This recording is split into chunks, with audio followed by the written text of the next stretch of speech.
fine? Like, is there any background disturbance?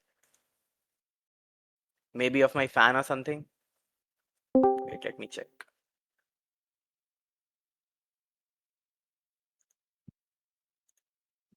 Okay, cool.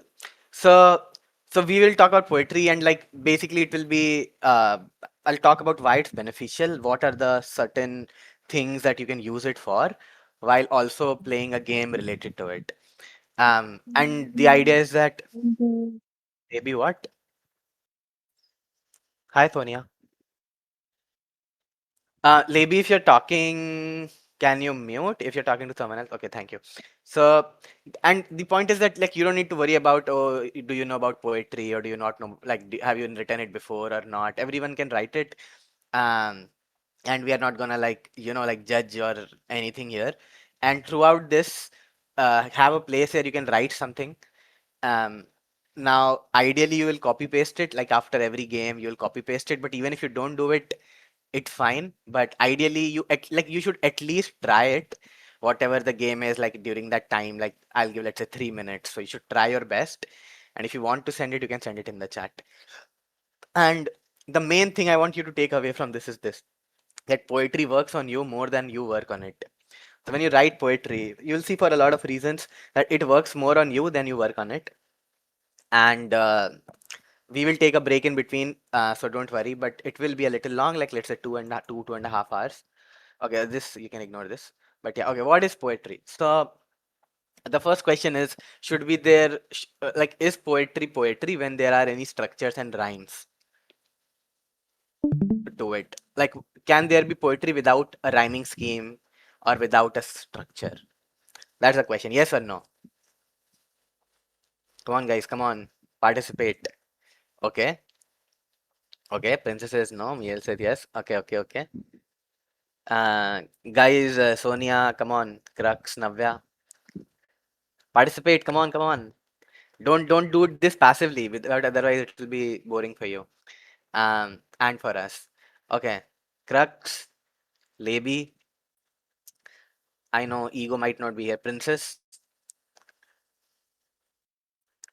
Crux Hello, just, yeah. Are you listening? Welcome back, by the way. Long time. thank you. Message Eva also. Mhm. Yeah. Yeah. So again, my question is, can you do poetry without rhyming or a specific structure? Slow No, internet. Okay, Crux. Yeah. So what's your answer, Princess? no, Okay. Oh yeah, you did say no. Okay, cool, cool. So yeah, the answer is yes. In fact, most modern poetry, especially in 21st century, they are in something called free verse, which is like there is no structure, no rhyming scheme, nothing. But then there's something called prose, okay? Prose. And just to confirm, Re and Ego, are you recording? I think Ego is just here to record, so he's okay, okay. Yeah. So what's the difference with like prose? So have you heard of this word called prose? What does that mean? Do you know?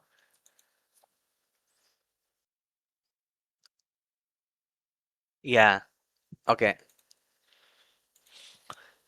So prose is okay. So for those who don't know, prose is essentially like um what you do when you write a novel or when you write an essay, and it also doesn't have any rhyming or structure.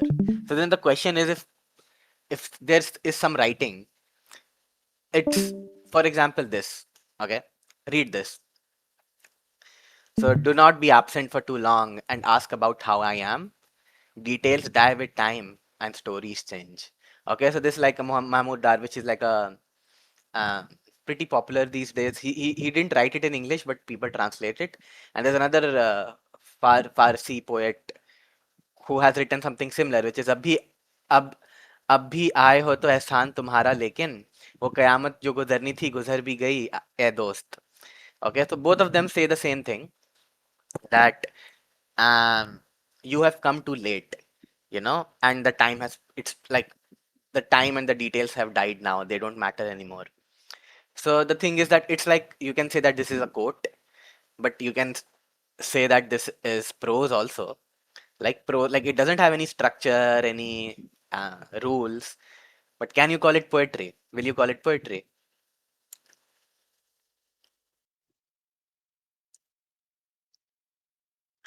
If you had to call it poetry or prose, what would you call it more? Does it look like something that would belong more in a poem or something that would belong more in a novel, like an essay? Think that way. Okay.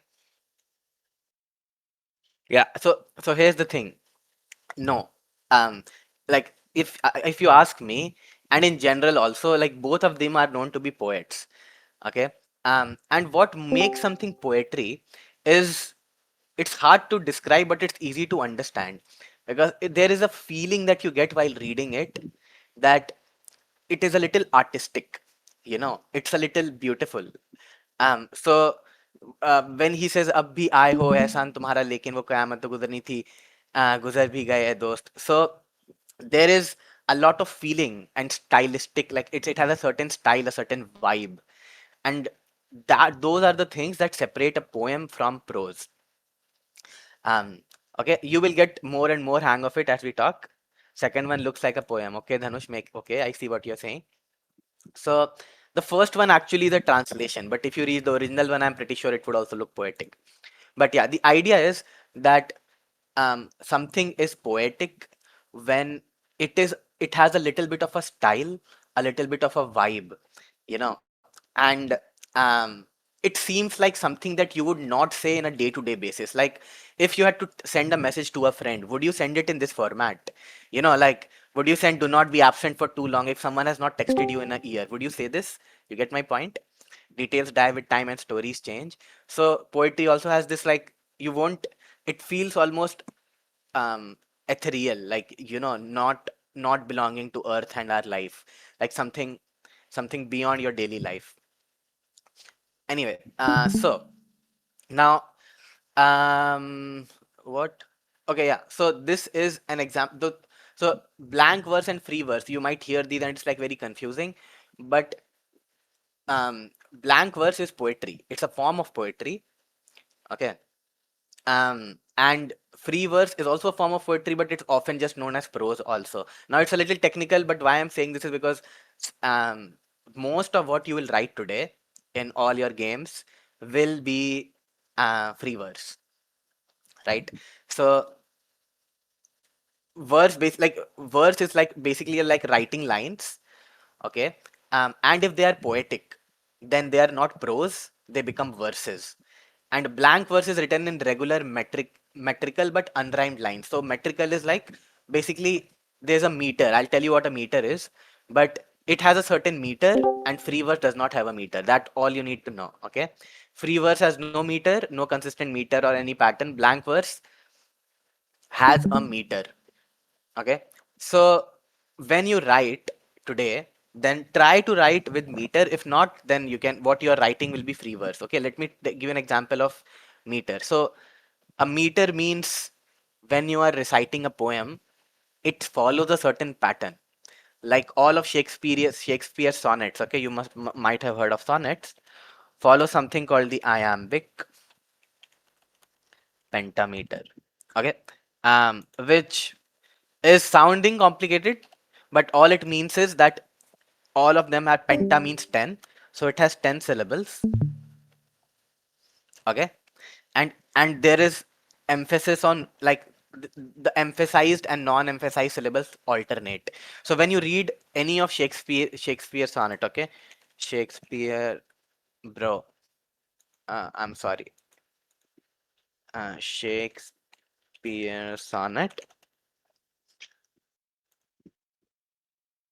Okay, so for example, he has a lot of sonnets like 130, 55, 116, but all of them are written in iambic pentameter. So when you read them, it why is the quality so shitty? Yeah, so it has a certain flow. So see, let me not to the marriage of true minds admit impediments. Love is not love. which alters when it alteration finds or bend with the remover to remove. So it has like this nana nana nana nana nana, which is basically what iambic pentameter is. Like nana nana nana nana nana. Every line is like that, okay? Or you can roughly recite it like that. Okay. So basically if your poem has a meter, yeah, dadum dadum dadum dadum, then it is called um blank verse. If it has no meter, no rhyming, no structure, nothing, it's called free verse. Okay. Now there's a lot of other components of poetry, which are called uh, like basically you can think of them as tools that you can make use to make any poetry, and here you can find all of them. Okay, so this I asked Rock. So they are called poetic devices. Okay, so there's rhyming, alliteration, metaphor, simile, imagery, whatever, blah blah blah. You can read them. They are fun, but the more important thing is that you don't need like all of this.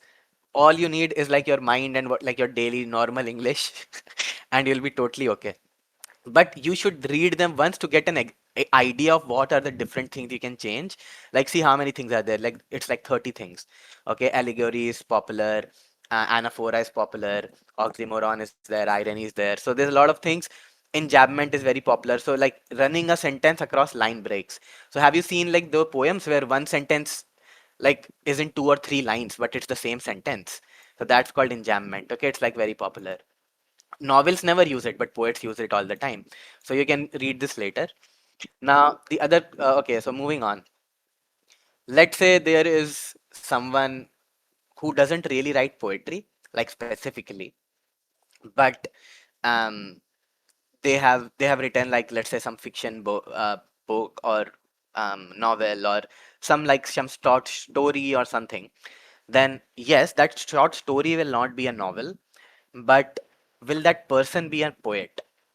So what I'm asking, like, let's say I write a short story, okay? Now that story is not a poem, but can in like depending on what story I write, can I be called a poet? And that's a question. Come on, guys. So my question is, can fiction or other writers be considered a poet? Yes or no? Who joined? Raghav joined. Hi Raghav. Hello, hello.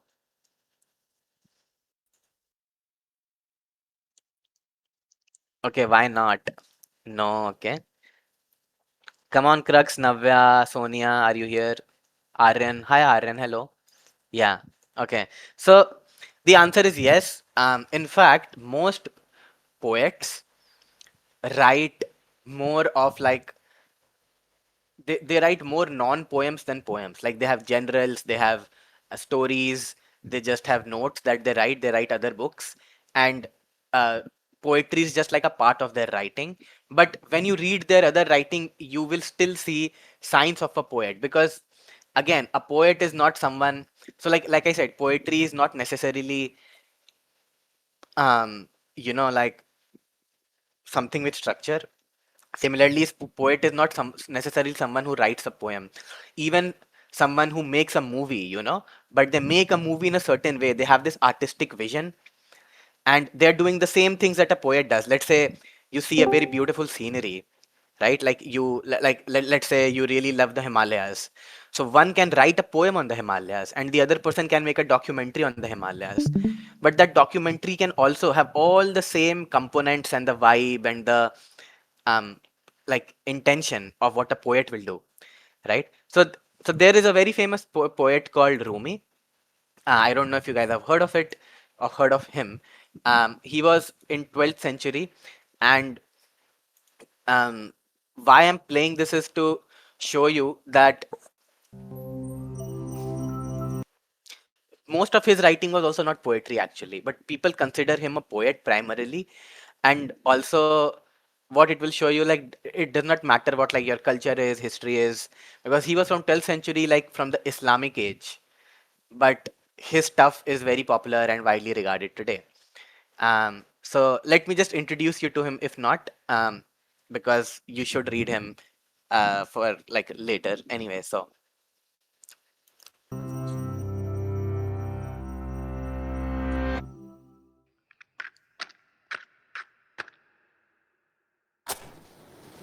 A candle is made to become entirely flame.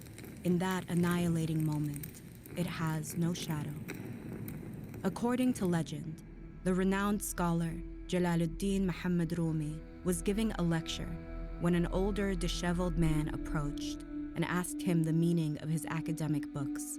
Rumi didn't know it yet, but this question and this man would change his life. Annoyed at the interruption, Rumi snapped, "They are something that you do not understand." Suddenly, the books caught fire. The man looked back at the astounded Rumi and simply replied, "You couldn't possibly understand." The mysterious figure was Shams of Tabriz, a charismatic Sufi mystic who would transform Rumi's worldview.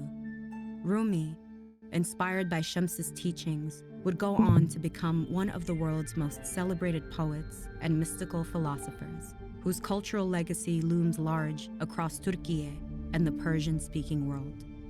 Rumi was born in 1207 near the Afghan city of Balkh, and as a child emigrated to Anatolia, where his father, a preacher and mystic, hoped to secure a more prestigious position.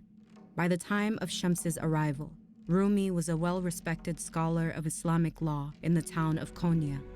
Yeah, so we'll not watch the whole of it, but the idea is that he was exposed to Sufism, and he used to write academic stuff, but then that guy came into his life, and then his perspective completely changed, right? And he became more of like a poet. Um, and You can watch this video later, and also in my slides, like this first video is 1 hour. It's like a summary, or you can say an exploration of Rumi's teachings. So it's like a 1 hour kind of thing. You can just like watch in the background sometime. Before Um, but what you will see is that none of this is poetry. It's just like kind of um, before we taking speak his of presence, taking his writings and condensing them. But it reads a lot like poetry. Like, so for example, if I play this minute, we must honor this place we now stand in. We must give thanks for the unmaking, for the terrifying silence that stripped us of our false selves. Because without it, we would never have remembered who we are. The void does not destroy, it reveals. And what it reveals is a mystery beyond thought, beyond language. You cannot speak it, you can only become it. And when you do, when you emerge from that sacred dark with no name and no map, you do not return as who you were. You return as awareness itself. So breathe, let what was die, let what was false. yeah, so you get an idea, right? So this is clearly very poetic. Um, it has a certain vibe. You will not say this in like, imagine a normal person saying all this to you. You'll be like, what's wrong with you? Like, not a normal person doesn't talk like this. Um, but the idea is that you should look into Rumi, and also not consider like uh, a person who's making a documentary, or who is just like writing, or even academic people can be poets. Basically, that's the point here. Okay, so these are like some so this is from Art of Poetry. So we had an event there, and basically people voted on what are the favorite poetic devices. So metaphor is like simile, like busy as a bee, and enjambment I told you about, personification, all that. So these, basically what I'm saying is, these are what you can look here and learn. Okay, because these are most like 7 most common ones, and also pretty useful. But okay, so the next message is that like all of you can do poetry, because like, it's human. It's not supposed to be hard, it's human.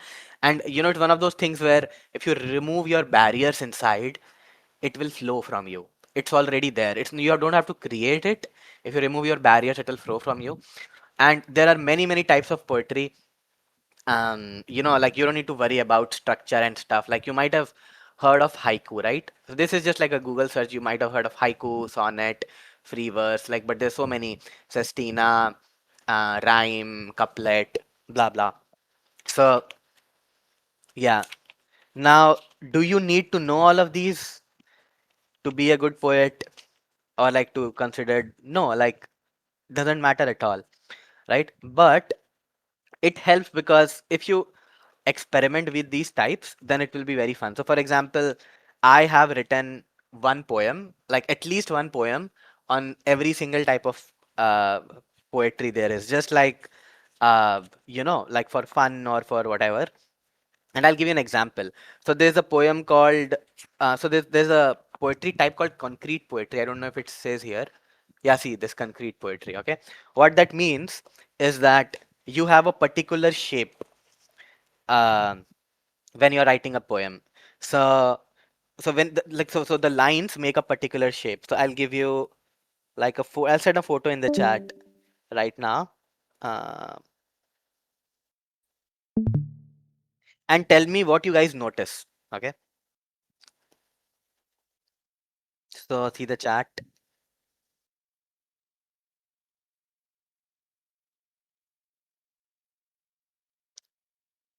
Okay. So what do you guys notice?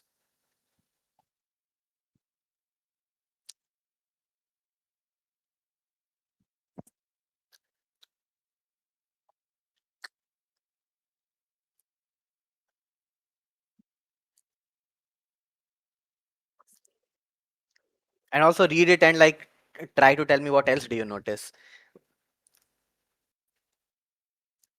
apart from the obvious stuff.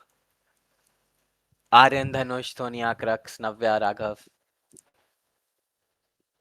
Re. Yeah,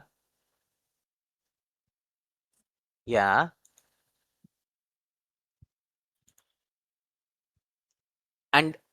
And see, like, do the words just start with E or also end with E, right? So they also end with E. Don't just start with E. What else do you notice? There is something that's like right in front of you. Hello, Eva. Hi. Princess came and left. Hi, Yeah, yeah. Hello, hello. I was So, eating, that's why I came a bit late. okay. Hi, Yashasvi. So right now, like, look at the chat and tell me what you notice in that. Okay, it's like a poem that I wrote. What structure? What do you mean by structure, Re? Okay, you know the whole text structure repeat itself. Okay, okay. Rhyme scheme. Okay. There's one very obvious thing, and it's related to concrete poetry, which I just described.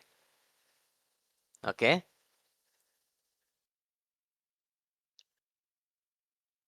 Okay. See the shape that the poem makes.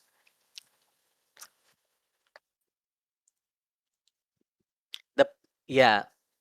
So this is an example of concrete poetry, right? The poem itself is written, yeah, enjambments are also there. Also, if you read the poem, can one of you tell me what the poem is about? Like, what is exactly happening in one line in the poem?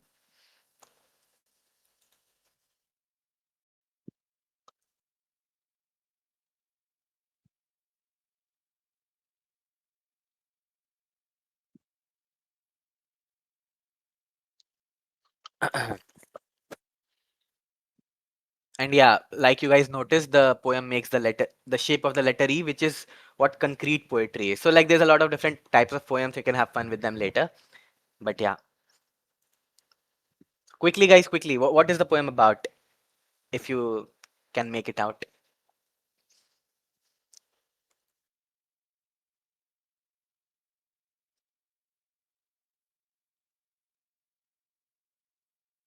No, it's not about self-reflection.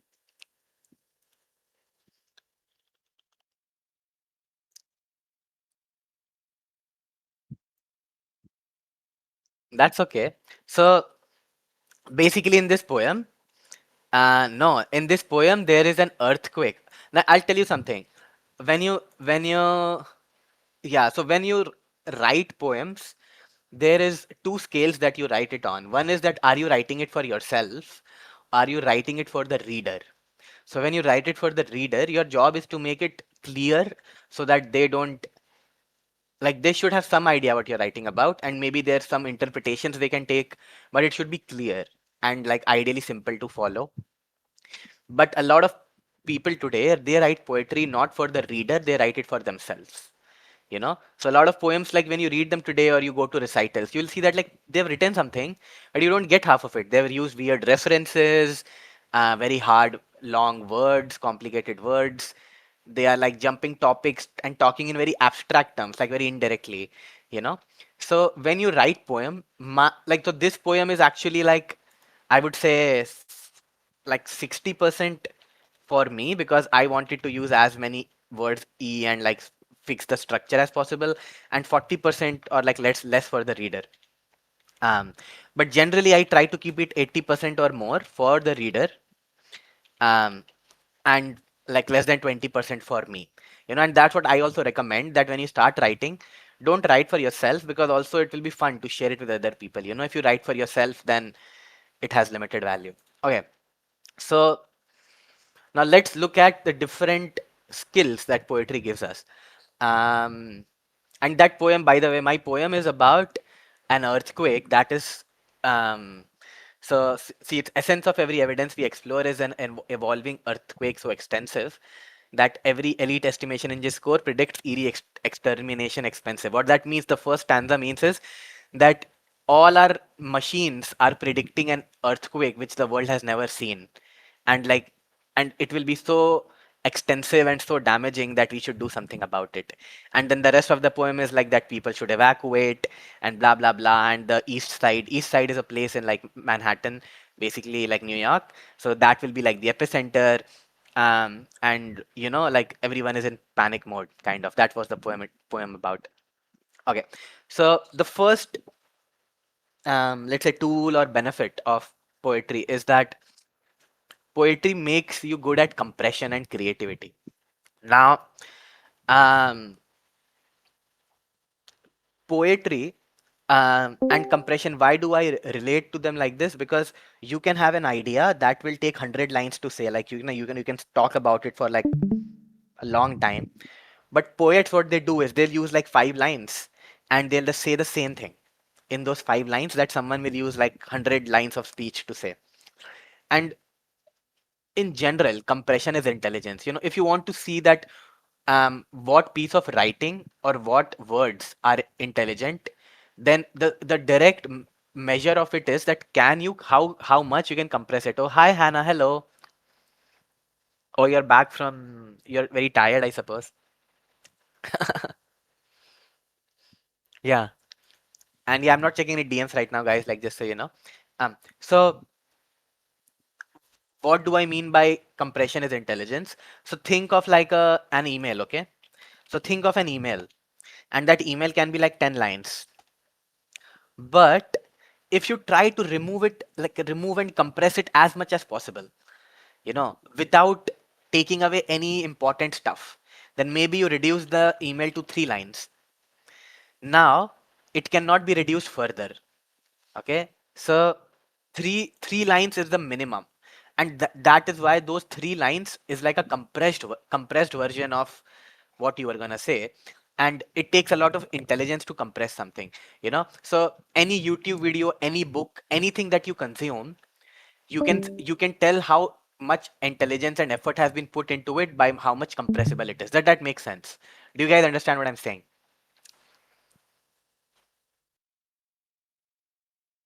Yeah.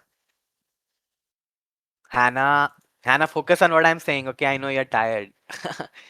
Okay. Obviously, you'll not understand what I'm saying if you don't listen to me. Yeah, listen now. Shh. Okay.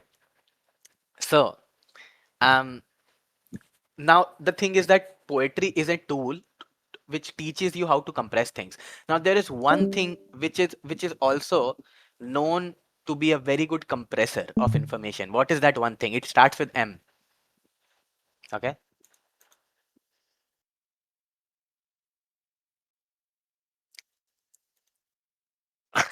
Hannah, be serious. Okay, don't do this to me. There is one other thing. Okay, it has 5 letters. Okay, the hint is it is 5 letters, starts with M, and it is also known um, as a very good tool to compress a lot of information in like a small space. What is that? You guys do like go through it every day, okay? Every day. Yes, exactly. Memes. So makes sense, right? Memes. So, um, so to give you an idea of compression, so Sylvia Plath is one of the most popular authors of, sorry, poets of like the 20th century. So she says this, like, it's a hell of a responsibility to be yourself. It's much easier to be somebody else or nobody at all. Now, here's the question. Can you give this message without, like, by compressing it? Can you use fewer words to say the same thing without losing any meaning? And what you'll find is like, no. Because poets in general, when they write, their writing is incompressible, you know? Anna, shut up. Okay. So now there is this poet on Instagram. You can find her. I actually really like her. One because like she's very good for anyone who's into like who is a beginner poet who wants to enjoy poetry without having to worry about big complex words and stuff. Her poems are short and they're very good examples of what you can write with. Like when you start writing poems, you can kind of copy her style, you know. Um, and like her vibe. So read what she's saying. Okay, like read this poem.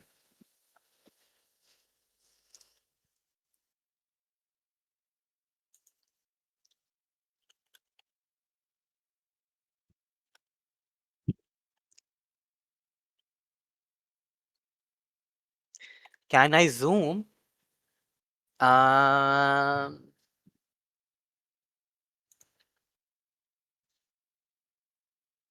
that's all I can do. I can't zoom more. Oh my God, guys. Let me put it in the chat for you.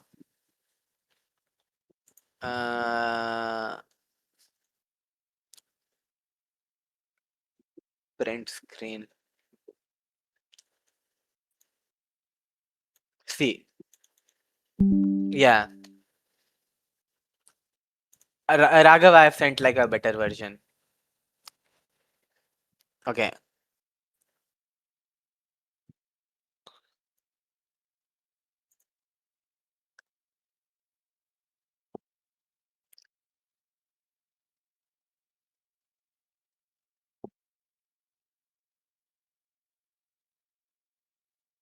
Okay, so what? So the thing is that can you say more using less words? That's what I'm trying to ask. Like, so if you see, like, first of all, it's a poem because no one will talk like this in real life. You know, understand why this is a poem. First of all, it's not a prose, right? And second is think how compressed this is. Like, how much is going on in how few words, and that's the idea. Okay. Um. So now the next question is, and we'll get to our games first, like very soon. The first games. Um where is it useful, where is this skill useful? It's like useful in a in like I cannot tell you how useful this is because imagine if you're sending a message to an employer, you know, you're sending like I want this job. Nobody's gonna read like 2 pages. Okay, Sonia, you're going. Okay, all right, thank you. I mean, we are just gonna start like our first game. Are you leaving? Can you stay till then?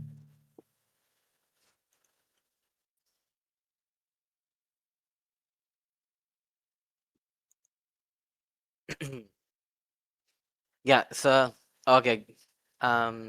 Yeah, okay, great, cool. So where is it useful? Like think of you want to send an email to a business partner, an employer, you want an internship somewhere. Then I cannot tell you how much it matters that you compress your words as much as possible. You know, a two-line email where a two-line message on LinkedIn or somewhere where you have all the important information goes so much further like 20-line stuff like that no one will read.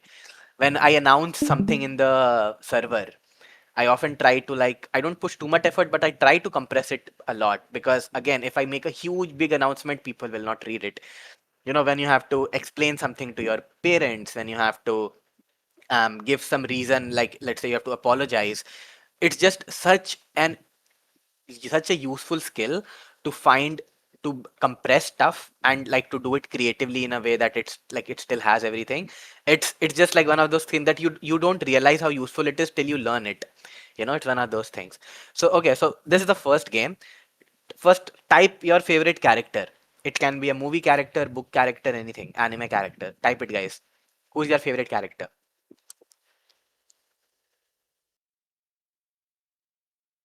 Quickly, quickly. All of you, all of you. Okay, okay. Sonia, Raghav, Aryan. Okay. Lunar. Come on, what's your favorite character? Just tell me. Just type. This is like you're supposed to play and enjoy. So participate, guys. Come on. Itachi Uchiha. Oh, lovely. Okay. So okay. So now you have 3 minutes on the clock, and your job is to write as much about your character as possible in 3 lines. Okay. Yes, Lunar. Basically, uh, write your favorite character, and then your job is to write, like you have to describe the complete character in 3 lines. Okay. The 3 lines can be long, and you have 3 minutes, and you have to send it the time starts now. Hannah, please play. Please participate, or don't distract us. Okay. Okay. Again, take 3 minutes. Write about your character in 3 lines. Try to put as much info as possible. Yeah, it can be in any way. Try to write it in a poetic way, but it can be in any way, Dhanush. Yeah. No, Hannah, play with us. Come on.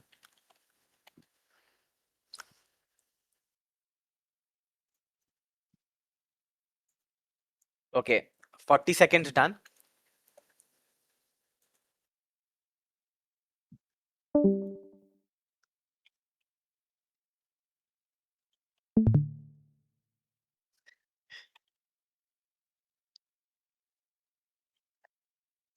One minute up.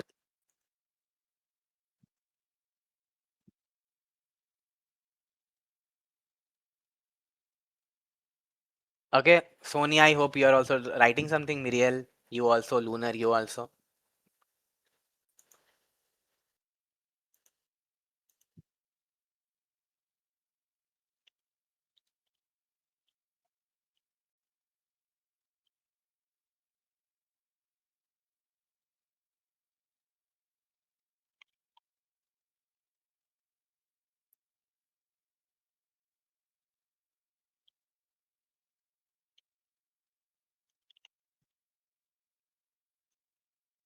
Okay,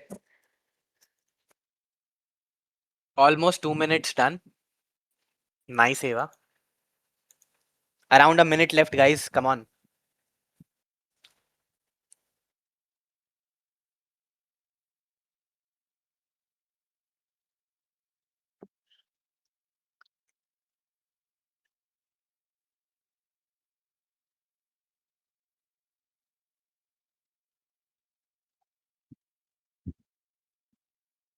What AI? Oh my god.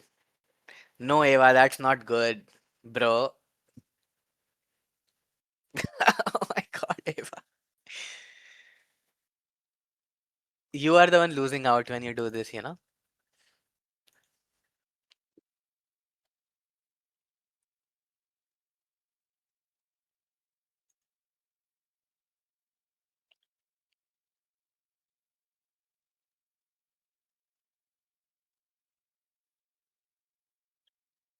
Okay, guys, 10 seconds, and then put your answer in the chat along with the character name.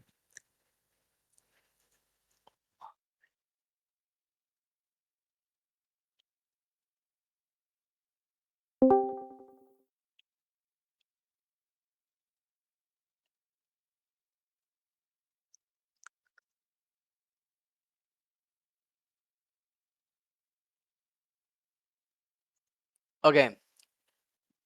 Hi, Malthia. Oh, she's deafened. The type 2. Okay. Aryan. So that's Itachi, right? Yeah.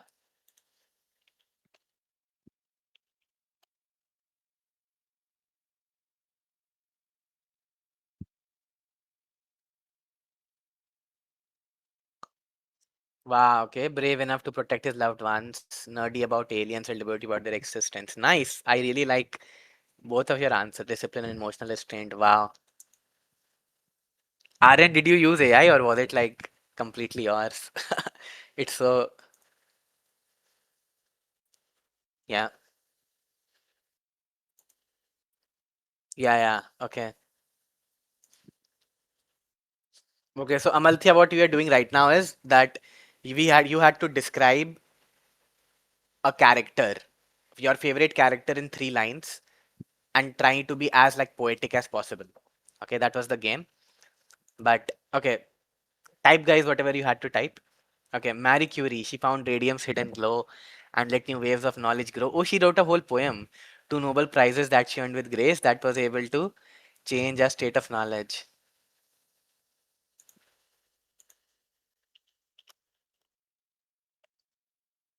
Yeah. Yeah, the goal is to be as poetic as possible. It's fine because you're just starting, so it's fine. Okay. So now here's the second thing. And the goal of this is to be creative. Okay. The second game is supposed to be creative. And you should feel that sense of childlike wonder and playfulness. Okay. So you guys know Humpty Dumpty, right? Or you know Baba Black Sheep. I know it'll sound weird, but you guys know, right? Humpty Dumpty or Baba Black Sheep, or it can be some other childhood poem also. So so your first option is that Humpty Dumpty, which is like an egg. Basically, he's like an egg. He has gone to school, but he forgot to put underwear on. Okay. And the second option is that Black Sheep, that from Baba Black Sheep, had a lot of wool, but the wool got stolen. Okay, like at night.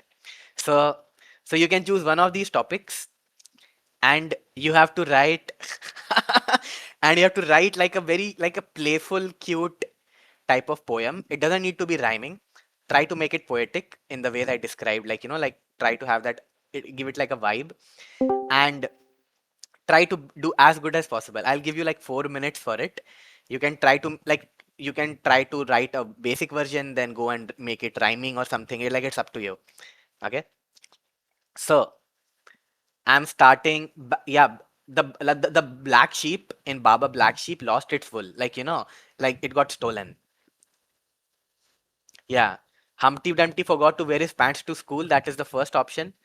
And the black sheep from Baba Black Sheep like has its wool stolen. That's the second option. Okay. It was shaved, like they collected the shaved and collected the wool and kept it in a bag, and the bags were stolen at night. Okay. Oh my God. What kind of question is this? Okay, guys. So Hannah, you're ready to? Cool. So your time starts now. 4 minutes. Okay, guys. Amalthea, you also play, please. Sonia, you play. Lunar, play. Okay. Yeah. Okay. Try. Hannah, I'll tell you. I'll message you about what's happening. Okay. Okay. I'll repeat once more what it is. You have to write a poem about Humpty Dumpty going to school and forgetting his underwear. Or the second option is that the sheep in the Baba Black Sheep had its wool stolen, like they were in bags and the bags were stolen at night. And you have to write a poem about it, okay? Yeah.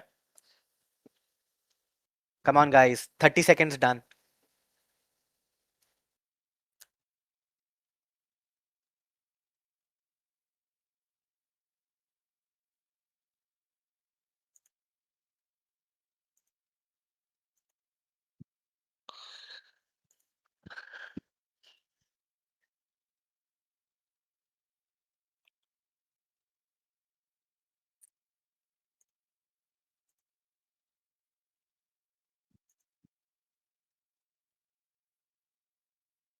Hannah, it's okay. If you're very tired, you can just watch.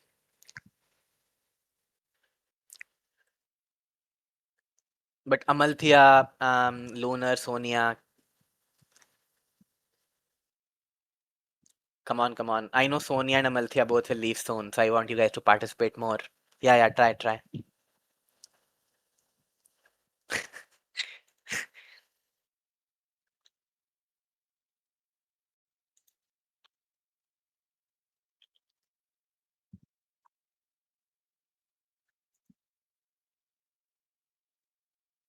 No, Sonia, come on, put more effort in this.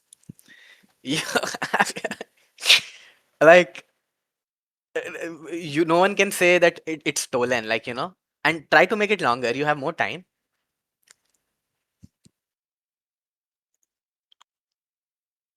But good attempt, good try.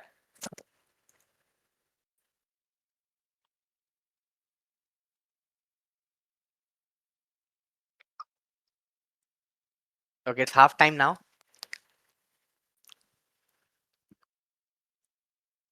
Let me also write something. Okay, okay, okay. No worries, Sonia. Keep editing.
Okay, last 10 seconds. 10 more minutes. Okay, come on, Joking, one guys. more minute. Arey, don't like focus on writing.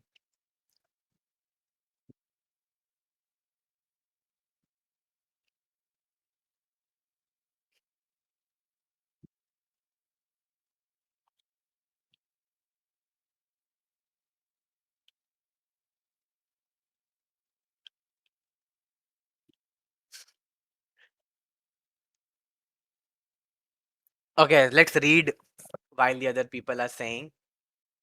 Sorry, other people are finishing. Baba Black Sheep, have you seen Woolios who haven't it? Cool, cool, cool. Raghav Humpty Dumpty forgot his pants, also his Bumpty Dumpty boots. He had no shame cause he's lame. Later he goes home cause his parents. That's funny. Okay. I also wrote something. Sonia is writing, Muriel right. Come on, guys, finish, finish. Amalthea, come on. Can I read yours? Read in your mind. Don't Uh, disturb other people. Yeah, yeah.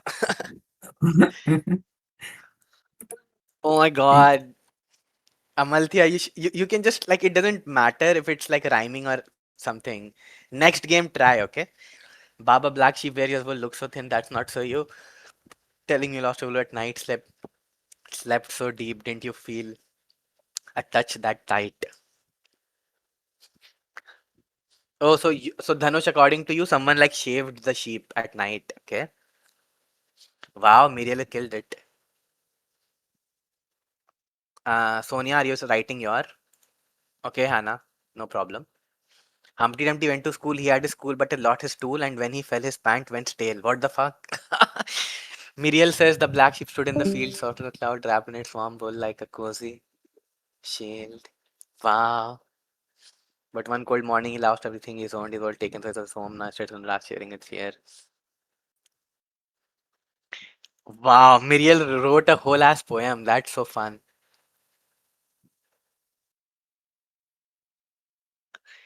Okay, reread Baba Black Sheep, have you any wool? No sir, I am a fool.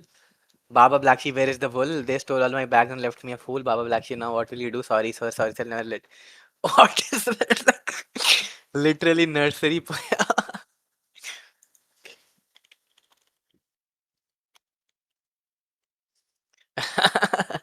No, it's fine. You are getting your you're warming up, so it's okay. Sonia, are you sending the final version?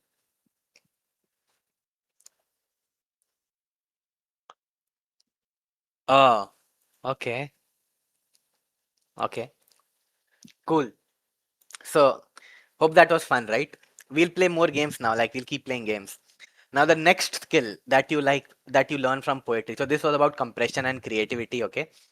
The next skill is that you get something called catharsis. Like what is catharsis? Catharsis is purification and purgation. Purgation is like letting it out. Okay, of thoughts and emotions by way of expressing them. So a lot of time when people have heartbreak or there's something tragic happens, they turn to expressing it via art, often poetry or writing, you know. And what you will notice is that often when you're explaining something or a feeling, it becomes clear in your head. It becomes purified in your head, like how to think about it, that feeling, like what exactly am I feeling? Or you actually purge the feeling, like you let it all out and you feel relieved. It's like a weight was taken away from you. This is what is catharsis. Okay. Now, self-regulation is another, like self-regulation, which is like emotional self-regulation, is related to this because if let's say you are panicking a lot or something really bad happened, heartbreak, or you need to give an exam tomorrow or something, and you know, like you're very worried, then you need to regulate your emotions, and poetry can help with that. So now there are other ways of like help with that, primarily via catharsis. Okay, so what are some other ways of catharsis, guys? And these are the hints. Like it starts with C, it starts with M. What helps us release and purify emotions? Like make us, like remove our stress, make us feel lighter, and yeah, help us clear our head.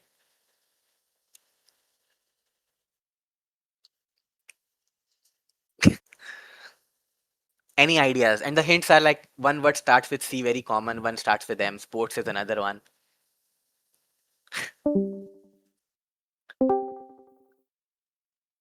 Yeah. No, not chess helps you manage your emotions. I mean, yes, it can be a good mental exercise. Okay, so crying. The C is crying. Okay, a lot of people turn towards crying because when they cry, they feel relieved and they purge all the like feelings and thoughts, or they think about what is wrong, like they think about all the wrong stuff, and those thoughts get purified, right? So yeah, so okay, let me DM Hannah about it. Like Hannah is so excited. Join.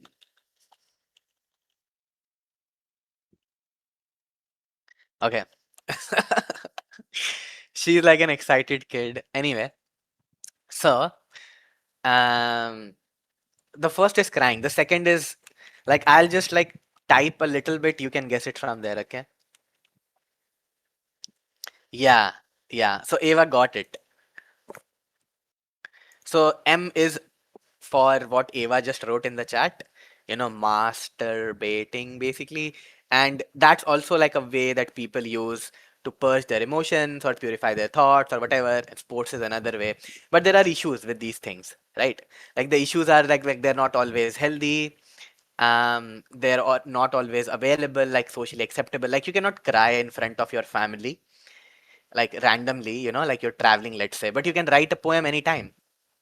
Um, Um, Similarly, you cannot obviously masturbate like in all places, and it's like might not also be healthy to cry too much, because then you can get self victimize yourself a lot, or to masturbate also, like you can just become unhealthy in that way.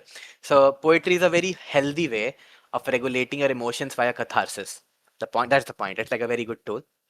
And what happens is that another thing is that when you write a poem, then it's something that will always live with you. Like, when you like cry, then it doesn't create anything. Like you cry, it's like over, okay. But when you write a poem, that poem will stay with you all your life. You can reread it, you can relive that emotion, and you can release those bad feelings, and like it will give you catharsis a lot more. So if you write a poem today, okay, and yeah, like you will understand it, Dark. Okay, so if you write a poem today, you can relive and regulate yourself by reading that poem like a lot, like a lot in the future. So imagine like a good song.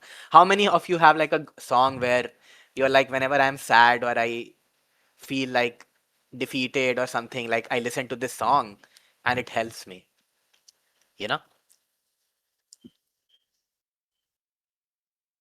Yeah.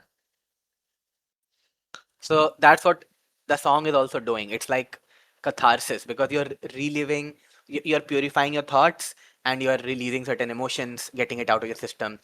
And when you write a poem which like you're happy with, proud of, like that poem will also help you. So now there's a concept called nine rasas. How many of you know this? Like Miriel, not an Indian, so probably might not know this, but okay. What about you, Lunar, Amalthea, Sonia, Dark? Have you guys have heard of this nine rasa? Yeah.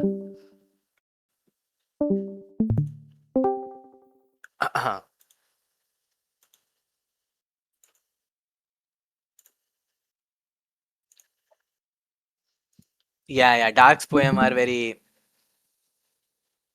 suffering related. Okay, okay. So I know rasam. Okay, so I'll show you. Basically, these are the nine rasas. Okay, so in in our ancient Hindu, like Indian culture, um, Natya Shastra, like the book on dancing, they describe these nine emotions, right? And a lot of at least in North India, a lot of art forms, whether it be singing, dancing, instrumental music, poetry, anything, they take from this, so like love, laughter, blah blah. I'll show you this later, but this is an example of like a short description of these, and then we will do a game based on this. Okay, the nine rasas. So it's also a little funny, but yeah, just watch. Again, it's from Natya Shastra, the ancient Indian tradition, a book on Indian dance traditions. Nine basic emotions in the Natya Shastra, the Navarasas. Love, Shringara Rasa,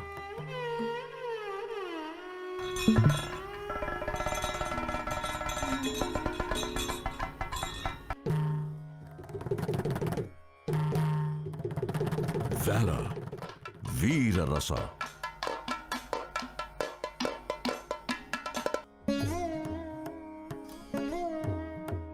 Compassion, Karunya Rasa,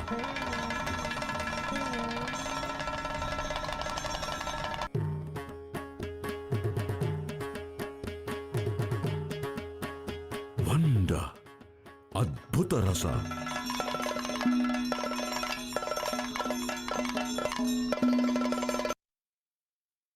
Okay, Sonia is leaving. Okay, bye bye, Sonia. Thanks for joining.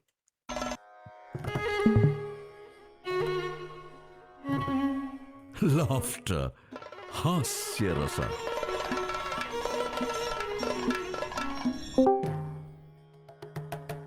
Fear, Bhayanaka Rasa,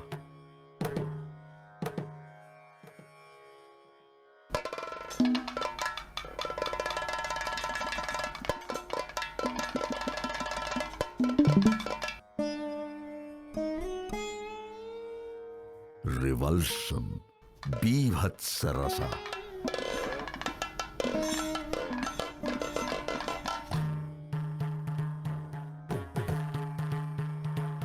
Anger, Raudra ರೌದ್ರರಸ.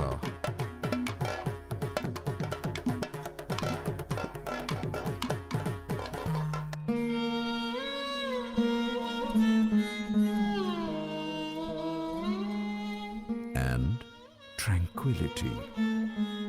Shanta.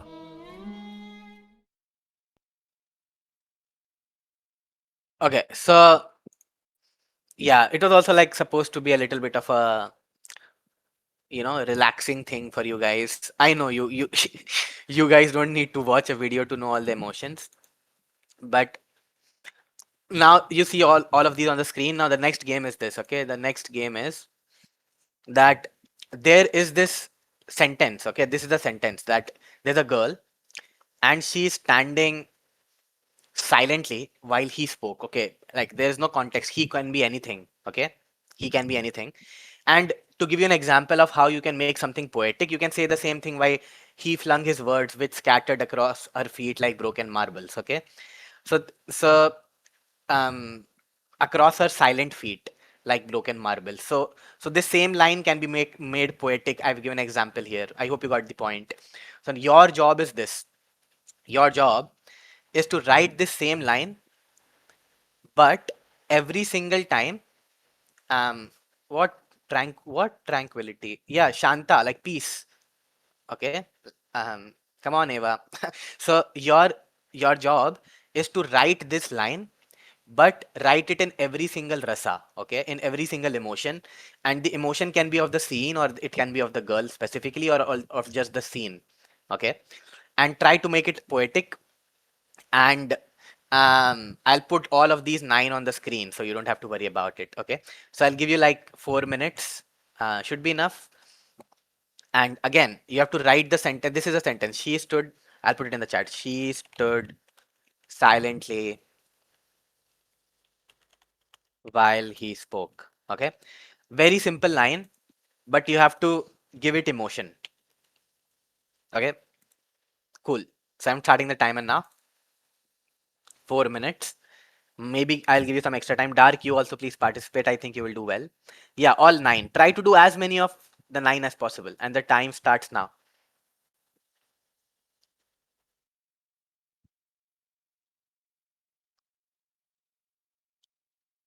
Bro, Dark, the line that I put in the chat, you have to see my screen and rewrite that line using all those 9 emotions that you see on the screen.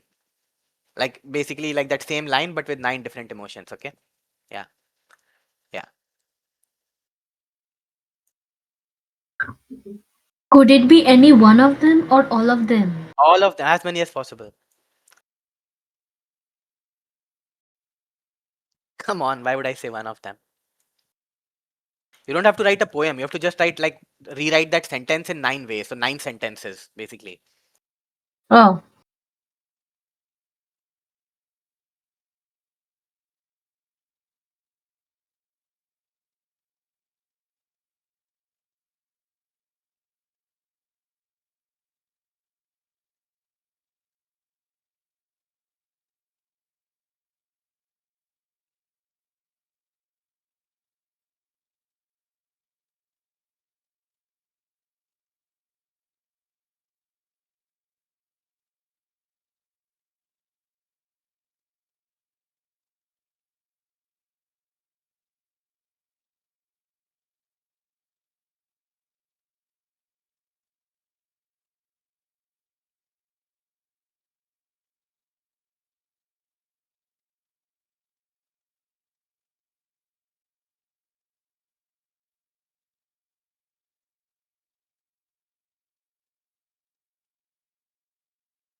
Okay, it's like 2.5 minutes. And again, guys, you can add some extra words like whatever, but that sentence you write should convey that emotion. Okay, one of the 9 emotions.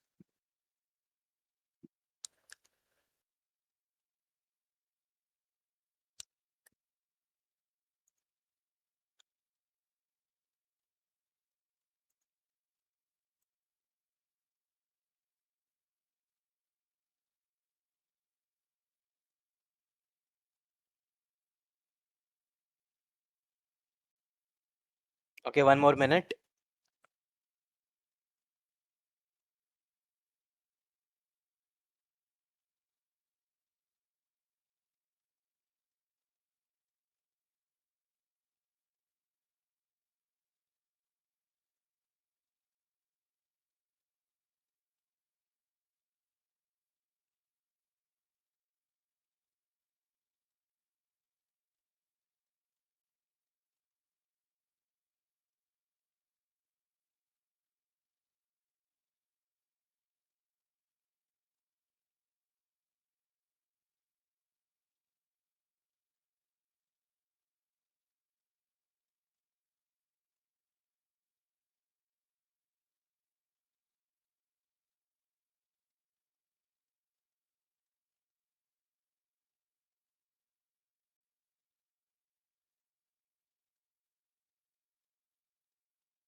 Okay, so just send whatever you have done till now. It's fine. I gave you guys like an extra minute almost.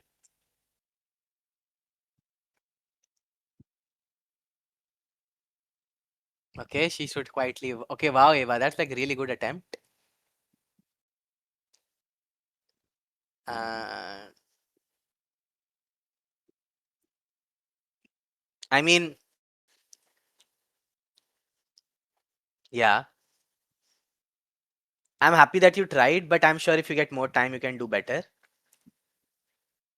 Guys, just send whatever you are done with.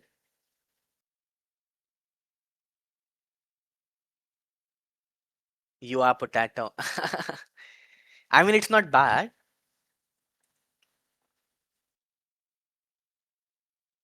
It's cute though. Like she stood quietly while trying to hide her laughter. So, for example, the first line you could have written, uh, she stood still uh, as a hummingbird, um, while her affectionate eyes watched him speak um, about um, about the future that she has always imagined. Like, let's say, like, so it can be like for the love sentence. Eva.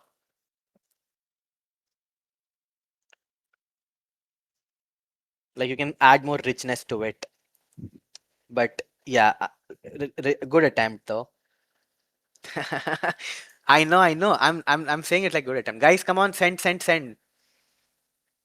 Okay, she stood next to him while enjoying his words, brushing her heart. Okay. She stood silently while trying to hold in her laugh of joy. Next while listening carefully to every word coming out of his mouth. Okay, the third one is sorrow. Okay, Miriel, okay. Yeah, I understand. The time was less. Guys, come on, send whatever you're done with. Whoa, nice dark. GG. Yeah, you can always finish it later. Stuck in that moment like nothing else matters, enjoying his jokes. Yeah, I wrote now. Okay, guys, come on, just send it. You can finish it later. I know you're having fun, but you can finish it later. We need to do more games. Okay, moving on. Okay, where did as his words? Wow, Ria's done a good job while smoothing so he could embrace. Wow, Ria's killed it actually. Yeah, she should be silent. Okay, great, great. So move on. Let's move on, and you guys can read it later also, like the chat. Okay, the next thing that poems help us is with our language fluency and coherence. Okay, so language, like the best way to describe language is like that it's a technology. Okay, yeah, you are in school. Yes, Eva, that's right. See, so it's like a technology because the job of technology is to make something very difficult easy. You know, and like so it's very hard for you to shout to long distances, but you can just send a text on WhatsApp. So that internet technology helps you to get your message across, makes it easy. Um, so similarly, like language also, what it does is often it decides the limit of your thinking. Like if you don't know a certain concept, like if you don't know the concept of, like, imagine if you never heard of the term poetry, never. You don't know what poetry is. So if I try to describe something to you, I try to say that, the nature was as beautiful as poetry in motion, then you would not understand what I'm saying. And it also limits your thinking and your communication, right? So, three bags, yeah. So that's why, like, language is first of all a technology. It's in fact considered widely the most important technology that humans have ever invented. And second thing to understand is like language, your extent, your fluency, like how good you are at a certain language, English or whatever, really puts a limit on how much you can think and communicate, like using the concepts, right? Now, fluency is different from language. Okay, it's like knowing English and how fluent you are in English is different. So, fluency, what this means is that can you have the same word but have a lot of flavors for it. Okay, so for example, if I say happiness, okay, give me as many synonyms of happiness as possible, like write in the chat, guys, like as many synonyms as you can think of. Yeah, yeah,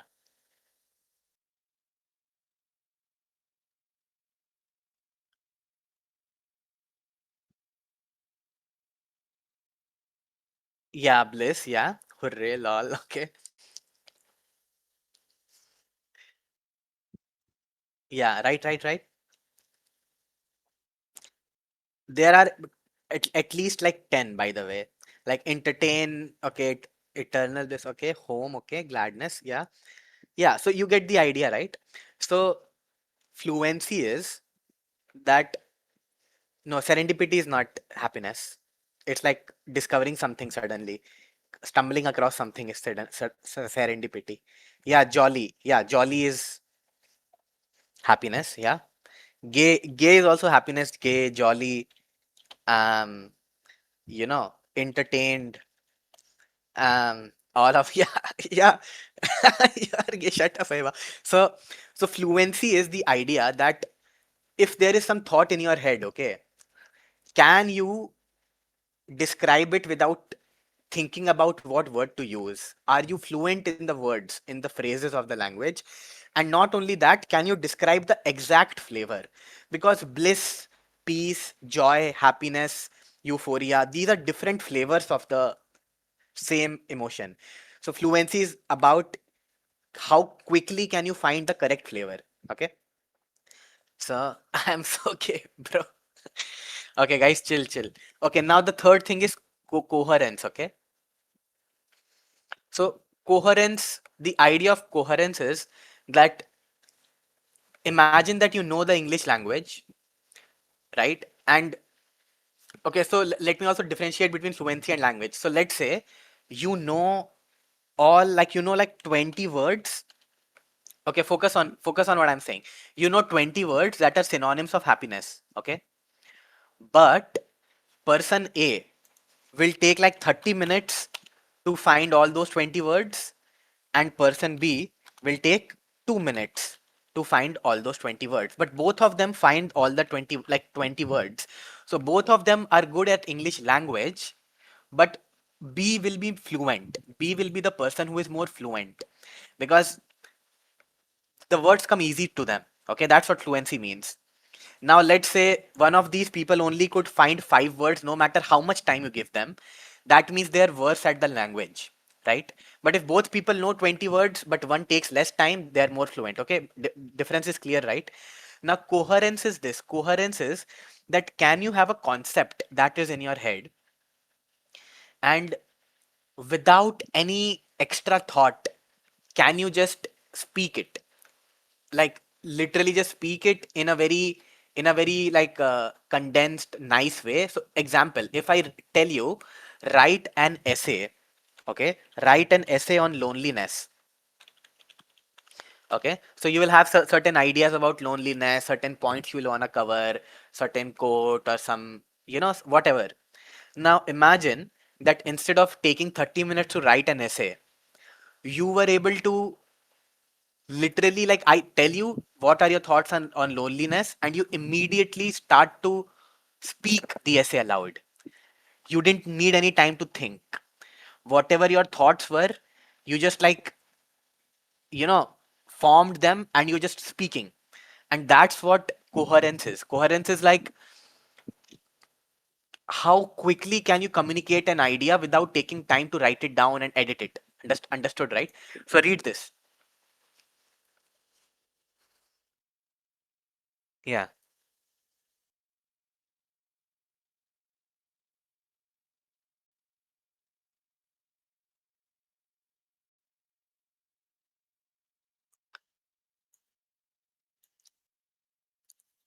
Now, this is literally like someone, who can climb Mount Everest. This is a very, very extremely rare skill, but there are tiers to it. Like you, on a scale of 1 to 100, you can have different scores for it. But people who are 95 plus are as rare as people who can climb Mount Everest, or run like run as fast as Usain Bolt, kind of. So, that's another skill. So language fluency and coherence are related, and poetry helps with all of these. So where is it useful? There's a lot of situation, like imagine you are in a class and the teacher asks you, do you have any doubts, right? Or you are talking to someone and you want to ask them out on a date, but you hesitate because you can't find the right words, or you are not able to communicate what you want to say, right? You're not coherent in your thoughts, like they come out broken. Or let's say you're trying to sell something or like make a deal, or an interviewer asks you, why do you want this job? Now you know the language, but you're not fluent enough, or you are fluent enough, but you're not coherent enough. And this fluency and coherence is so useful because in real life, like it can make the difference between you getting hired for that job, you getting that date, or you making friends and impressing someone, So like super useful skill. Like, do you understand what I'm saying? Does it make sense?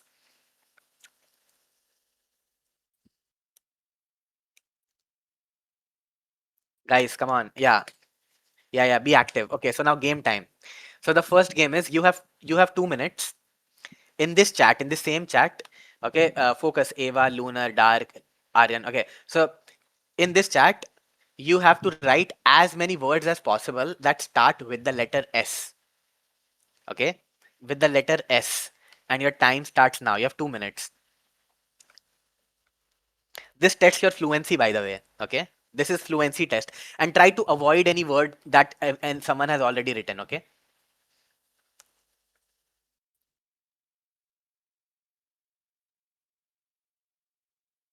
Yeah.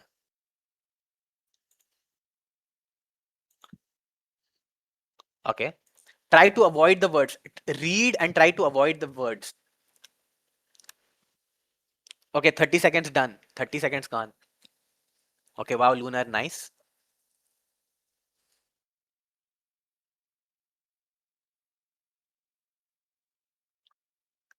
Nice. Wow, sanctimonious strength. Stunt. Nice. Yeah. Yeah. Almost 1 minute done.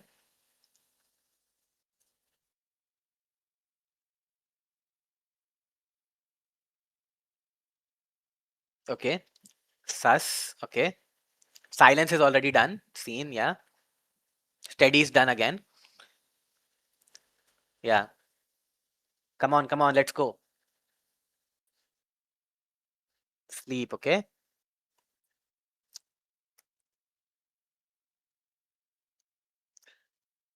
Give your best, guys. Come on. Sabaton, what? What's that? Okay, sheep, okay. Stone, shape. Yeah. Skeleton is done. School is also, I think, done. But yeah, okay, signal. 15 seconds. Saturday is done. I mean, Sat is done. 10 seconds.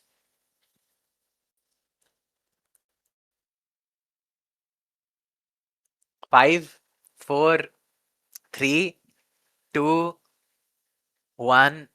Stop. Okay, Dark, where are you fucking finding it from the dictionary?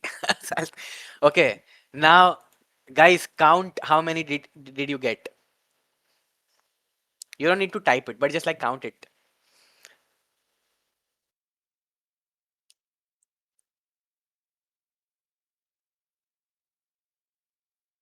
No, just your own.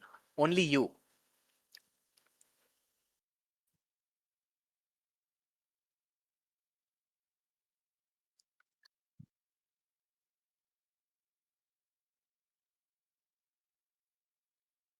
Yeah. So the thing is that no matter like maybe you did 10 or 15 or something, but trust me, if you like really put your like mind to it and you practice a little bit, you can easily write 50 words.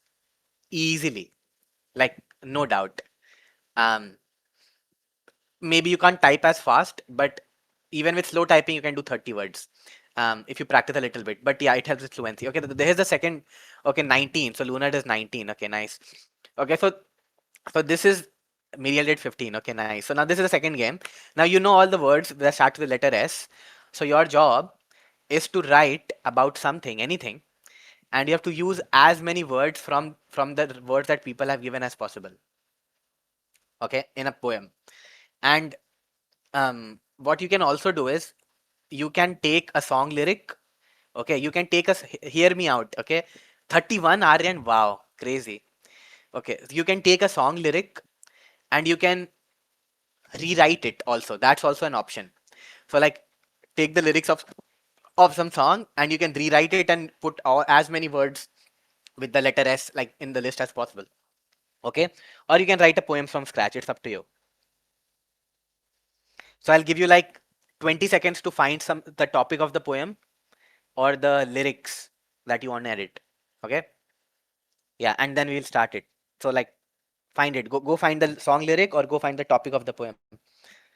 What do you want to write the poem about?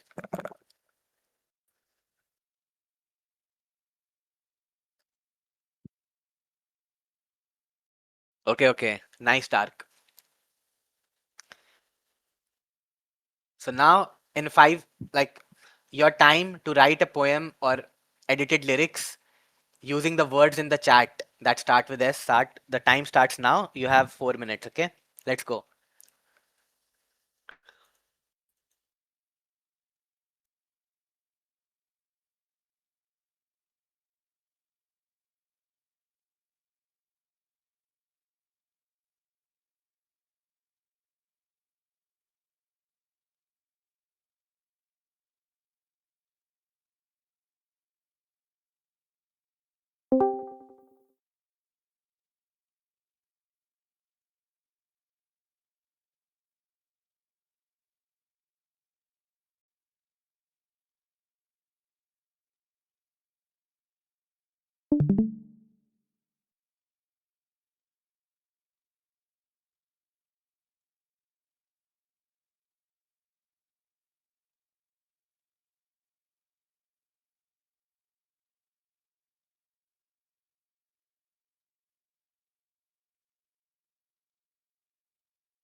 Okay, 1.5 minutes done. Raghav, the game is that choose a topic or choose a lyrics of a song, and the song lyrics you can edit. Or when you're writing your own poem, then yeah, you can just write it. And you have to use as many words as possible from the list of that S starting letter, like the words you all wrote, where the word was starting from the letter S, you have to use as many of them.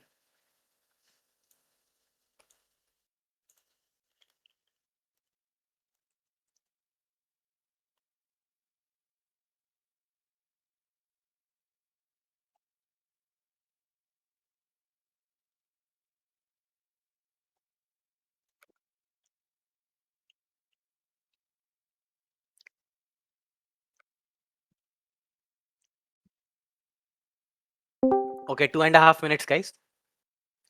Hi, Carl. Hello. Hi, Nox. Hello hello क्या हाल है सबके Hello. We are playing this game.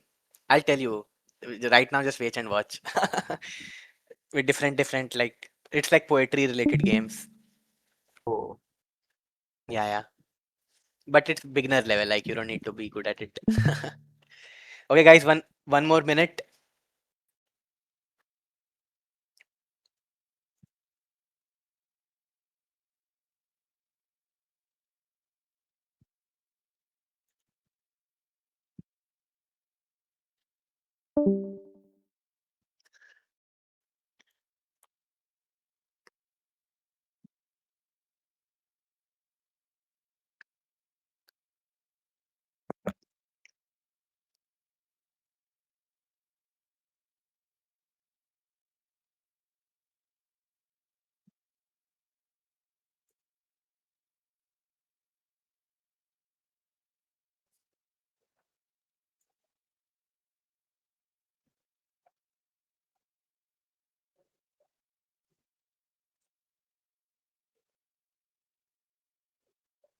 Okay, guys, 10 more seconds.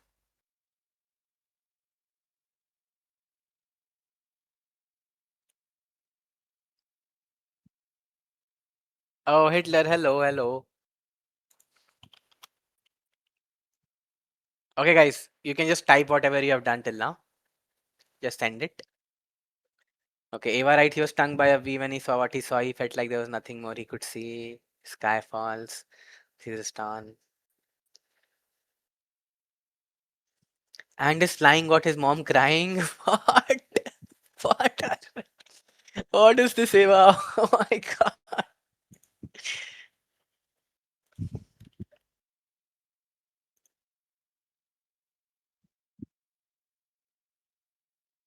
Guys, come on, send.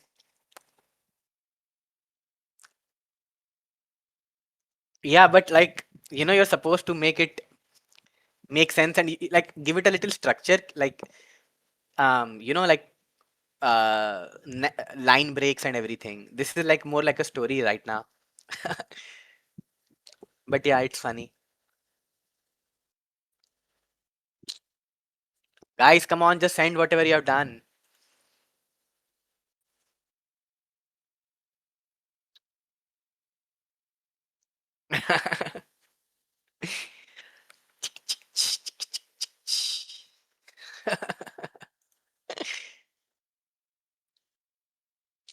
But yeah, you have not really used that many words from the letter S, Eva. Come on.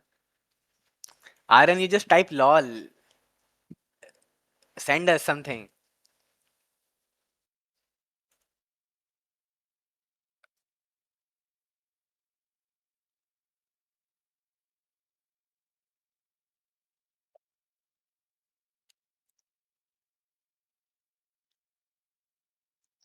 Every second of the schedule of life will never be enough time to embrace the okay.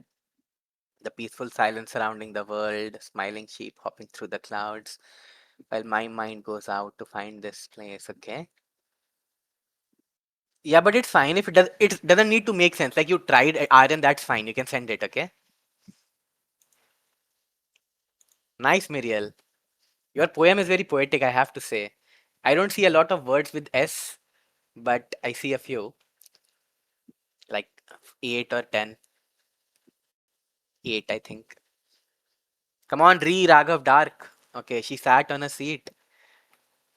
Um, Seconds felt slow. Wow, so good.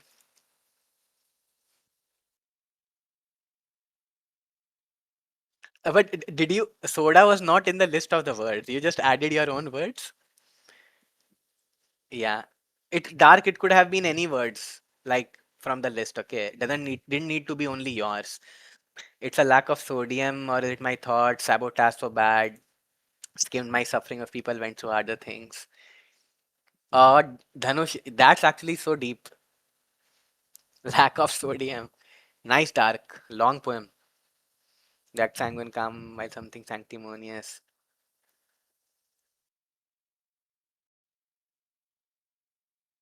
Oh, you use your own words, Dark. GG, so nice. Lovely. Killed it.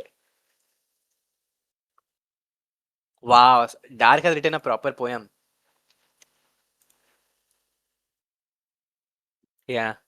Sun gives sunshine. Bro, Raga, what is this? No, no, Dark, it could have been anything from the list, like any word that anyone would wrote. Oh, yeah. Raga, like sun creates a spark and smirk in me, silent as ever clears a shadow. What is the meaning of this? Oh my god. Schedule scoop of sun shower. What the fuck, Raghav? Yeah, but dark, you still like you killed it. Nice. Okay, so hope that was fun. Okay, moving on. Next skill, okay? Next skill is that poetry helps us in imagination and in socializing or fun, right? So, you know stand-up comics, right? Like, by the way, what's the job of a stand-up comic? If you had to describe the job of a stand-up comic in one word, like what do they do? Sorry, one line, what would you say? Yeah, Eva, it was nice. Oh, Aryan, nice. GG. You also did it. Wow, Aryan has done a good job actually. But yeah, guys, stand-up comics in one line, what is their job?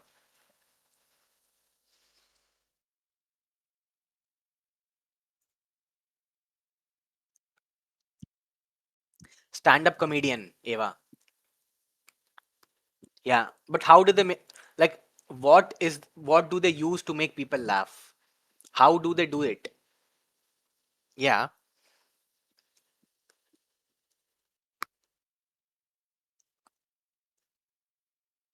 yeah.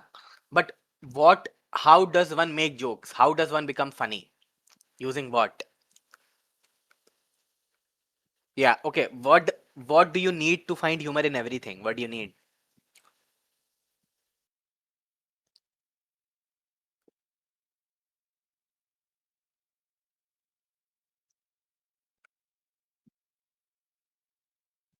Yeah. So you need imagination, right?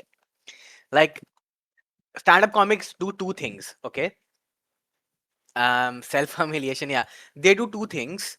They bring out truths that everyone knows, but no one notices, okay? So stand-up comedians often find truths like that this is so weird. Why is no one talking about it? And then they talk about it. And the other thing they do is that they make something small very funny by imagining it. They're like, oh, like this person is has a big ego. They have such a big ego that when their mom calls them, they do this, or when they were born, then the doctor was the one that like paid them for the surgery or whatever. Like you've seen those comments, right? Like so, imagination is one way, and the other is like they basically find something truthful or something that people are not talking about, and they bring it to light. So a lot of socializing and the fun in socializing is that only, like where like there is a person and they feel nervous, so you will be like, look, it's like he's gonna piss his pants, and then everyone starts laughing, because maybe like there's a girl who walked in and the guy became nervous suddenly, and like people like, hey, look. So it's like about observation. So stand-up comedians observe, and socializing is also about observing things that like are true but not obvious, and then using imagination to exaggerate it. Okay, that's basically what stand-up comedians do. Now let us look at an example of this. And by the way, like you can apply the same thing in poetry also. Okay, so see this. I'll not I'll not type like play the whole of it, but My presentation is called God's you will get the idea. Mistakes, how I would make our bodies better. Yes. Right now, many of us in this room Graphic. have millions, billions, even trillions of these tiny bugs squirming and swarming. So I started thinking about this and I realized there's got to be a better way. Well, first of all, it's a numbers game. That's why we do it. Okay, our bodies make trillions of these disgusting bugs because it wants to hedge its bets that one of them will be healthy and viable and create a new life, okay? But why work harder when you can work smarter? I propose that our bodies instead put our energies towards making one perfect, huge sperm. It would be flawless every time. It would be roughly the size of a small worm. We can call it a squirm. A small worm. A swarm? Or a small snake, kind of. Small snake? And you would kind of writhe around and flap like when you catch a fish and it's on the boat and it's just kind of like... Why does it have to do that? Yeah. You don't have to worry. It will still be wet. That's still part of it. I wasn't worried about worried. We have different desires. It would be covered in fluid. That's still part of it. I'm not Thank getting rid of that. God. That much fluid. Let me explain why this is an improvement. Now, first of all, I don't mean to brag, but I am gay. So, and I know that I'm speaking from a position of privilege, but I personally have never had to worry about a pregnancy scare. But I know that many people out there have. But with the squirm, you wouldn't have a pregnancy scare ever again. You could rest assured with certainty that the sperm had been fished out and disposed of. Wait. Out of what? Where is it? In Are the trash. dick holes still the same size? Where is it hiding? Let him cook. Let him cook. If it's flopping, do you have to kill it? It would die in a matter of minutes. Oh my minutes. Toss it in the thing, down, turn on the garbage disposal. I see some people nodding. Who? I'm also a queer man, so I understand. Right. Mitten hands, that was obvious. We don't have to talk about it. No. I hate that. Now, I don't like that at all. if you look at this table, you'll see the three most commonly understood states of matter in our world. We got solid, liquid, and gas. Now, these things also represent the forms of things that we both consume into our bodies and expel from our bodies. What I mean is solid. You eat food and you poop poop. With liquid, with liquid, you drink water, you pee pee. And with gas, you of course breathe air and you fart farts. There are some additional ones in the liquid category, of course, because you got cry, tears, bleed blood, cum, drool, drool, expel diarrhea. I've seen all these bands play live. These are all fine and good. But there's one thing that's actually more prevalent in our universe than solids, liquids, or gas, and that's plasma. This state of matter is mostly found in stars and stuff, galaxies, nebula, lightning, okay? But we don't consume it into our human bodies, and nor do we expel it. So what I propose is something with plasma. I don't know what this would really look like yet. I'd love to brainstorm it together at some point. I just know that it would be really great if we could both consume a version of it and expel it. We have plasma in our blood. The plasma in our blood isn't a plasma. The plasma in space was named after that. Yeah. Okay. So you get an idea, right? So stand-up comedians, like exaggerate things, or they bring up something that everyone knows, and you know, make it obvious or put a twist on it. So why is it useful? Because a lot of times, like let's say you're just hanging out with your parents. Okay, you're on a trip. You're coming out, like you know, it's like it takes 1 more hour. You are in the car. It's 1 more hour till you reach your destination. Everyone is bored. What do? So like you can take some simple thing someone said and like you can make it funnier. You can use your imagination, right? And that's the idea, that like poetry it's a tool to expand your imagination. And just like a stand-up comic, poets also are very good at observing and finding out truths and putting a twist on things, right? So let's play a game, okay? And this game can be very fun. So for example, I've played this game with like my cousins and stuff. You know, Aradhya, who he's in the server, by the way, like so he didn't come today. But I'll give you an example of like when we were playing together. So wait, see the chat, okay?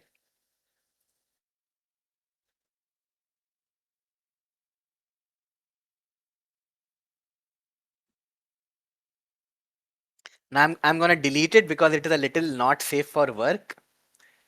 Okay. But before I tell you what this is the same game that we'll be playing. Okay, hi Hannah. Hannan. Hello, hello. Hello. Yeah. So we're just playing different poetry related games and also looking at how it can help us in like day-to-day life. So in this game, what we do is we start with one person and that person writes two words. Okay. And then the next person will write three words and the next basically it will be like the next line of the poem. Okay, so we'll go like in the sequence. So Aryan will start, then Eva, then Dhanush, then Hanan, then Karl, and like that. And the idea is that every sentence that you write should be standalone. Okay, no, try not to make it NSFW. I will give an example of what I was doing it when I was playing with my cousins. That is not safe for work, but try to keep it like not that vulgar, like a little bit is fine. So so here is the example. Read it. I'm gonna delete it later, but yeah. Uh, wait, why isn't it pasting? Oh yeah, okay, sorry, I did paste it. Okay, so don't judge, but but do you see the pattern? Okay, the pattern is like two words, three words, four words, five words, six, seven, eight, nine, like that. Okay, yeah. So I'm gonna delete this shit. Yeah. Okay. You get the idea. So your job is to have a good imagination and work with other people. So yeah, it's like the sentence game that we usually play. Okay, so Aryan, start. Write two words.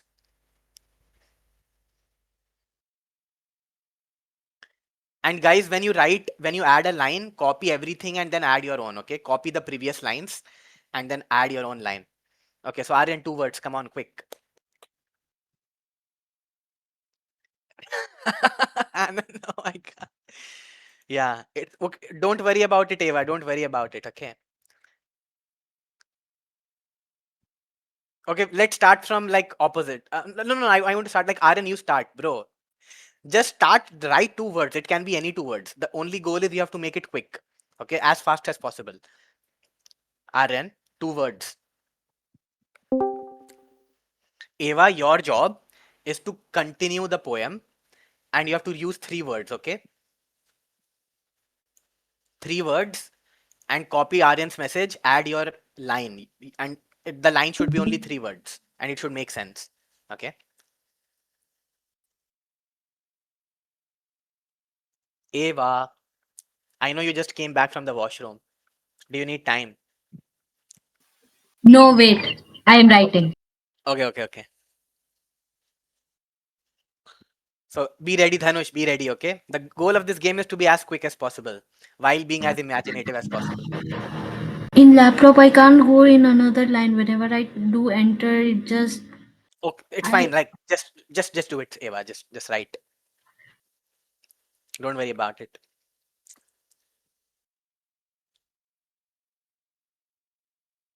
Yeah, it's okay, Dark. Let it be right now.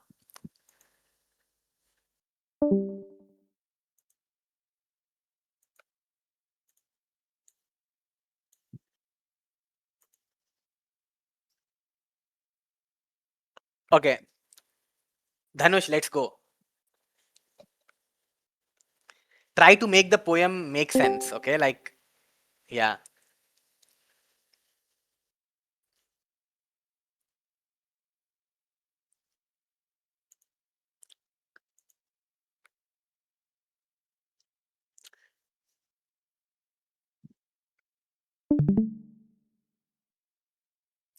After this, Hanan, it's your turn.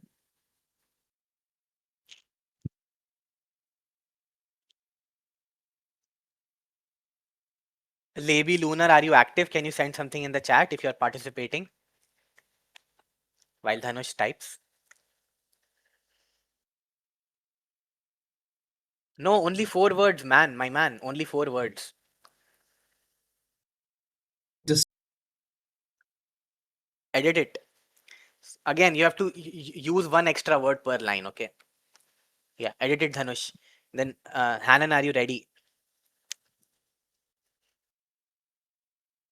Let's go, Hanan. Your turn.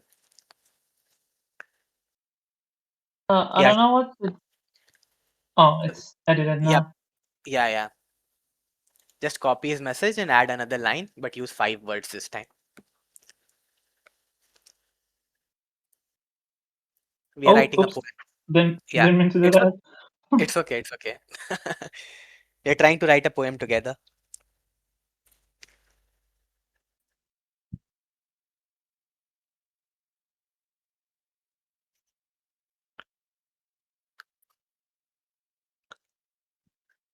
Okay, Lebi didn't say anything, so Lunar, you are after Hanan, okay? You have to write 6 words.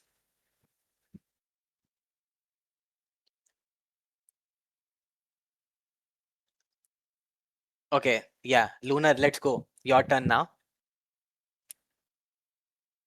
Also, try to understand like whatever these words mean, like the meaning of the poem, whatever you can think, try to continue that meaning.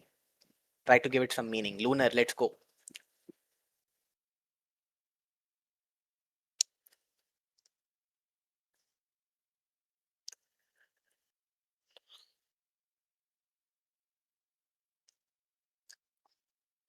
Yeah.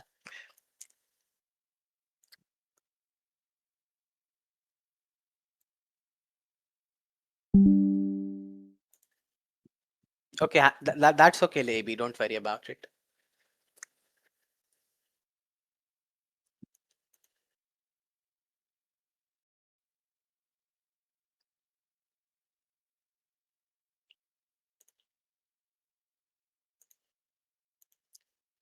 Quick.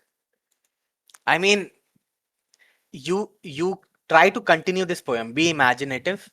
You have to use 6 words, okay? Lunar, come on, be quick.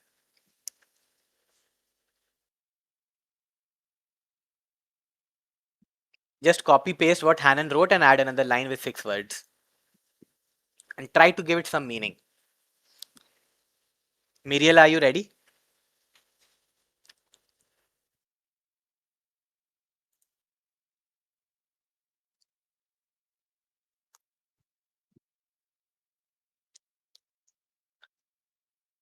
Lunar, should we skip you? Do you want to be skipped? Are you like completely nervous and not able to write?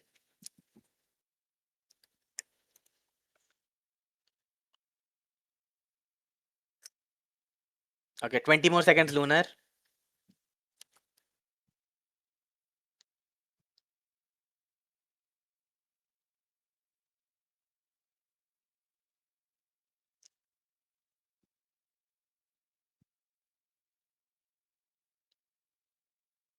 Nice. But it's only 4 words. Make it 6 words, Lunar. Come on. Edit it. You can add like something about after the stars.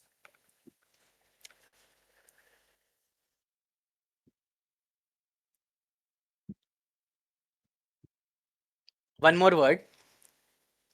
6 words, 6 words. Miriel, your turn. You can start working on it. 7 words, Miriel.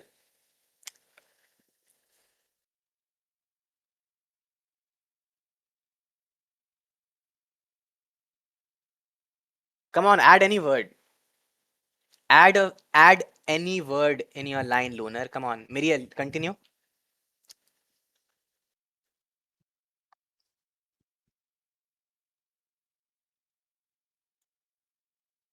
Okay.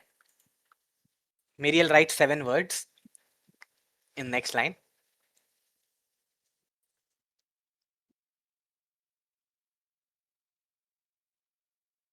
May next to anything.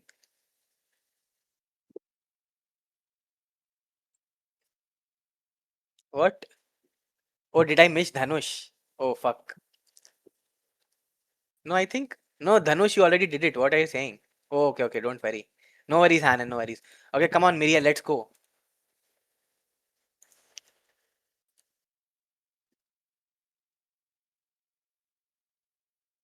After Miriel, it's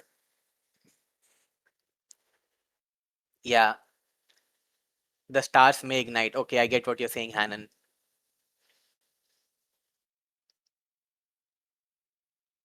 Raghav, are you ready?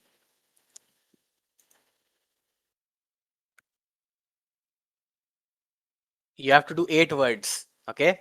As soon as Miriel writes it, try to understand the meaning of the poem and then 8 words.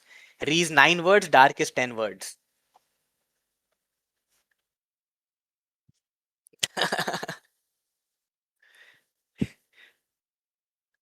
What you guys are also more fluent, so it will be fine. Okay, Miriel, let's go. 7 words. Yeah, we'll try as quick as possible.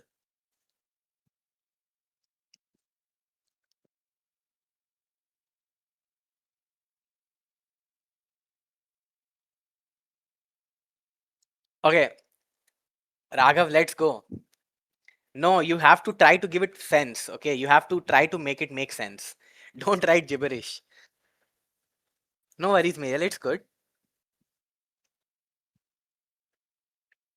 Wow, Levi is also playing. Levi, wait. We will add you in the queue, okay? I'll add you after Raghav, okay, Levi, after Raghav. Raghav, do Miriel's thing. Yeah, Levi, what? Just wait. Oh my god.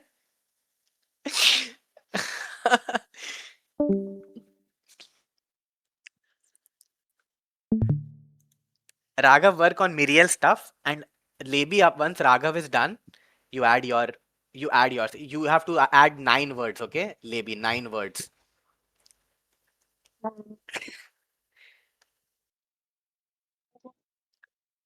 Yeah,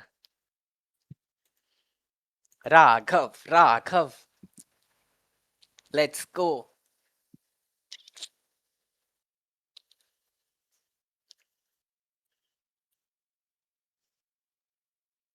8 words, Raghav.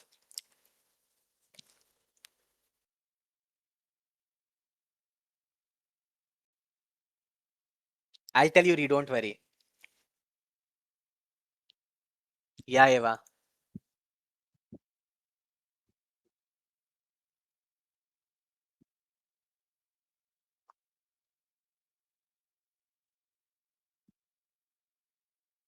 Okay, 10 more seconds.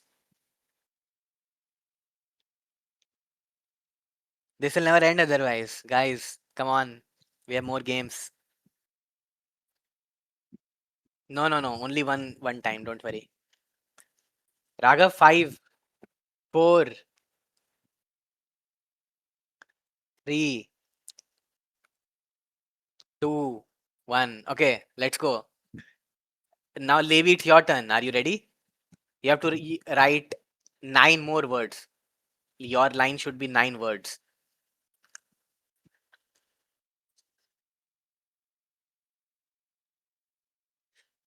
Bro, Raghav, you also did 9 words, by the way. Delete a word.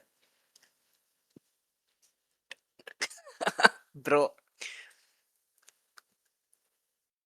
yeah.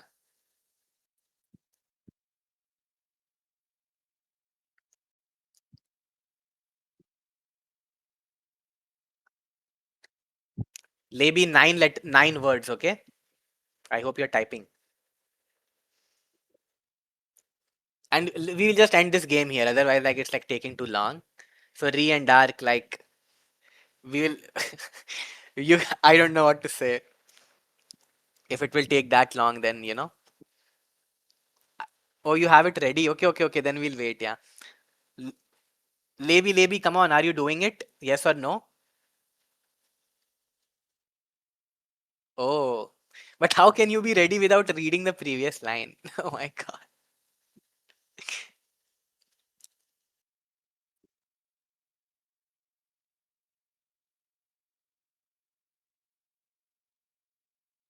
Okay, the theme. Okay, go ahead, Re. Just uh, Levi, I don't know if like, are you here, Levi? Just type it out. Whatever, 10 words, 9 words, whatever is fine. And Dark, Just, yeah, add one more and then we will finish it. Yeah, yeah. Lebi, are you here? Yeah. Oh, Lebi wrote it. Okay, okay. Add your line after Levi's line. Let's go.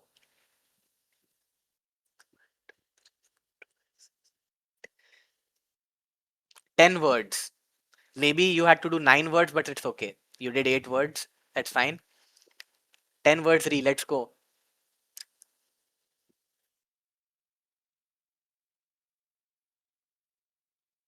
She skipped yours. Oh, also add Raghav ka line. Okay, Lebi forgot that. No, wait. She's writing her own version. Oh my god. Just continue after Raghav. Add the last line from Lebi, and then your add your line Re. Okay. Look. Copy paste Raghav. Then add last line from Lebi. Then add your line. Okay.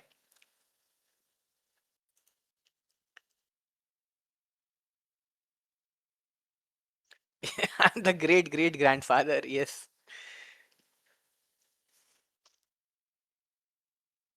Sorry, guys, if it's getting. Should we continue? Should we continue or should we move on? It's up to you guys.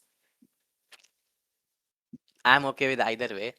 I just don't want you guys to get bored and like, do like have the workshop run very late. Oh my god, Levi. uh, yes, okay, Hanan, thank you. You can add your line to what Hanan just sent.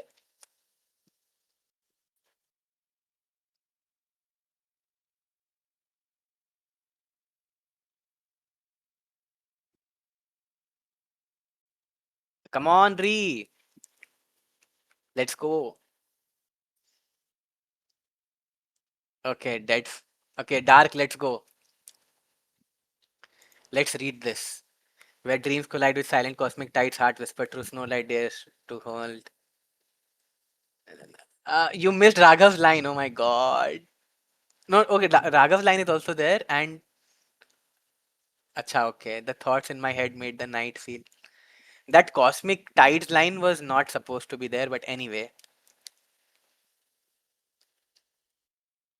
Dark. Just add to whatever rewrote.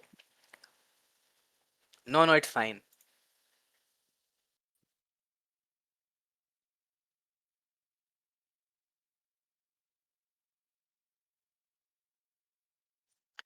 Raghav writing like like a Britisher, like dead fish in it, bro. Okay. While Dark is writing, so this is the next game, okay? And again, these games you can play with your cousins in a group. Like this first game is very fun. Okay, Dark like, oh, foul tarnished, I may fight till dark is the night. Oh, ho. Um, nice. Nice. Okay, so see, it was fun. Like, it's more fun if you guys like do it quicker. This took way too long. Like, it's not supposed to take this long at all. It should be like within 10 to 20 seconds maximum when you are speaking, and like 30 seconds when you are writing. That like 30, 45. But anyway, Dark, you did well. You wrote fast also. Okay, so the next game is this, okay? You have to take a song lyric and you have to add the word fuck. And the reason I say fuck is because like fuck is sadly or like unfortunately or fortunately the most diverse word in the English language. You can use it as a preposition, object, subject, adverb, verb, noun, anything. Okay, so you can use the word fuck, like fuck and its form, like fucking, fucked, whatever, for anything. And your job is to take a song lyric and change the meaning as much as possible. You have to change the meaning as much as possible by adding fuck or one version of fuck in every line of the lyric. Okay, is it clear? So this is like from uh Hotel California. Like these are the lyrics. Okay, what Pranshu, what should I join, Eva? Okay, so here you could write like on on a fucked up dark desert highway, cool fucking wind in my hair, warm smell of fucking colitas, like. So again, the goal is to make it funny. The goal is to change the meaning of the song, and obviously to also like just help with your imagination. Okay, so yeah, no, you can add it or you can replace. You can like replace one of the words, or like ideally you can just add it somewhere. You can add it anywhere, because fuck is so versatile. You can like fuck on a dark desert highway. You can like use the word fuck literally anywhere in the English language. That is the beauty of it. So pick a song lyric. Okay. What Eva? Why are you like disturb? What, unmute and say what are you trying to say, Eva? Join the game. What game? That poem game? No, no, we don't have that much time. Okay. So guys, choose the song. Choose which song you want, and then copy paste the lyrics from Google and make it funny and interesting using the word fuck. You can add it or replace one of the words in every line. Okay. Yeah, any song works. Any song works. Yeah, yeah, your choice. I gave an example of Hotel California, like, but it's completely your choice. Yeah, your song, but you have to send it. Okay.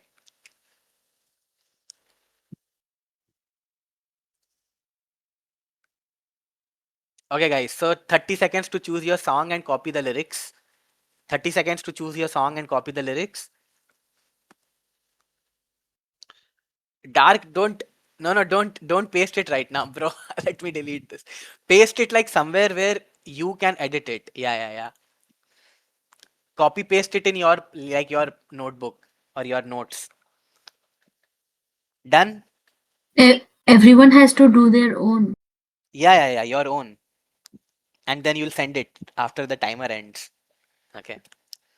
Yeah, okay. Picked it, copied the lyrics. Okay, you have it in front of you, the lyrics in front of you. Your time starts now. Okay, 4 minutes, guys. 4 minutes.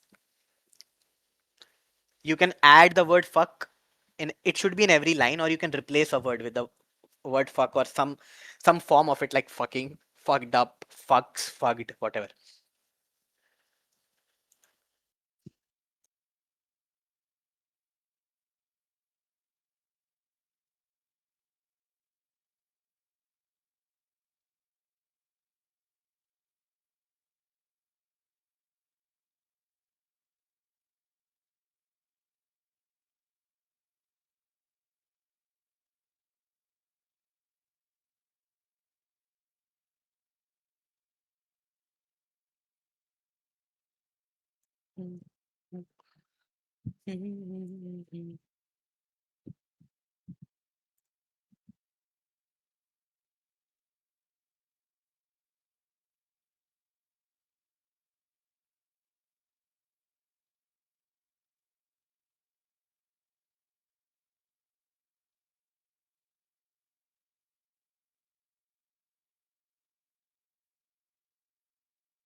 It's almost half times.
Okay, one more minute left roughly.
Okay, guys, time up.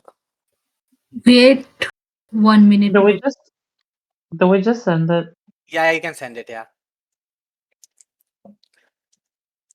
Let me read that. Being a fuck on the side, it might not appeal to fucks like you. Fucking around on the side.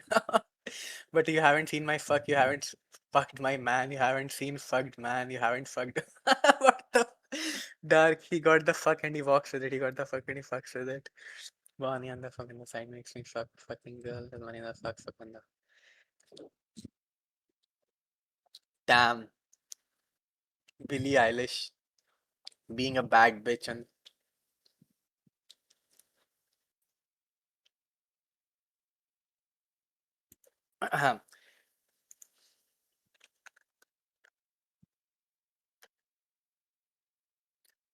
Um, okay. Hanan and your fucking mama.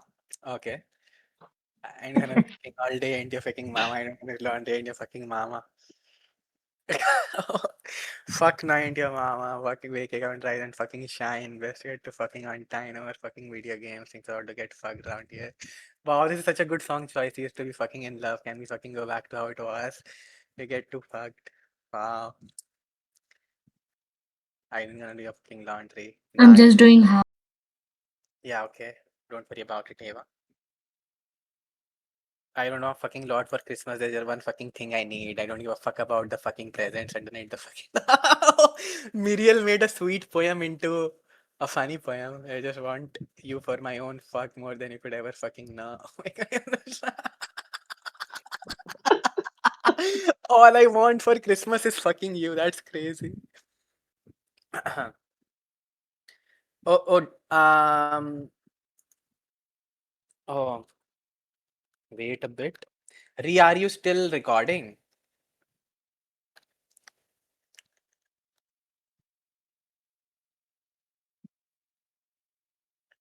Okay. Uh, okay, ego, fine. I mean, very sad, but what do I can't like, yeah, say anything. Okay. So, Re, please tell me not to fuck. We've been fucking here for. I fucked under your eyelids. What? Re, what? I'll fuck on the rooftop in the freezing cold. I'll watch the sunset fucking all your clothes. I. Oh, Sienna, fuck. Would have been fucking you. Would fuck just like you. Oh my god. Coming up on your corner, pulling out my fucking hair.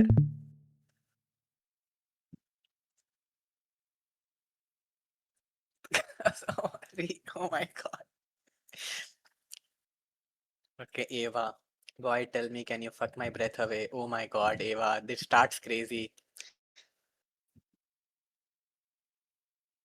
But I don't see the fuck a lot. Okay. Fucking Harleys in Hawaii, Hawaii. I'm on the back, I'm fucking tight. I want you to take me for a fucking ride. Hmm.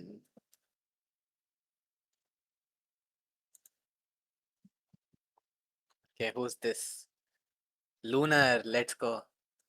Written in these walls are the fucking stories I can't explain. I leave my heart open, it stays right here fucking empty for days. She told me in the fucking morning she don't feel the same about us in the bones. I'll be gone tonight. Well, I've been fucking holding on too tight. The story of my fucking life. Yeah. You made it more sad. Like you turned like a normal song into a sad song. Like the guy is like mad and desperate. Yeah. No, it's pretty good, Luna.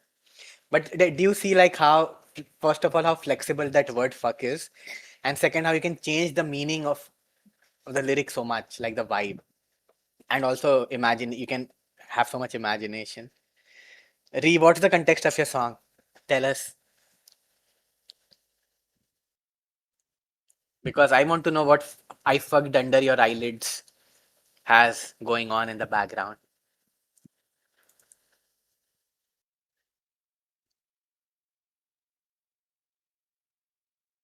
Is there imaginative daughter? What the fuck? Okay. Oh, Sienna, fuck would have been fucking cute. Oh my god, would fuck. You are little written. Oh, Sienna, fuck would fuck just like you. So a father or a mother is telling, like a father is telling her daughter, his wife, that our daughter would fuck just like you. What the fuck? Oh my god. Yeah. Or it's the female singing, but but that's even more crazy. Anyway, I'm deleting this last because it's like too much. But yeah. Okay, let's move on, guys. So the next skill, that poetry. Hope you enjoyed that. Did you guys enjoy that? Hope you didn't get bored. Like we were a little slow in game one, but yeah. Okay. So now the next skill that poetry is very useful to develop is synthesis. So like, what is synthesis exactly? So synthesis is, you can think of it as bringing different ideas together and formulating it into something that's sensible and like powerful, you know. Like this workshop is like a synthesis. It's not like I'm copying from somewhere. I'm read something, I've heard some idea from someone, read this about poetry, this, that, blah, blah, blah, whatever it is, like I've synthesized it into different sections, you know what I'm saying, and like into a whole like flow. So a little while more, Eva, little while more. So watch this. This is like pretty important and I would also say interesting. So this is again Jordan Peterson. If you come to our sessions, you would recognize him by now. If you could give one But he goes to different colleges and this guy asks him on advice. Okay, so let's listen to this. if you could give one advice to us how we could be able to actually put our opinion out there and to actually make people listen and not to cause some mindless conflict with just yelling, what advice would you give us? Learn to write. I'm dead serious. Like, I'm dead serious about that. Because writing is formalized thinking. And so the way you write is, first of all, you need a problem. Because why write if you don't have a problem? Okay, so writing is formalized thinking, and the first step is decide on a problem. What problem are you trying to write about? This is good advice if you're just writing an essay, by the way, for your classes. Is like, pick a bloody problem that you want to write about, because otherwise it's false right from the start. It's up to you to engage with the material until you find something that grips you, that you desire to investigate. Okay, so you need a problem. Well, the next thing you need to do is, well, you need to have something to say about the problem. Well, so reading is really good for that. Read as much as you can. Get your hands on that addresses the problem.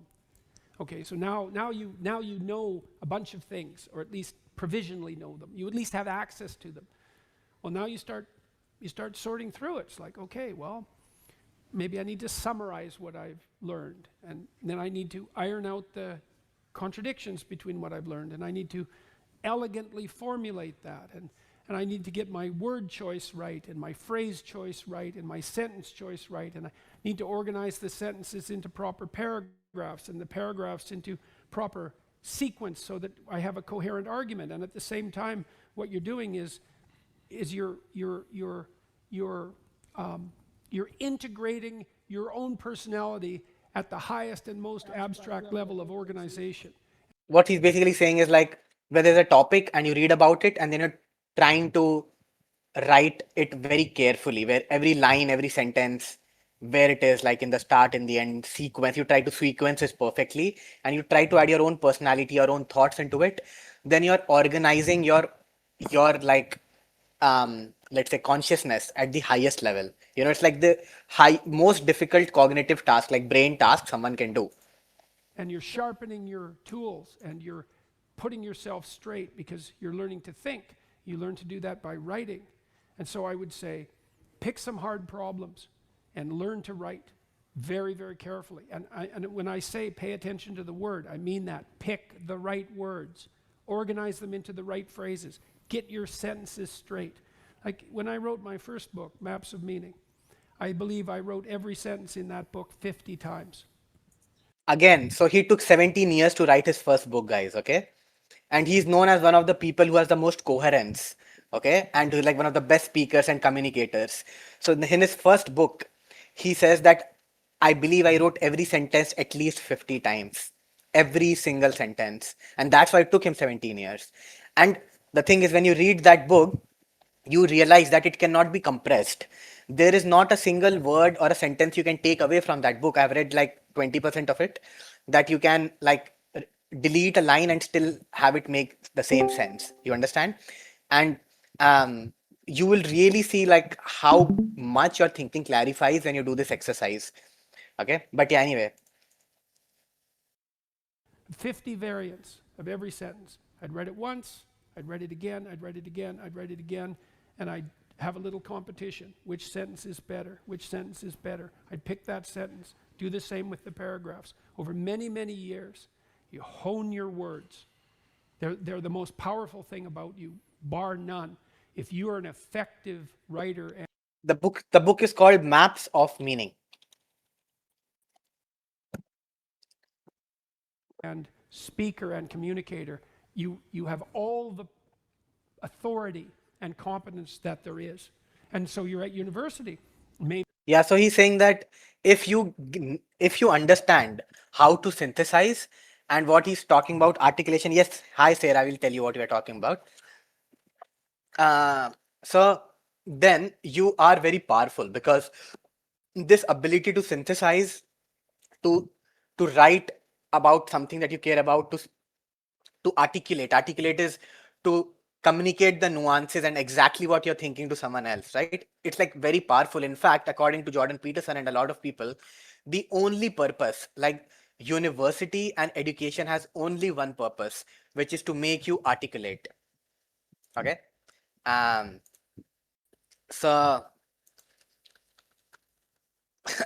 Hannah is new to the server and she gets confused that this is general chat or event chat. So like ignore if she's messaging something she gets, and then later she apologizes. Anyway, so the what I'm trying to say is like people like Jordan Peterson repeatedly say that today we focus a lot on sciences, okay, like physics, chemistry, and like business and whatever.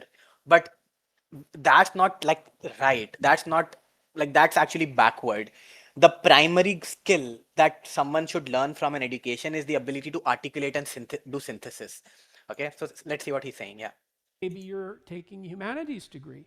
Well, what's the humanities degree for? It's to teach you how to think. You learn to think by writing. Now, there's more to read, to speak, and all of that, but the best thing you can do is read and write every day, couple of hours every day. Write about things you find important and see if you can discover what you believe to be true. And that'll build you a foundation. And it's unbelievably practical. Like if you look at people who are phenomenally successful across life, there's various reasons, but one of them is that they're unbelievably good at articulating what they're aiming at and strategizing and negotiating and enticing people with a vision forward. It's like, get your words together, man. That makes you unstoppable. And that Right, so get your words together, it makes you unstoppable. Really, like if you have to be a leader, like to be a leader you have to make people believe in your vision, and you need articulation for that, right? One more better way to add to this word is recall. You will say a sentence and after that speak on the last word of that sentence. Repeat it like 5-10 minutes. You'll be able to find words. You will say a sentence and after that speak on the last word of the sentence. What do you mean speak on the last word of that sentence? Like you're saying like I say a sentence and then whatever the last word is, I start to like speak about it randomly. That's what you mean.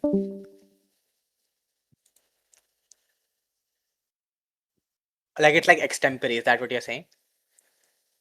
Okay, got it, got it. It's like Antakshari. Like if I say, so for example, now I'll try to speak on the word sentence for 5 minutes. I get it. Okay, okay, understood. But yeah, so you guys get an idea. The point is, it's like actually super, super important to be good at articulation and synthesis. And I'll put a quote. I forgot to put this quote. Oh, Hanan is going. Okay, wait. So read this quote, guys. I'm putting it in the chat.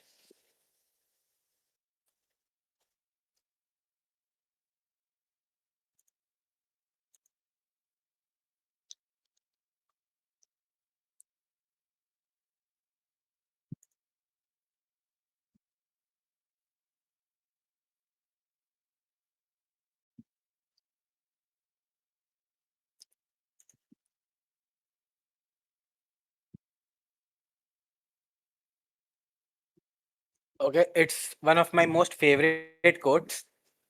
And if you read it, basically what he's trying to say is that it's actually a privilege for us. Like the humanities education, the stuff that he's talking about, like, okay, like imagine the world is fighting a war right now. Then you won't be allowed, like the schools and universities can't afford you to read about poetry and English and articulation. They'll be like, study math so you can do engineering and build us the next weapon. Or if you are in a very poor country, like you're in Africa, then poetry is not useful to society. Like there's much more important issues, like people are dying of hunger there, right? So they will want to build like irrigation canal and like infrastructure and stuff like that. So the idea is that if you're living in a society, which you are, if you're here today, then your background, your parents, your society is already to the point where you have the privilege of studying something like poetry, art, music, architecture, and stuff, right? It's like a privilege. And actually, that's how you can think of as of education also, tiers of education. Like mathematics and philosophy is like basically truth, the study of truth. Those are the bottommost tiers. Like STEM degrees are the bottommost tier of education. If you have studied STEM and engineering, you have done just like the bare minimum education. Your education has started, not ended. Because above that you have natural history, navigation, commerce, agriculture, like business, economics.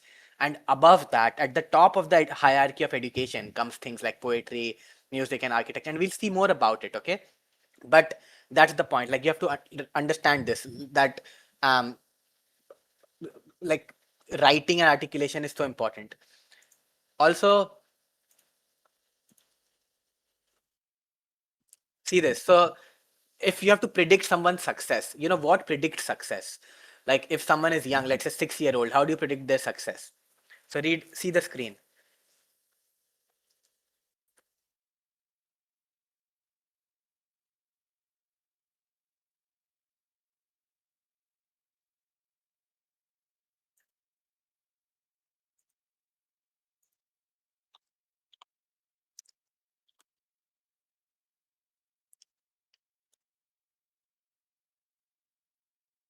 Yeah, so reading, which is related to articulation and what like he talks about, it's like 80% of your educational job. Like if you have a child and by the age of 6 or 7, he can read and write in English or Hindi or whatever, like especially English, then your job is done. 80% is done, right? So anyway, point is that it's important. And most poets are actually thinkers and readers at heart. So if you look at like the history of people who write poetry or history of like a lot of poets start by journaling, or they're like very prolific writers and readers, and that's how they become Poets. What? Why is it not working? Anyway, okay. So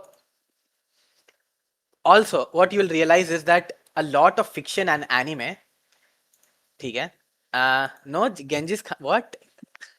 No, Genghis Khan had another strategy. He had the strategy, Sarah, of uh, conquering lands and letting more people live, but the people should be his descendants. Like they should be related him by bloodline, so he can control them. But he didn't want to kill half the people, right? Or am I getting it wrong, Sarah? Somewhere. Okay, so if you have watched Naruto, if you have watched Attack on Titan, if you watched Harry Potter, right? Um, a lot of the stories are actually wars between philosophies. You know, like if you watch Naruto, the final, like without giving like a spoiler, the last final war of Naruto is the philosophy of, do we let everyone live and make their own decisions, let them have their own agency and find happiness in this world full of suffering? And the other side of the argument was that, should we hypnotize every single person on earth in a simulation? Like, should we hypnotize everyone in a simulation where everyone will be happy? Like, they'll be hypnotized into happiness. They can't control anything, but everyone will always feel good emotions and all their dreams will come true. It will be like a illusion, you know? So, permanent happy illusion or a world full of suffering where people can make their own decisions. That was, yeah, because there were a lot of wars, Sarah. So, so Attack on Titan actually is also the little, if you have watched Attack on Titan, it is the exact same philosophy too. So the final battle of Attack on Titan is also about this, that is it better to live in a world full of suffering and make your own path and find meaning in it? Or do you let some other entity like hypnotize and control you and live in a simulation? Okay. And by the way, there's this very cool video. Okay, I'm sorry if it's getting boring. Hoping that But see this, 16 Indian philosophies explained like strategies in a game. Okay, super cool video. It will teach you so much about Indian culture and stuff, and just like very interesting. This channel in general is also very interesting. Um, how many of you know this guy, Amish Tripathi?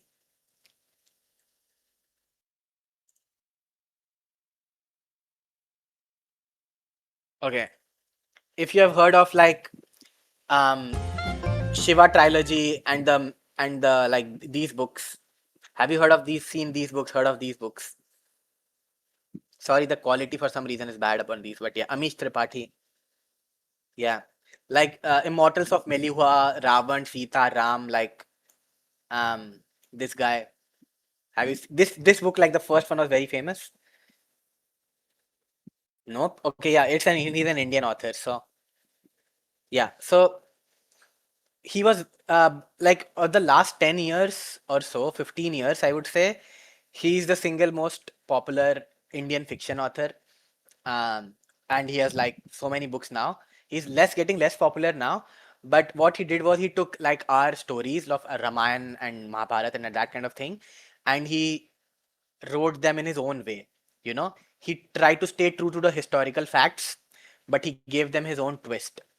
So if you have to hear what he has to say, They were said, the words or something yeah. in there. True that. Amish, what attracts you most in the epics? The philosophy, the plots, the relationships, the time in which they were set, the words, or something completely different? I find everything in our epics fascinating, but at the heart of all our stories, and our, the books on our spiritual traditions, our texts. Mhm. If you see it as a graduation course, then the Ramayana and Mahabharata are only the first standard. It's the entry into it. And of course, one can go deeper and deeper, and at the graduation and post-graduation level would be the Vedas, and the perspective that our ancestors had on all these stories was the most important part in it. The heart of it was the philosophies.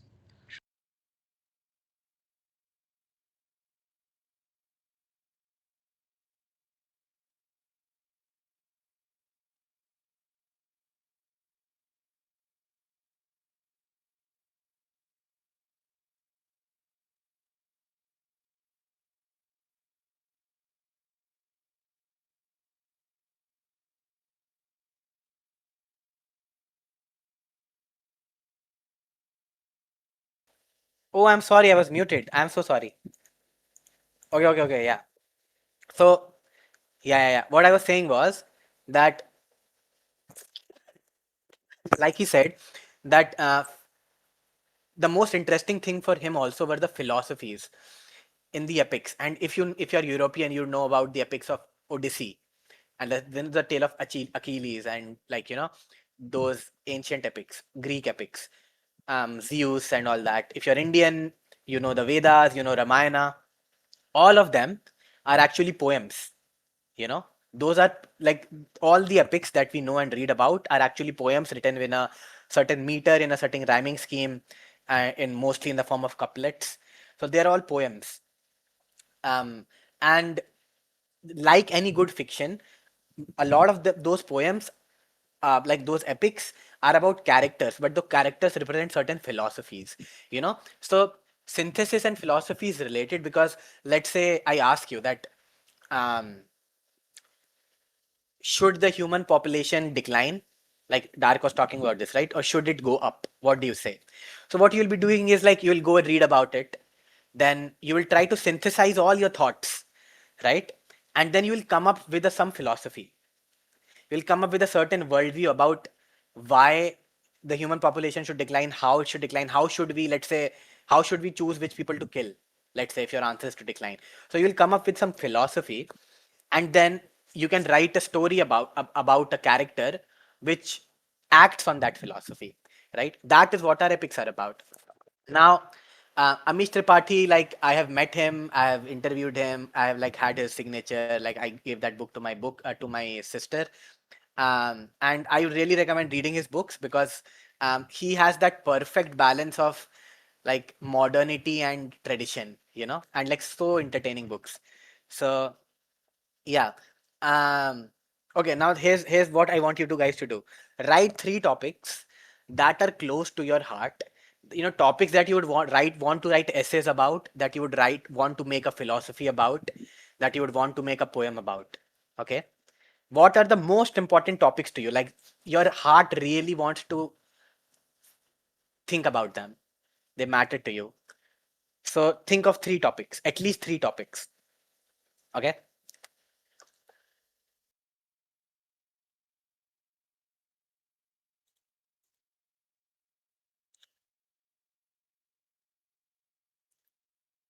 Yeah, I got very lucky actually with him. Yeah.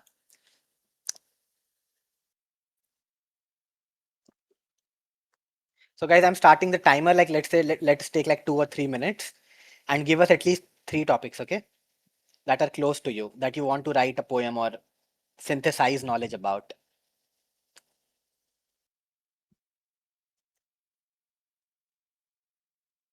Okay.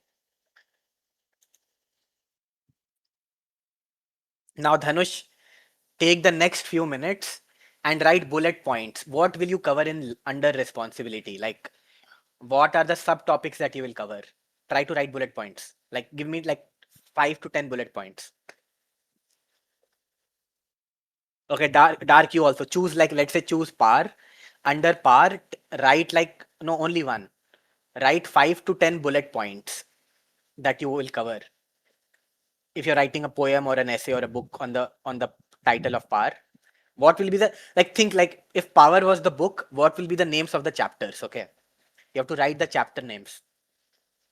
Same for you, Dhanush.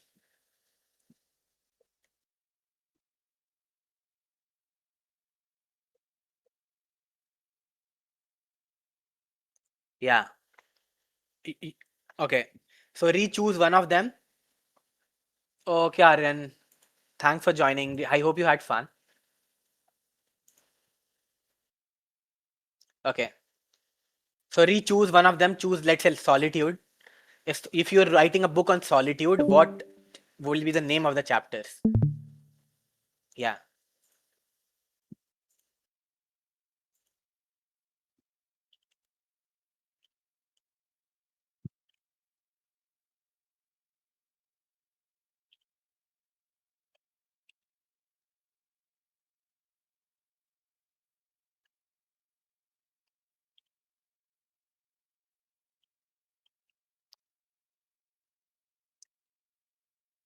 Ooh, nice, Sarah. So cool. Okay, so Sarah, choose one of these topics and write 10 subtopics for it. 5 to 10.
Okay. So again, guys, you have to choose through 3 topics that you feel really close to, and then pick one of those topics and write 5 to 10 subtopics. Okay. Power left, type of power, political power, power of wealth. Okay.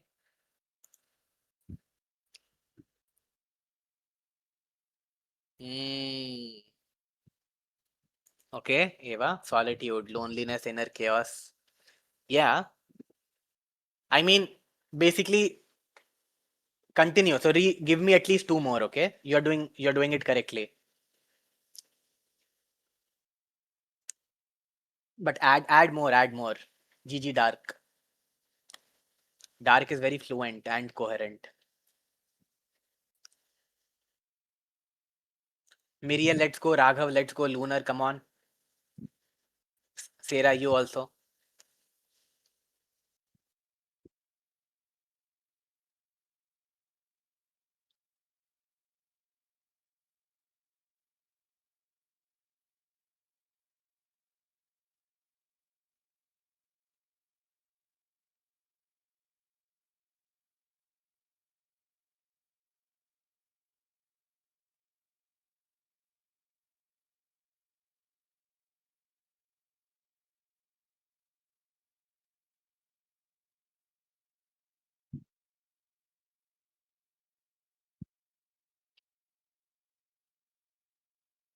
Okay, AFK.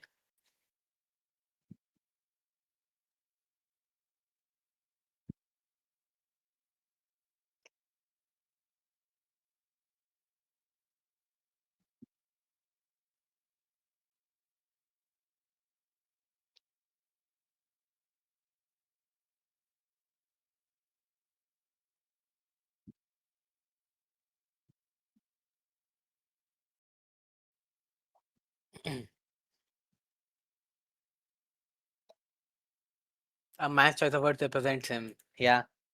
Okay, guys, come on. 1 more minute, okay? For this.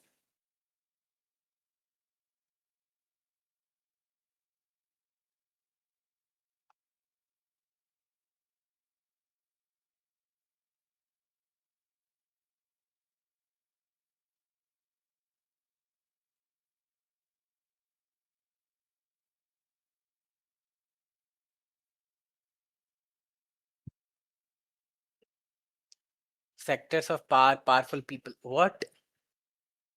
Who controls the world? Okay, okay. Powerful people by face value, governing systems. Okay. Okay. Yeah, makes sense. So now, like, this will be like a homework, okay? Try to write a poem and include all of the ideas that you want to um in a poetic format. It doesn't need to be rhyming or anything. Not right now, like as homework, okay? Dhanush, yeah, okay. Nice, nice, Dhanush. Okay, doing everything. Okay. Responsibility without love feels like suffering. Okay. Nice. Okay, so I hope that got you a little bit more closer to the soul. But yeah, it's your homework to write. Like you, next step is this: that for each of the subtopics, write everything that comes to your mind, and after you have all of that, read about it. Like ask AI that give me like, the best ideas about this subtopic for every subtopic, and then sit and try to write a poem. Okay. Okay. So now the next skill that poetry gives us, and we are almost done. Okay, don't worry about it. Is it helps you make sense of reality, um, and it's kind of related to synthesis, like synthesis and creating a philosophy about something. But even life in general, like so think if like all your philosophies combined make you the person who you are and give you the worldview, right? So poetry also helps us like how to combine and adjust all the philosophies. Like one philosophy is about power, one philosophy is about love, one philosophy about something else. How do you combine those philosophies? Now let me ask you this guys, so you know what romance is, right? First of all, define romance in one line. What is romance?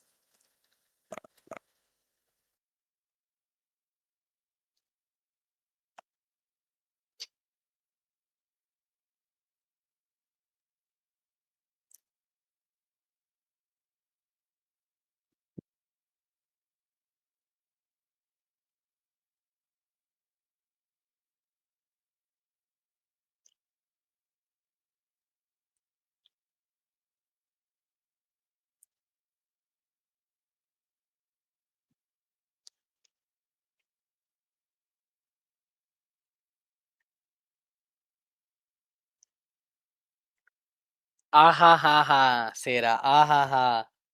So beautiful.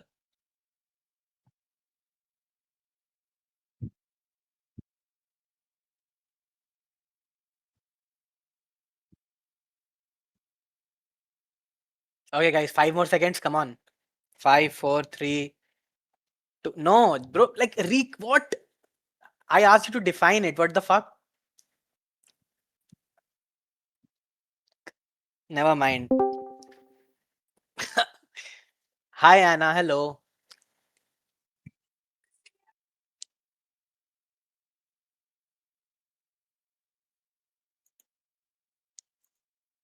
So we are like doing some poetry games and also learning how poetry can help us. So right now, I've asked everyone, how do you define romance?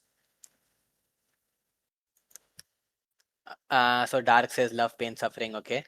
So if you read the screenshot, like what Google says, so see the third and fourth definitions.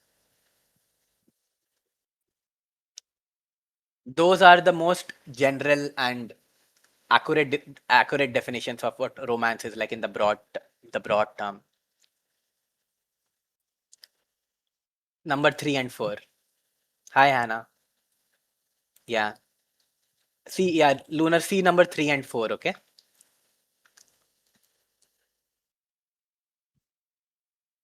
Okay. So now here's the question. You know about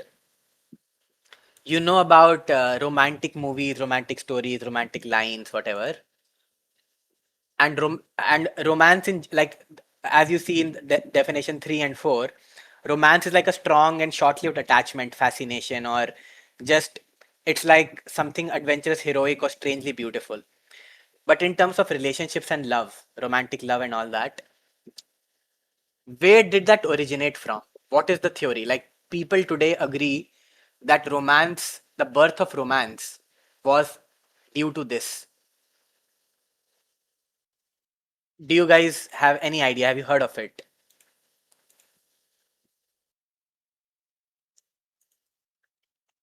Origin of romance in love, Dark. Do you know the origin of romance in love? Like there was a certain point in human history where was not a thing. Like people married for like love was a thing, and practicality was a thing, but romance as a concept was not a thing in the world. How did it originate? Especially in the context of love and relationships. So here's what it's widely believed, that the medieval knights, the knights, especially in the country of France, in the like 13th to 16th century, something like that. Um, like all um, agrarian or like feudal societies, like basically where there's a king and then the king has a lot of noblemen, nobility, right? And then there are tradespeople and then they're like farmers and peasants. So what used to happen was that all the girls, all the women wanted to marry the king and the princes and the nobility and the ministers. Then the other people of the society, like the knights, the knights used to go to fight wars, but they were not as rich or as high in status as the kings and nobility. Okay. So the French warriors, the knights, they started the concept of romance, what we know today as romance, like giving flowers. So, like, if you are a girl and you can choose between a prince or with a knight, so the knights start to write poems for them, or give them roses, or describe their beauty, or like, or whatever you can think of being romantic. And in a way, they were differentiating themselves because they cannot give more power or money to the girls. So, romance was a tool invented by knights and other sections, primarily knights, but even the lower sections of society, to get women to like them. And them not just wanting all the prince and the kings and the nobility. Okay. So now this didn't spread too much and this was not formalized. But um, let me show you a video about like the proper, so romanticism is a movement. Okay, so around 17th 18th century, romanticism started as a movement, but no one called it romanticism. Yes, that's why the phrase a knight in charming armor comes from there. Yes, that's exactly right, Sarah. Yeah. So, so after all this happened and the romantic movement started, so a lot of stories became forming. So stories where there was a knight and he saves this woman, and these phrases like knight in charming armor, all of these are popularized due to the stories and the poems of the Romantic Age. Right?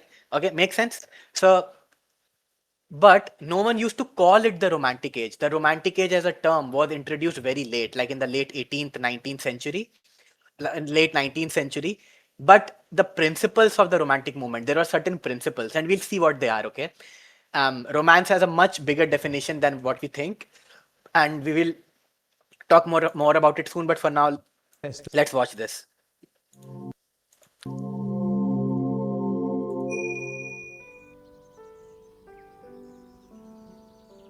In the history of English poetry, the early years of the 19th century mark a truly great period of creative achievement.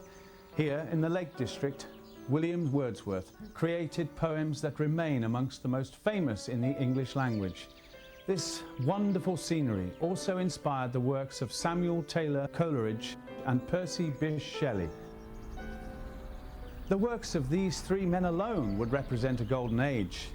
But the early 1800s also produced enduringly popular verses of John Keats and Lord Byron. Together, these five great masters defined England's poetic contribution to one of the most stimulating periods of European cultural history. They were the English poets of the Romantic Age.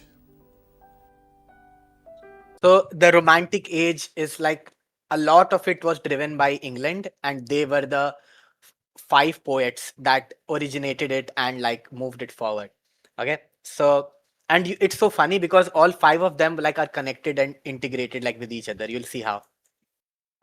The main thing about Romantic poetry is that it did introduce the personal into poems. Before that, poetry was rather formal, and there were a certain number of poetic subjects that you wrote. Yeah, so before romantic movement and the concept of romance, you only wrote about certain subjects, and you didn't write poems about yourself, your own life, the small things in life, like Shakespeare and stuff. But romanticism changed all that. About and other subjects you didn't. It opened the range of poetry very much. And of course it opened the range of language, more normal language about ordinary people, in the case of Wordsworth particularly. Yeah, so the second key point about romanticism is that they didn't use very weird words and language. Like Shakespeare is known to invent a lot of words and use very tough words. Like it's very hard for a normal person to read Shakespeare. But the idea of romantic poetry is that you use the everyday common man's language and anyone can read it. That's the second thing, okay? One of the themes of the Romantic Age is the freedom of the individual. And obviously this arises from the fact that it was an age of revolutions. Poets were very interested in imagination, the capacity of the human mind to create, which was conceived of as a godlike power. And a lot of people were writing about a spirit in nature. Sorry, I minimized it. Yeah, Eva, thanks for your great feedback. Bye bye. But yeah, thanks for coming. You came like after 7 or 8 months to any of our events. So nice to have you, Eva. Bye bye. Keep joining regularly. Okay. Poets were very interested in imagination, the fact that it was an Okay, so yeah, just quickly watch this. We'll watch like 4 minutes of this, but I'll not pause it the video now, but try to understand what romanticism is about, because the thing is that almost all poetry that you read today is derived from this. Okay. freedom of the individual. And obviously this arises from the fact that it was an age of revolutions. Poets were very interested in imagination, the capacity of the human mind to create, which was conceived of as a godlike power. And a lot of people were writing about a spirit in nature, seeing nature almost as a new religion in the face of waning faith in traditional religions. Shelley would call himself an atheist, yet he's a very, if you like, religious kind of mind. Wordsworth was called by Coleridge a semi-atheist, and yet it's he, above all, who gives us intimations of immortality. So that's kind of probing of things, looking at them in a new way, giving the individual certain freedoms and responsibilities. That's all to do with Romanticism, and the idea that the unconscious is as important as the conscious, the little unremembered things of kindness and of love. All that comes together with a new kind of energy. The French Revolution of 1789 was an event that changed the history of the world. Politically, it led on to the age of Napoleon Bonaparte and a European continent engulfed in conflict. Culturally, the ideas that underpinned the French Revolution also came to spread throughout Europe. Many creative minds of the time were impressed with the writings of Jean-Jacques Rousseau, a philosopher whose emphasis on the liberty of the individual profoundly influenced the views of the revolutionaries. Many artists also admired Rousseau, especially his emphasis on the value of individual feeling and emotion, summed up in the phrase, "I felt before I thought." This admiration was reflected in... Okay, so let's stop here. Basically, the key phrase, okay? Napoleon's letters, yeah. The key phrase that a lot of romantic poets took inspiration from was from this philosopher called Jean-Jacques Rousseau, and the phrase was, I felt before I thought, okay? So romanticism is about feelings, about the little things in life and stuff like that. So now the funny thing is this, that out of these 5 people, we have two pairs of besties. Like there was like A and B were besties, C and D were besties. Okay, so they're all kind of like living together. They kind of knew each other, and they even have written poems together. Okay, but anyway, let's come back to this. So now here's an interesting thing that okay, before we move on, I want to ask you, what's your favorite poem? Can you like find the name or the link and put it in the chat? What's your favorite poem,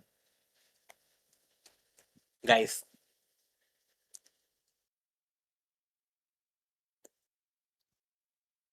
I'll put my favorite poem in the chat.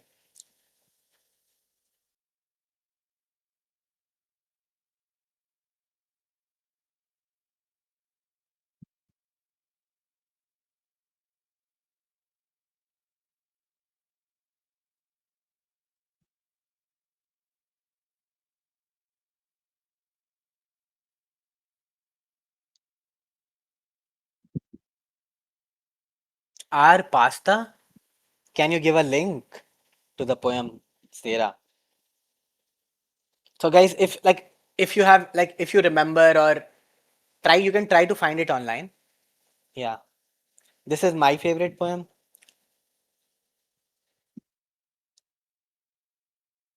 Dark Lunar Anna. if you don't have a favorite poem, it can be a favorite story also. Like, do you have a favorite story or like a favorite anime, a favorite movie? If not a favorite story,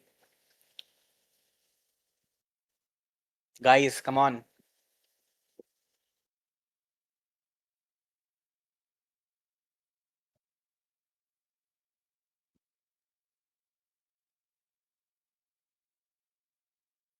Oh, past what the fuck? Pastafarianism. Okay, Dark.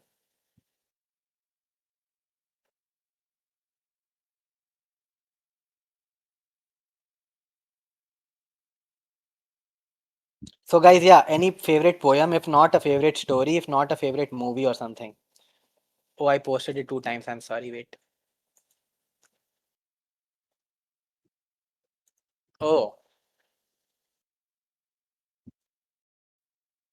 wow. Wow, so fun, Sarah.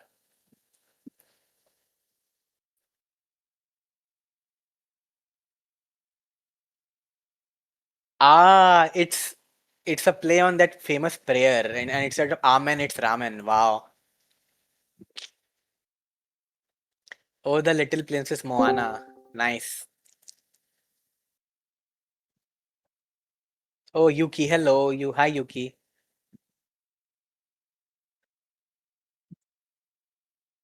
Hi.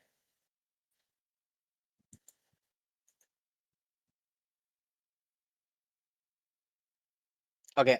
So we are not gonna. So guys, I'll wait for a little more. Yuki, do you have any favorite poem or story? Can you tell us the name? That's what we are doing right now. It can be like a favorite, like TV series or movie or anime also, but ideally like a poem or a story.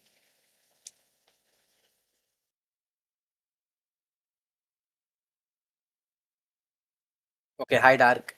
Yeah, any favorite poem or story, Dark?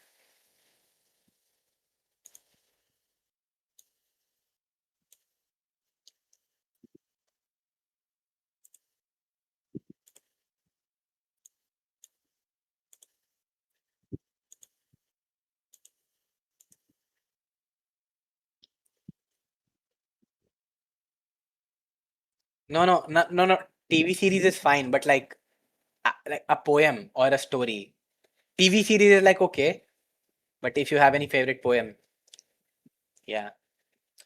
Oh, nice. By Yeats. Okay, Miriel.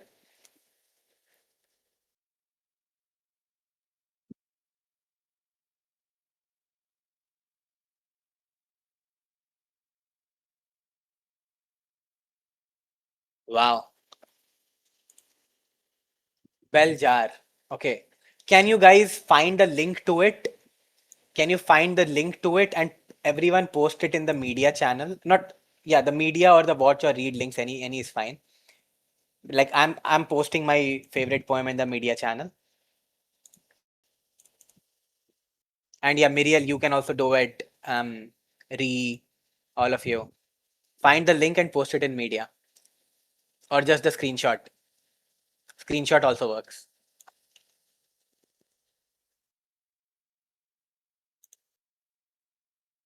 And you can write your favorite poem there.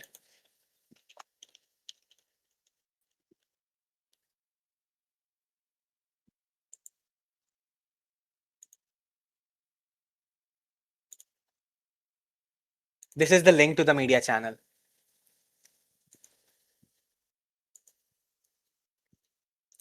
And I please try to find the link or at least like the name of the poet so we can find it. Yeah. Media channel dark. Okay. Can you go and write it there properly or give the link? Miriel and Ree and Sarah, please, you also do it. Just so other people can read it later, and find it. Quickly, quickly, then we move on.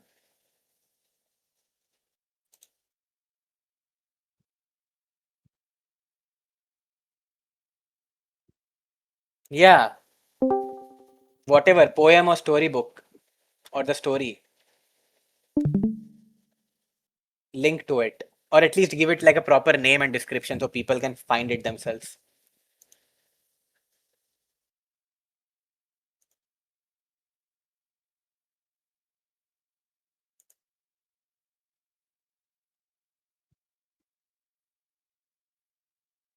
Okay, guys,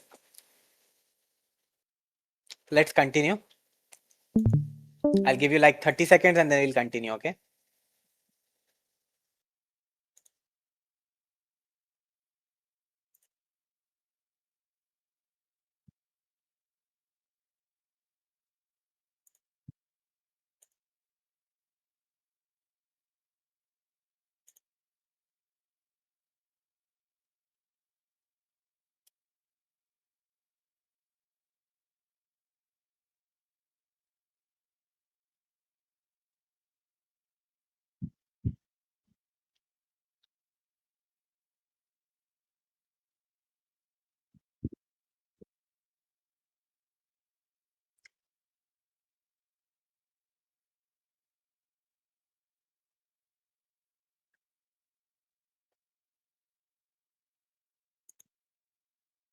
Okay, the road not taken, okay. Okay. Nice, nice. Okay, guys, so we'll move on. So what we are looking at, what are we looking at? Okay, we are looking at what does poetry help us with. So one is, yes, poetry help us to synthesize our ideas and makes us like gives us our philosophy and organizes our thinking. But it also helps us makes a like, sense of reality, like all our philosophies together and like our whole personality. Not only that, what you'll realize it once you start to study poetry, what is more interesting is actually the lives of the poets themselves. So, for example, we looked at Shelley, right? Percy Bysshe Shelley, one of the five English poets, the Romantic poets. Now, let's look at this. See my screen. I'm gonna zoom in. So, Percy Bysshe Shelley, okay, the great English Romantic poet, he had a very famous essay called, like the essay is like 100 pages long, a defense of poetry. Okay, basically he wrote like what we are doing today in our session. He did the same thing, but he like went into a lot of length and history and everything, and like I've not even covered anything specific, especially from there.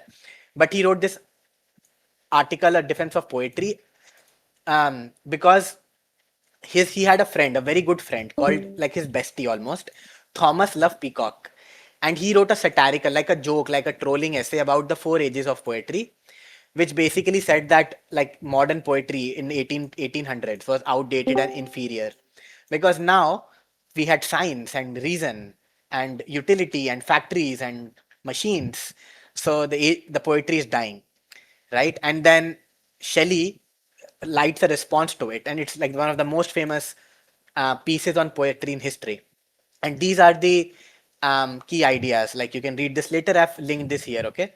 And this is the link for this one. So if you open it, like it has a lot of like it's a grok chat. You can scroll to the top and read it, okay? Now, I ask it a link. So I've linked it here. You can read the satire. So basically, what his friend wrote and the defense of poetry. You can read it over. Like you can read the full version over here on Internet Archive, and the summary you can read over here. Okay. But here's the fun part. Here's the fun part. He had a wife when he was, look, um she was 16, he was 19. So Percy Bysshe Shelley, the romantic poet, he was 19, he met someone, she was 16.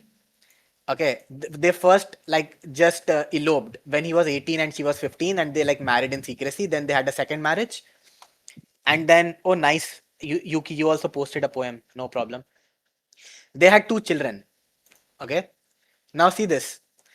In the summer of 1814, when his wife was pregnant with one of their sons, then he left her and went to marry someone else.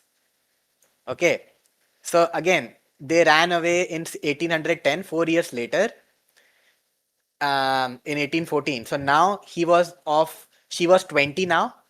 Sorry, wait, she was 19, he was 23. So at 19, sorry, at 18 he met her, and at 23, 5 years later, When she was pregnant, he fucking abandoned her and he married another 16-year-old when he was 23. And then she lived for 2 separate years. And in late 1816, okay, when she was 21. So she went missing and then later she was discovered dead. She had, and then there was a suicide note. And this was the suicide note to her sister that she had written. I shall be no more an inhabitant of this miserable world. I do not regret the loss of the one who could never be anything but a source of vexation and misery to you all belonging to me. So basically, what had happened was that when he left her sister, okay, so again, to make it very simple, Shelley married someone when she was 15, and her younger sister also ran away with them. So her wife, his wife, and the wife's sister lived together. And then he left both of them, okay? And she wrote this letter, and God bless you all, this last wish of her who loved you more than all the others. And she left this for her family. But here's the funny thing that when he got news of her suicide. Okay, so now again, he 2 years later, after he had left her and he had a new wife, he didn't really like publicly, he didn't say anything good. He just said, yeah, okay, whatever type of thing. Okay, see, so this is what he said. Beyond the mere shock of so hideous a catastrophe having fallen on a human being once so nearly connected with me, there would in any case have been little to regret. So he says that there was no regrets. Okay. And his friend who wrote this troll thing about poetry, who was saying that poetry is dying, he actually hated, he got a lot of hate for it. A lot of hate. People hated him. But eventually, people forgot about all this. Even today, he's considered like of bad moral character, but he's still known as one of the best poets. But okay, the also there was this Mary Shelley. Okay, wait. So yeah. So at 16, she eloped with him. Okay, and I'll come back to this actually. Wait, next section. But just know that poets, like when you read about poets, any poet you want, okay, they have the most interesting life, most richer experiences, which is why their ideas and poetry is so good. Um, and the other reason why they are so interesting is because they have crazy experiences and then they bring those experiences to us. Okay, so let me ask you, if there is a story and that story is of like someone real, like let's say um Ree. Ree writes a story based on her own life. Okay. And in the second option, rewrites the oh my god, Yuki. In the second option, rewrites the story, but it's fictional. Okay, it's like fiction. She writes a story based on her experiences, and it's like fictional. So, which will be more real according to you? A story based on her own life, or a fictional story? So the answer is like her own life story is more real. Second option is fictional story is more real. And third option is it depends.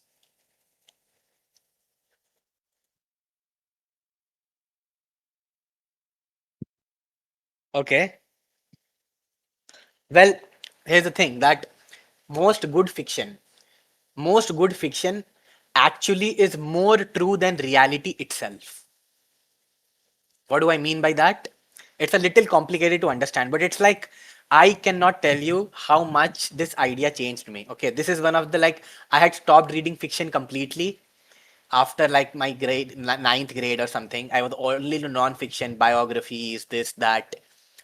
But then what brought me back into fiction was that during COVID, we had this online group where we used to write. We used so there's a very famous author called Neil Gaiman. Okay, so this guy Neil Gaiman, and he had a master class, like a basically like a whole. So master class was a company that hired the best people in the business, like chefs and storytellers and musicians. And we found like it for free. We pirated the course. It had a lot of homework, and as a group, we used to do like one exercise every week, and we used to meet. And in the first chapter, the starting of this master class, he talks about this, like why write fiction. He's one of the most famous fiction writers of our era. A lot of comic books, Sandman, all of that. Neil Gaiman. I don't know if you know him. Um, so see this, see my screen. Start writing. He says when you start writing, You're in a profession which involves making stuff up and inventing stuff. You're making up people, you're making up places, you're talking about things that manifestly aren't true. And if you're doing it right, you're using all of these fictions, all of these lies, all of these made up things to say true things. So, and true things that you can believe and true things that you can stand behind. So I never feel that it's as clear cut as fiction and fact. If it works, you are creating fiction to make truth. so you are creating fiction to make truth, right? Oh, okay, Sarah, bye bye. Thanks for joining. Maybe try to stay up a little more. So here's okay. So here's the idea. Like imagine that yes, Dark. Yeah. So imagine that Ree really believes in the concept of never giving up. You know, her life philosophy is never giving up, and she really believes in that truth. She believes that this has a lot of power, and it's so true. Like it's so useful. So instead of telling her own story, she creates this character which has a lot of problems, and through that character, she tells the story of never giving up. You know. So that's why. Does it mean that Ree is lying? No. Ree is telling her truth, but she is just using the medium of fiction. Now, the beauty about fiction is that you can make the story very pure. So imagine one case, okay, in which there was a guy who was um, like rank 40 out of 40th in a class of 40, okay? And then he studied hard, and in the next semester, he was first, let's say. And this is like a fictional story, okay? And in another case, Ree writes her own story in which Ree was like 25th out of 40. And she also like worked hard and studied hard, but she ended up coming third in the end of that semester, in the end of the next semester. So do you see how both of them are telling the same truth? But in the first case, it is more pure because he went from last to first. It has more emotional weight. It is more powerful. Ree's story is true. She was 25th in her class and then she came third. And it's the same philosophy, but it's not as powerful. Does it make sense? Like, am I boring you? Like, does it make sense? Yeah. Yeah. So the point is that good fiction is more true. It's more pure than reality. It's a distillation of truths. And people who are poets, people who live a crazy life, they discover these interesting truths, these dark holes of suffering and of human nature. And their job as poets or as storytellers is to bring it out in a way that is understandable by the normal person. So it's like you go to a very beautiful place and I'm telling you like you don't have a photo of it, but you are like, I can write a poem and describe that place. So you will feel like you were there with me, you know? So in that sense, fiction can be more pure. And the idea, sorry, the long slide.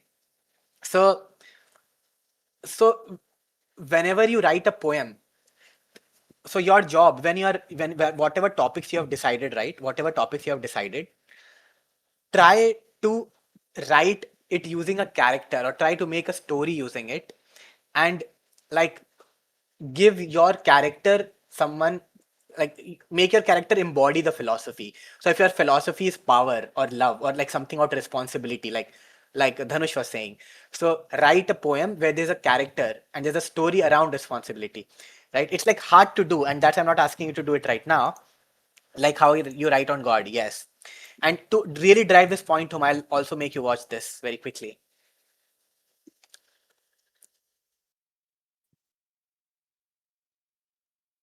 You know perfectly well that when you go see a movie, you don't just see a video.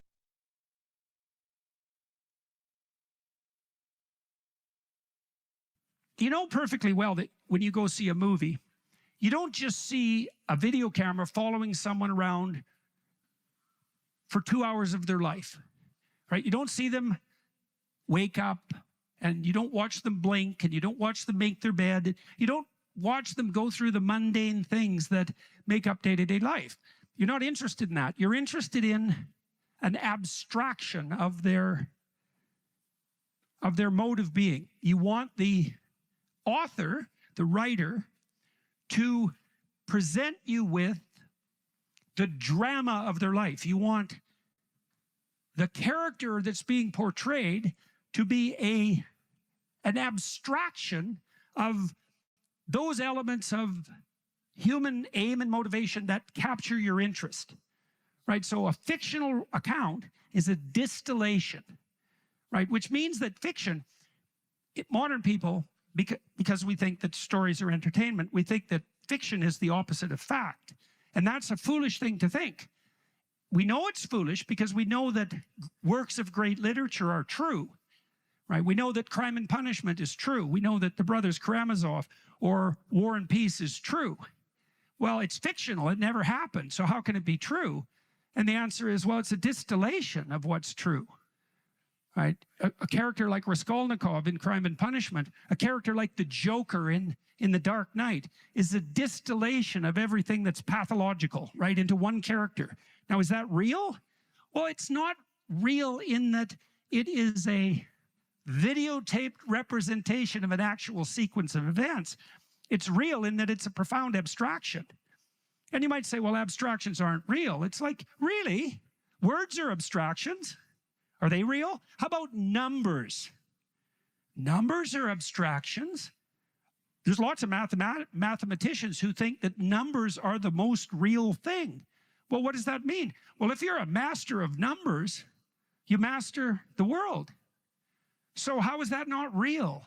How is an abstraction and a distillation not real? Fiction isn't the opposite of fact. Fiction is hyper-real. And the deeper the fiction, so to speak, the deeper the distillation, the more real it is. And literature, great literature in particular, is very deep, but mythology, religious accounts, religious stories are the deepest form of abstraction. So they're the most true. Now, they're the most true. How does it mean that they help you specify your aim better than anything else? There's a definition of true, like an arrow flying true, right? Something that strikes right to the heart. You get your story straight, you see the world in a true manner. Okay, so hope that made sense. Hi, Hannah. Hello. So, do you see what it means by fiction can be like more real than reality itself? Do you get the idea there? Yeah. So, my point is that you should not shy away from fiction. And the older the fiction, the religious books are the oldest texts. And those stories and those poems, those epics have stood the test of time and say that they have the most truth inside them, generally. So the older something is, and that's why reading old literature, old poems is so, like, it gives you so many ideas and it helps you make sense of reality. And this sense of reality really grounds you. It actually protects you from all sorts of mental illness. Like, let's say you are really depressed, and then you read some poets, and there's some poetry or some story about depressed characters or depression, and it'll give you so many ideas, it'll give you so much understanding that you might forgive yourself, that you might have catharsis, stuff like that. Okay, so now I where was that? Okay, yeah. So how many people watched the movie Frankenstein? It came out last year. It's on Netflix, and it's one of the nominees for Oscars. The Frankenstein, which was released last year, late last year. Okay, so here's a fun fact for you. Okay, here's a fun fact. You remember our character who married to Percy Bysshe Shelley, when he was 19, she was 15. She was the author of Frankenstein. Percy Bysshe Shelley's wife, Mary Bysshe Shelley, was the author of Frankenstein. It's very interesting how she wrote it, by the way. See this. Here is this. So Mary Shelley, like basically, the person who committed suicide, Percy Shelley, Claire Claremont, who was Mary's stepsister, Byron. You remember Byron, Lord Byron? He was one of the 5 romantic poets. So Lord Byron and Percy Bysshe Shelley were besties, kind of, They gathered at a rented villa near this lake, okay, during the year without a summer in 1816. So it's very interesting. In 1816, the sun didn't rise for the whole year. I don't know how much of history you know, but in 1816, there was like a very huge volcanic eruption. I'm forgetting the name of the volcano, but the volcano put so much of dust and ash in the sky that for more than a year, the sky was covered like throughout the world. And that's why 1816 is called the year without a summer. And it was very cold and rainy. And so everyone stayed indoors. Okay. So when these 4 were staying indoors. So Byron, one of the 5 romantic poets, they suggested that why not we write a ghost story to pass the time? And this Mary, who was then 18 and 19, actually 18 to 19 years old, wrote Frankenstein. She wrote Frankenstein for this ghost story competition. Okay. And obviously we know that soon after this, as soon as like a few months after this, he left her, he married someone else, and then 2 years later, she committed suicide. So, yeah. So, by the way, Frankenstein, she wrote when it was 18. In 1800s, okay, people were not educated in 1800s. They hardly had any books. Women were specially not educated. So a girl from 1800, early 1800s who was 18 wrote something like Frankenstein. And I don't know what you know about Frankenstein, but it is widely regarded as the single most like popular piece of fiction in history. Okay, you will see why. See the first minute of this video. So this is a famous YouTube channel and he reviews movies, okay? And he reviewed the 2025 Frankenstein movie when it came out. So see Out of this. all the literary creations. See this. Out of all the literary creations in human history, I don't think any has been more thoroughly run into the ground than Mary Shelley's Frankenstein. Out of all the literary creations in human history, I don't know why the captions are not coming, but I hope you can understand, okay? I don't think any has been Yeah. more thoroughly run into the ground than Mary Shelley's Frankenstein. At the time of making this video, Old Victor and his monster have been adapted for the big and small screen no fewer than 991 times in more than... Okay? Again, 991 TV shows and movies have been made on Frankenstein throughout the world. 991. Isn't that just like fucking ridiculous? And it was written by an 18-year-old as part of a summer ghost story context when they were living in that castle. So again, all of us are older than her, mostly. So and she lived in like a time where there were not even any books. Hello, am I audible? Hello. Hello.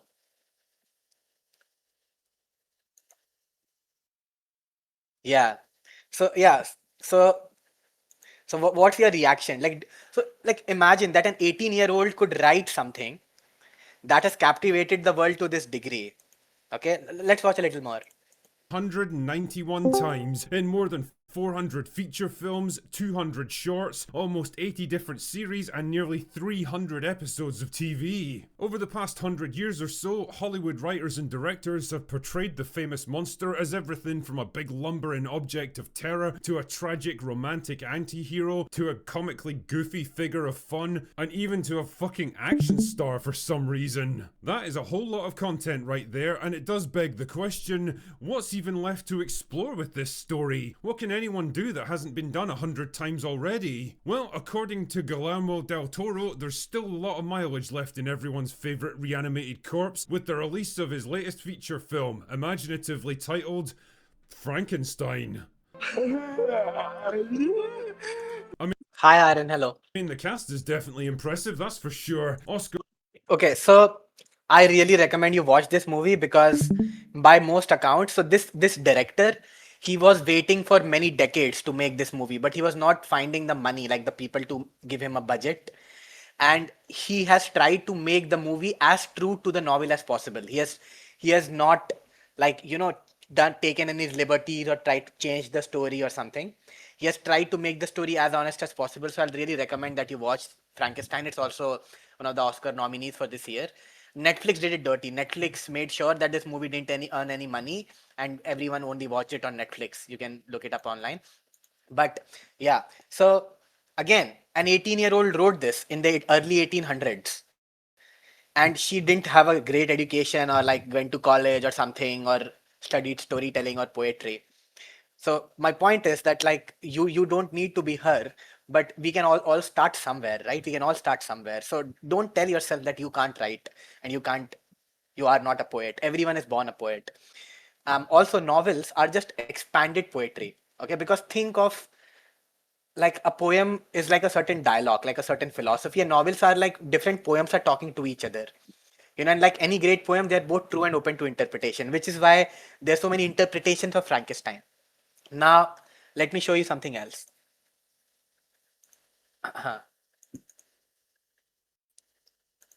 I hope I'm not, like, this is not. Do you guys want to play a game right now? Or do you want to watch something more? Just pick up a pencil. Yeah. Actually, let's play a game. Okay, let's play a game before we watch this. Okay. Hi, Aryan. Here's the game. Okay, first thing, give me a fictional character. Give me a cartoon character or something, like very very popular, like everyone would know him. Guts. What? Who is Guts? Like something that everyone would know. No, no, no, we don't know. Percy Jackson. Yeah, not everyone might know him. Okay, everyone knows Doraemon, right? Everyone knows Doraemon. Yeah, Miriel, you know Doraemon. Okay, Hannah, you know Doraemon. Okay, next, give me give me like a setting. Give me like a stage. It can be, the stage can be a music concert. The stage can be the United Nations emergency meeting. The stage can be uh, like, let's say, a party, like a birthday celebration of a kid. It can be anything. Okay. Okay. After a apocalypse world. Oh, Hannah, you don't know? It's the character. Oh my god. Anyway, Miriel, do you know Doraemon? Okay, Miriel knows. Okay, now guys, give me a weird ass topic, okay? Yeah, that's okay, Hannah. Give me a weird ass topic. Like, the topic can be, why should all underwear be banned, or why should everyone have at least 5 tattoos, or why should um all water should come colored, like everyone should drink colored water. Okay. Yeah, okay, that's one topic. Dark. Wearing only underwear in public. Okay. Why should people drink ice cream? Okay, let's go with Hannah. Okay. So what you guys have to do, you have to write a poem. You can write it in like a normal story format, but like try to make it poetic, okay? You have to write a poem which, from the perspective of Doraemon, okay, in a post apocalypse world where everything is like dead except some humans. Some humans are left, and he is giving a speech convincing them that the most important thing to do is drink ice cream. Okay, instead of eating it. Okay. So you guys have you guys have 5 minutes. You can like try to make it as poetic as possible. You know what that means by now. And I have given you the topic. Okay.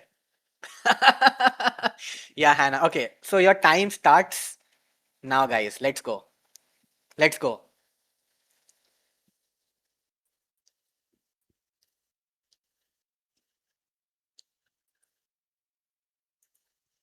Okay, Raghav. Bye.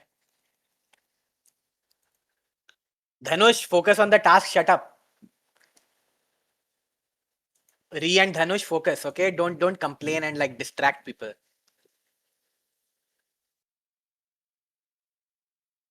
Okay. You can Hannah. You can write it from the perspective of Harry Potter. Okay. If you don't know Doraemon, you can write from the perspective of Harry Potter. Okay.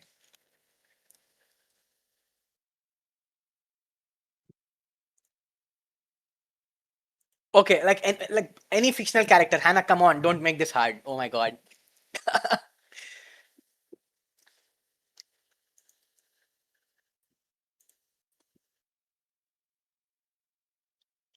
And try to include elements like if you're Doraemon you can say we can use my anyway door to do this or like try to speak of Nobita or some characters like try to show personality of Doraemon in your poem.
Okay, 1 more minute guys, 1 more minute.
Okay guys,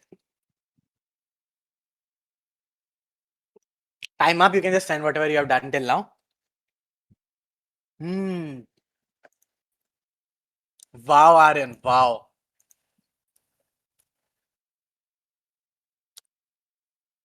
Absolute fire, my man. Absolute fire. Yeah, Hannah, I agree.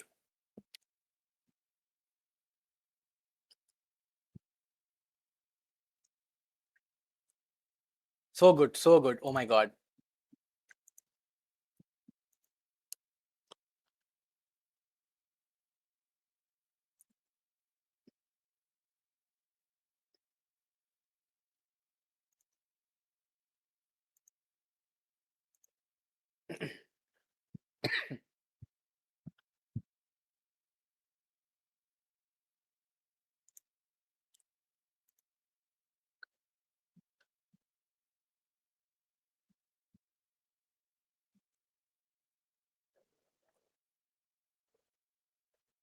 Okay, guys, come on, come on. Whatever you're done with, just post it. It's okay.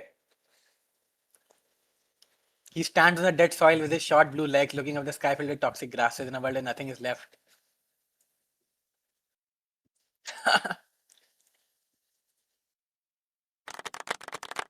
Wow. But it reads more like a story than a poem, dark, but yeah, great attempt. Oh wow, Muriel is done. All right, listen everyone. I know it's yeah, and it was supposed to be like a speech format, so I think Muriel has stuck to the format the best with the speech. I know it's all doom and gloom and crash to pieces, scattered like dust, but there's the one thing you need to understand right now that will help you through this deadly looking world, ice cream. Don't question me, I'm from the future, I know what I'm talking about. Who needs water or food when you got ice cream? Just a bite. Oh, but Muriel, there's nothing about drinking ice cream. This is about eating it. You have to focus on making you drink. Okay. Yuki writes, eat something sweet. Okay, by Doraemon. No, I didn't say story. I said speech. And make it as poetic as possible. Yeah. I said speech and make it as poetic as possible. Okay, guys. Re, are you done? Lunar, Dhanush, are you done?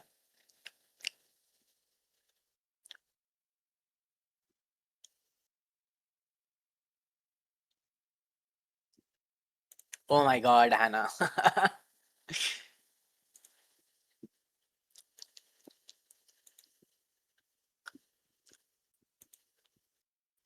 Yeah, speech. But it's fine. It's fine, Aryan. Okay, last 10 seconds, Re.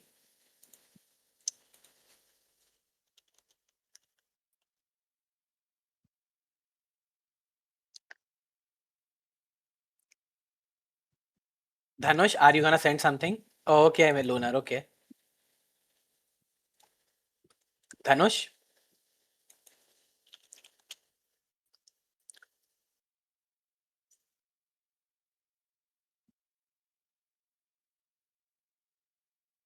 Okay, I guess Dhanush isn't here. Re, it's enough. Okay, okay. So what? Are you gonna send something, Dhanush, or no? Re, just come on, just finish it. Like you can finish it later. Just send whatever you have done. Ah, okay.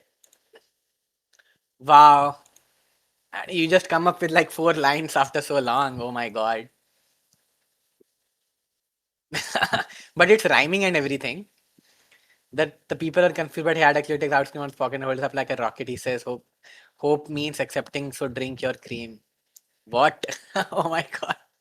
It's fine, it's fine. Yeah, okay. What was the purpose of this exercise? The purpose is that you can create your own reality, like a toy reality, so that it gives you practice to make sense of the real world, like true reality, you know? Um, and it's really useful because if you were there in the if you were there in the last session, like where I talked about agency and mental health and everything, then a lot of times people are just worried because they are paralyzed as they don't know what to do.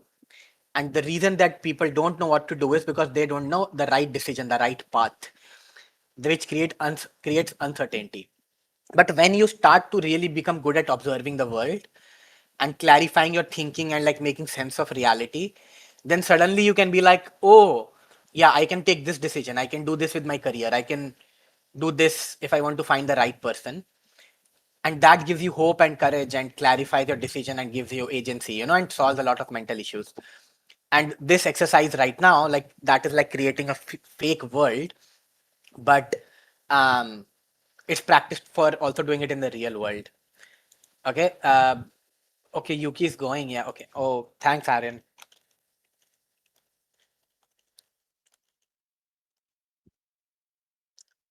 Okay.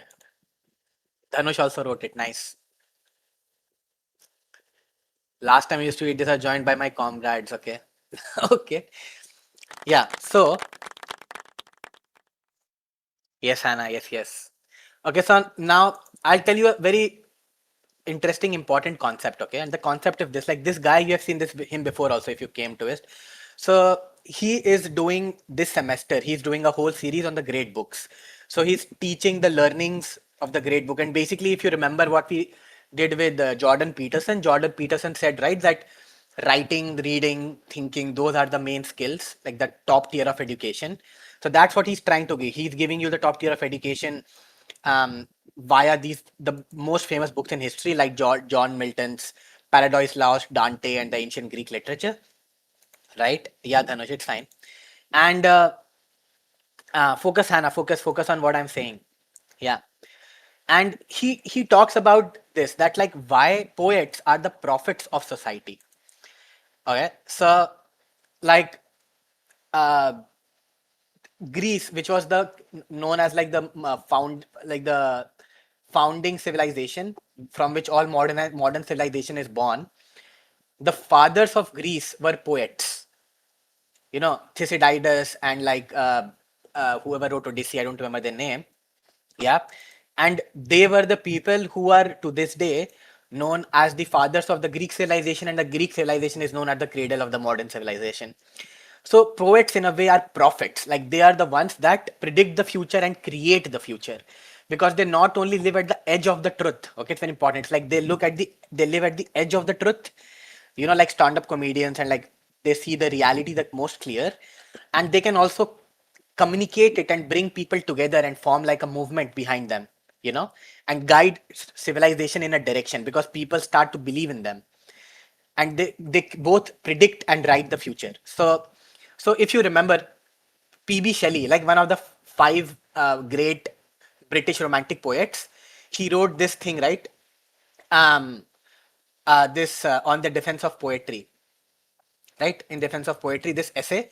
So he's talking about that too. He will read you a paragraph from that. Okay. So let's see.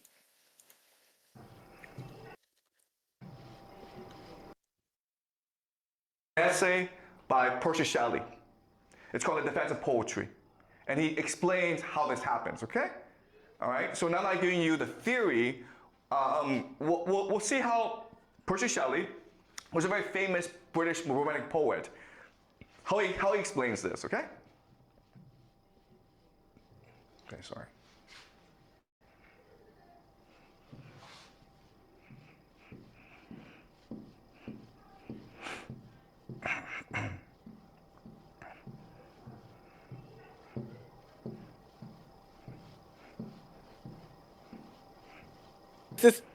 This is so funny. This is the only time in all of his lectures that he had to do this, and it's right at this moment. I'm sorry. Okay, here it is. So this is from his essay, The Defense He was scrolling. He was scrolling his slides. Okay, so again, read it. of Poetry, okay? And it's a very long essay, but I'll just highlight for you certain aspects. Okay, so he's talking about how Homer created Greek civilization. Okay, so Homer is the author that wrote Odyssey and like the famous Greek epics. Like they are like the Ramayana and Mahabharata of the Western world, right? And he's giving examples from it. Okay. And Homer was a bard poet, but it had heavy influence on the playwrights. Okay, the three big playwrights, of course, are Aeschylus, Sophocles, and Euripides. And the theater will become the very essence of Athenian life. Okay, so what you did for fun was you would go to a theater. But the theater was more than just entertainment. It was about education. It was about enlightenment, edification. Okay? Okay, so he's talking about the theater. So in ancient Greek in 600 BC to like 100 BC, like what used to happen was that in the evening, everyone would go to this place called theaters, which are like wide open areas. You would just go there, people would be discussing different topics. You would just join a group and you'll start and sit and start to discuss. You're just discussing, and some of them will tell stories, some will be poets, but the idea is to do discussion and debate, and that's how you learned about the world. And those discussions and debate gave birth to democracy, gave birth to all the pillars of modern civilization. And Homer was one of those people who was very popular. He used to go there and he used to, instead of discussing ideas, he used to discuss stories. He would be like, today I'll tell part one of the story, tomorrow I'll tell part two of the story. And he used to go to different cities and tell the same stories and keep making the stories better. In fact, during his lifetime, just like Vedas and Ramayana and Mahabharata were not written by the original creators, they were written down centuries later. His books were not written down by him, they were written down later. He actually remembered in poetic form, and he used to like basically imagine writing books which are like poems and telling stories via that in the theaters of Athens, and that's what he's talking about. And by Shelley in defense of poetry, like while talking about why poetry is important, he's referring to it. So let's see what he says. So he talks about the theater in Athens. Okay, the drama at Athens, or who wheresoever else it may have approached to its perfection, ever coincides with the moral intellectual greatness of the age. All right? So the theater at Athens provoked these tremendous feelings in people that made them into moral people with ambition, with creativity. All right? The tragedies of the Athenian poets are as mirrors in which a spectator beholds himself under a thin disguise of circumstance, stripped of all but that ideal perfection and energy which everyone feels to be the internal type of all that he loves, admires, and would become. All right? Okay. So again, the idea of poetry, the idea of truth, is it's a mirror in which you can look at yourself, you can look at the world around you. Achilles, Odysseus are in you, and you are in them. And by observing them objectively, you can better understand yourself. The imagination is enlarged by sympathy with pains and passions so mighty that they extend in their conception the capacity of that by which they are conceived. The good affections are strengthened by pity, indignation, terror, and sorrow, and the exalted calm is prolonged from the satiety of this high exercise of them into the tumult of familiar life. You don't need to understand everything, okay? Just like roughly look at what's going on. Okay. Yeah, Dark, so yeah. The idea of Greek tragedy is epiphany and catharsis. So if you look at Greek tragedy, there's a very common pattern, okay? So there's a tragic character, and he's undone by hubris. Okay, that's a great tragic flaw, his hubris. He's arrogant. Achilles has hubris. He thinks he's better than everyone else. Every man has hubris. Hubris is arrogance, and epiphany is a certain realization of truth, and catharsis we already looked at, right? Hubris. He's better than everyone else, okay? Patroclus will die because of hubris. Hector will die because of hubris. So it's hubris that is the great killer of people, okay? No matter how great you are, you will suffer from hubris. The greater you are, the more you'll suffer from hubris, which can only lead to tragedy. And you're observing this, and you recognize that, oh, it's hubris that leads to tragedy, and therefore, it will make you a much more humble person, okay? This is what we call epiphany. But regardless of your epiphany, you're still going to face tragedy, okay? The person is still going to fall. So Hector, no matter how great he is, he's still going to die. Patroclus, no matter how innocent he is, he's still going to die, okay? And this will lead, and so what happens is you feel a connection with that person, you cry, and this leads to catharsis, okay? Catharsis is basically purge. Whatever feelings that you have, you cry, you purge your feelings, you purge your hubris, you purge your hatred, okay? And this will make you a whole person. Yeah, so what he's saying is that when you read these stories, instead of making those same mistakes, what poetry and great fiction allows you to do is to learn to feel the same feelings and be in the shoes of those characters. And then whatever mistakes they're making, like they might be arrogant. In Greek literature, arrogance, hubris was a main flaw. Living through those stories will teach you not to be arrogant in your real life. And even though, and like, you know, those stories cannot be changed, but whatever emotions you're feeling, like let's say you feel certain anger, or you're like, you know what, I really want to be humble, but sometimes it feels so good to feel, to like to flex, or to like be arrogant and whatever. But those emotions will be, that negative ideas will be purged out of you through the characters. That's what he's saying. So in a way, it purifies your soul and it makes you better, and prevents you from making the mistakes of the characters, because it makes you feel those feelings, then it gives you the lessons, and it gives you peace of whatever is like, like things that you want to do but you're not able to do. It like gives you catharsis. But when you commit catharsis, what happens is that you now connect with the character itself. So the character now lives in you, and you live in the character. Okay? And that will make you a much better person. Does that make sense, guys? All right. Even crime is this arm of habits, horror, and all its contagion magic. That classic case is Oedipus. Okay? Not going to continue this, but what I would really recommend is I linked this to the slides. I've not really made like more of the slides. I linked this to the slides, but this is a very good lecture if you are interested in poetry, want to understand, because poetry also helps you, like I said, make sense of reality and predict the future. Like in general, like the more, it's not like poetry helps you to do that. Poetry is a tool, you can do it some other way also. Like let's say if I tell you that you need to build a body, okay, Aaron, what are you writing? Finish it fast. My father used to tell me stories where the main character be okay. Yeah, exactly, Aaron. Yes.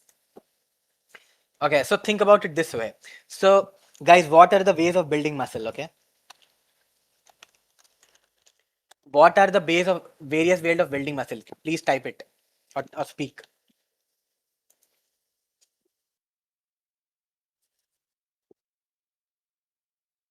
There are many ways. No, like bro, like what activities? What strategies? What are the strategies?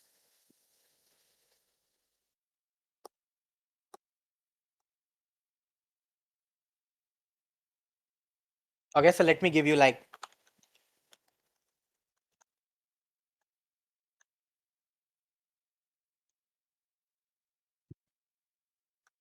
um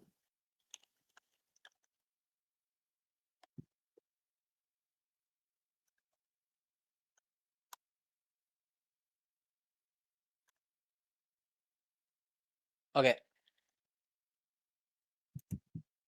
No. I think like you are there's a little miscommunication. Okay, read this. Okay. So the strategies are these. Like one is you can play sports. You can train for sports. Like just playing sports will help you. Then there's calisthenics. Calisthenics is like using your own body weight, like push-ups or stuff like that. Then there is gym with progressive overload. Like you keep increasing the weight slowly. If you have the same weight, then even in gym you will not build any muscle. And then the last option is like you just do chores, like you carry heavy burdens, you are a porter who carries like luggage from here to there, all that. Like that way also you can build muscle. But the best way, the most efficient way to build muscle is gym. Why? Because gym has these specific machines which are like optimized for muscle building. Sports are not optimized for muscle building. Sports are more for fun. But if you want the most amount of muscle in the least amount of time, then let's say for biceps, you have a special machine in the gym. For your shoulder, a special machine in the gym, right? Similarly, there are a lot of like today we covered so many. So like we are just coming to an end. So let me show you what are the different skills. There are so many skills that poetry teaches us. So the first was compression and creativity, how to be more intelligent and be more creative. Then was catharsis and self-regulation. Then was language fluency and coherence. Then imagination, along with how to be good at socializing and having fun in a social setting. Then it was synthesis and reading, and like just synthesizing ideas, your philosophies, then helping you make sense of reality. And now like finally helping you live also. All of these are like different muscle groups. Like one is biceps, one is your core muscles, one is back, one is your legs, quadriceps, whatever, right? And poetry is like a form of full body workout, which there are very few workouts which are full body, like pull up is pretty good, like push up is pretty good, like they use a lot of muscles in the body, but you can use different things to build these muscles. Like if you have to just build, let's say the fluency muscle, okay, so you can try and give something like the GMAT, uh, or whatever, right? Like, or like some like TOEFL, some like there are these English exams, like test for English languages that actually will make you better with language and fluency. You don't even need to book them. You can just be like, I'll take mock tests and prepare for them, to build my English fluency language and whatever. But okay, but then they will not help you with any of the other skills. Similarly, you can be like, for socializing fun and imagination, I can make art. I can do drawing stuff, like, I can paint stuff. Yes, it will help you with imagination, but maybe it will help you a little bit with socializing, but it will not help you with any of these other things: catharsis, language, maybe a little bit of catharsis, but not with socialization, not with synthesis. You understand what I'm saying? So poetry is one of those rare things that builds all these muscles at the same time, and you can focus, especially like on this poem, I'll focus more on the synthesis or more on the word choice or this or that. And that's why like poetry is so useful. So poetry is like a tool to build these muscles, like gym is a tool to build muscles. So poetry is a tool to build all these muscles. If you don't want, you don't need to do poetry, you don't need to, but you do need all these skills. These skills are useful, so you can either go and find them like individually in different activities, or you can just do poetry, which will build them all at the same time while being fun, while giving you something to remember it, and like, and all that. So now I'll show you something super cool. How many of you like have you ever studied Sanskrit at all? Any of you?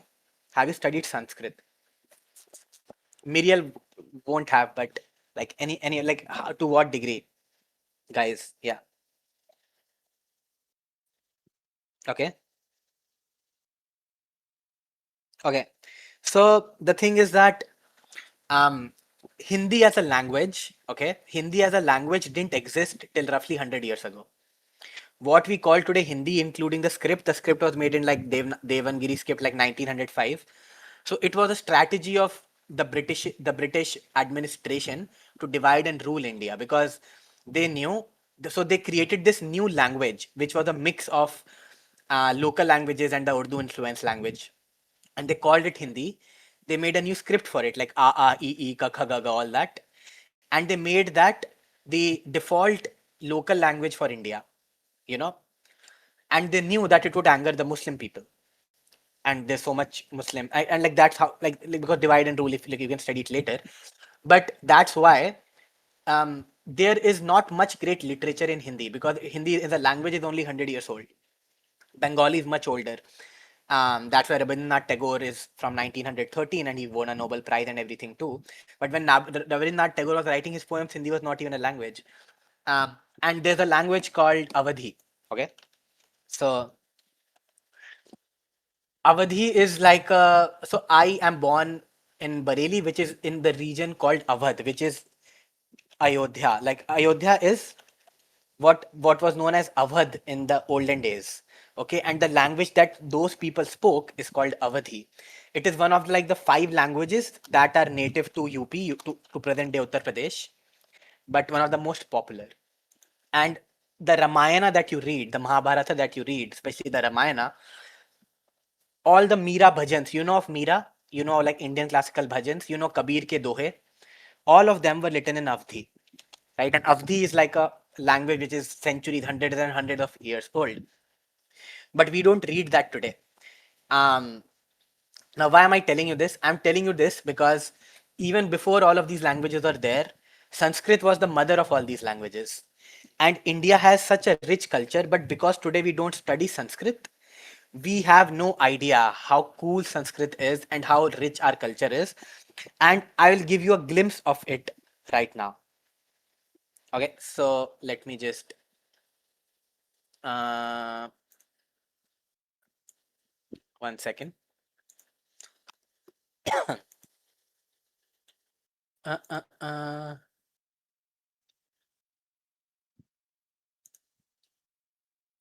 And I was like a little bit in a rush because series was supposed to help me, but in the last, like, she couldn't come, so that's why I couldn't finish my slides properly, or like I wouldn't have made it. But just give me like a second, I'll tell you. I'll find it.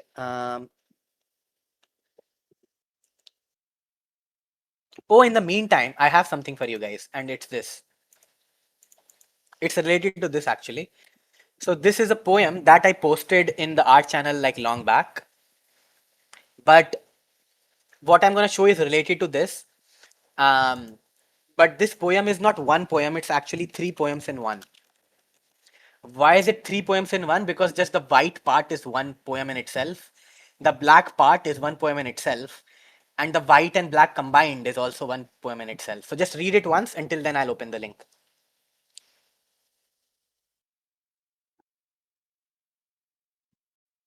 Yeah. Read it, guys.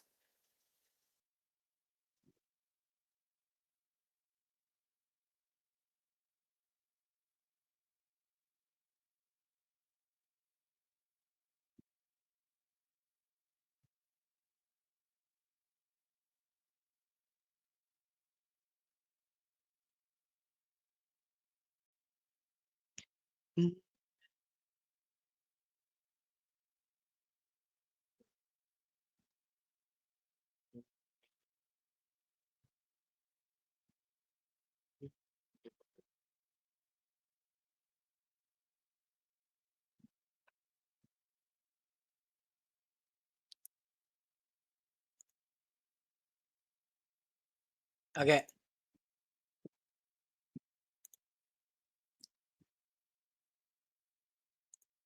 Okay, now you can look at my screen. So again, why am I bringing it up?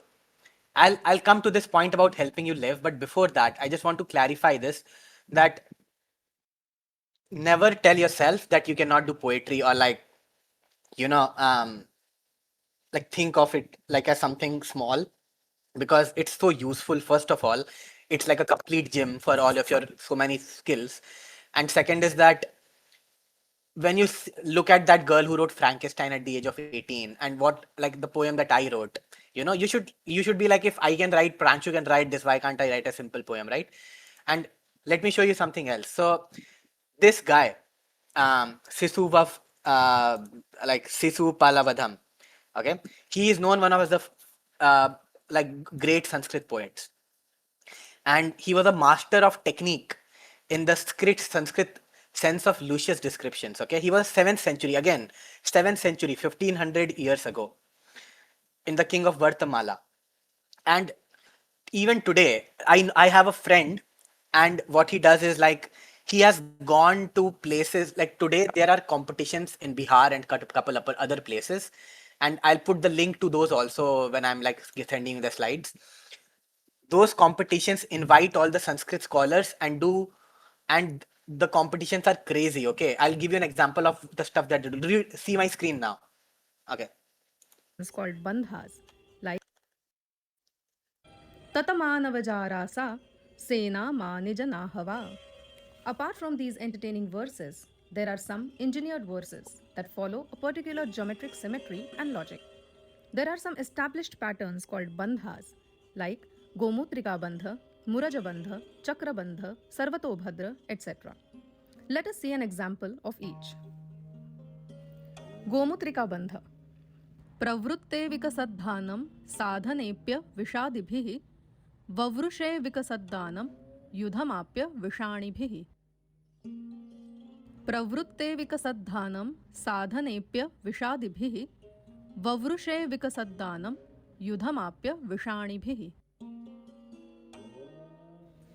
मुरजबन्ध सासे नागमनारम्भे रसे धीभे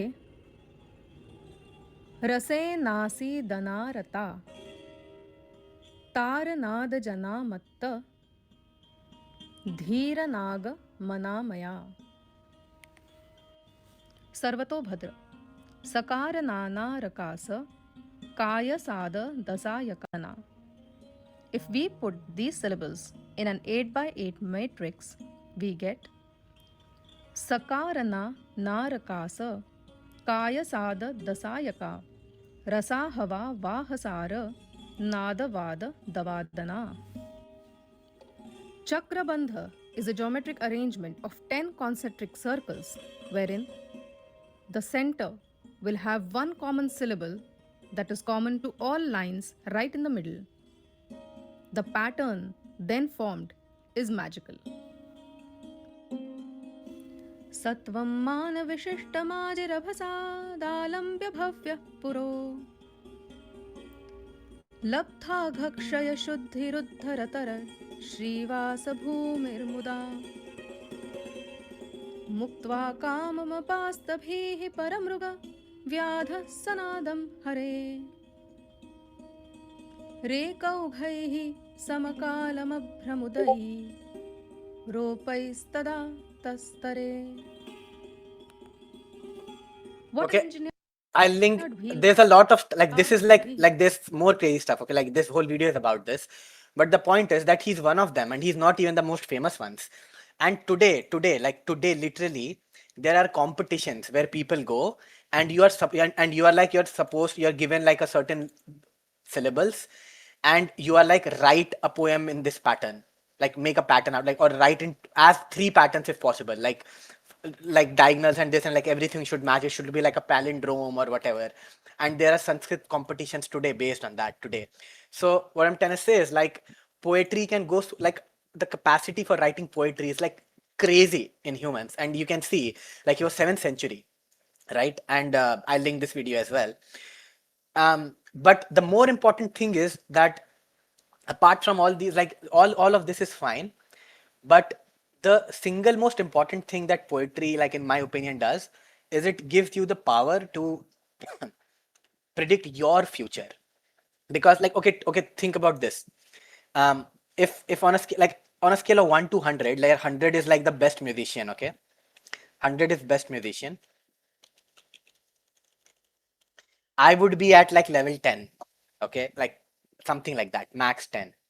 But that level 10 is good enough for me to like engage people, for me to like entertain you guys. Like 2 weeks back, I for 4 hours non-stop I was singing and playing the ukulele, 4 hours non-stop, if you're like um and everyone, like people didn't get bored, and I can do it for like my own enjoyment and stuff.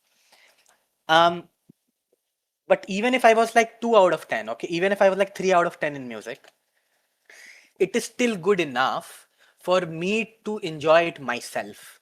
Maybe like even when I was 3 out of 10 good, yes, I cannot like just ask people tell me any song or whatever, or like not bore anyone, but at least to me myself, like when I sing, it gives me catharsis, it gives me peace, I enjoy it and all that. But um I don't need it to benefit anyone else, only benefit me, then 3 out of 100 is also good, right? Similarly, you don't need to be 100 out of 100 a poet. You don't need to be 100 out of 100. Okay? You don't need to be like Homer or like write the Mahabharata. If you are 10 out of 100, you can inspire a lot of people, entertain a lot of people, be, and also, impress a lot of people. But if you're only 3 out of 100, only 3 out of 100 in poetry, you can still entertain yourself. You can still do a lot of good to yourself, because if you came in the last workshop which was about agency and all of that, right? um I know much less about your life than I know about like my life, right?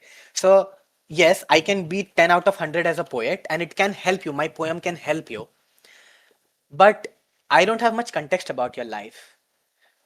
So when I am making a prediction, and here's another exercise, like today's final exercise, and I will show like a couple other things after this, but this is today's final exercise. That uh, let's say there's a perfect prediction machine, and the prediction machine says that 15 years in the future, all work will be automated by AI and robotics. Okay, all work. So there is literally nothing that you can do that an AI cannot do, whether it be writing poems, doing a surgery, making laws, studying chemistry, anything. And everything that you can do physically, a robot can do, you know, like again, like doing surgery, driving a car, taking care of your child, whatever. So today you are on a certain life path. You are like, I'll do this, then I'll go to college, then I'll study this, then I'll plan for this. But because you are a poet, because you're studying poets, you have this intuition that 15 years later AI and robotics will replace us. And let's believe that assumption is true. And now, knowing everything about you, your dreams, your goals, your position in life, you have to decide, what can I do today to prepare for that world that is coming? And how will it be different to the default standards of society? Am I making sense? Do you understand what I'm saying? Hello? Yes. I hope you guys didn't sleep already. Yeah, okay. So, your job. So, if I tell you that, can you write down what should you do? Can you read? Can you like think about the possible options, or how should you change your behavior? And write it in a poetic format, condense it, compress it. Then the thing is that even if you are a 3 out of 100 poet, your poem will be more useful to you than any poem that I can write or a great poet will write. Do you understand what I'm saying?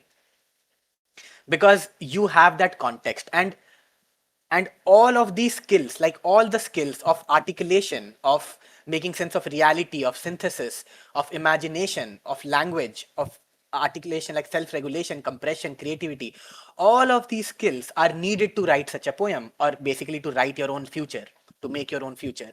So you don't need to be 100 out of 100 poet. You can be a 3 out of 100 and get all the benefits.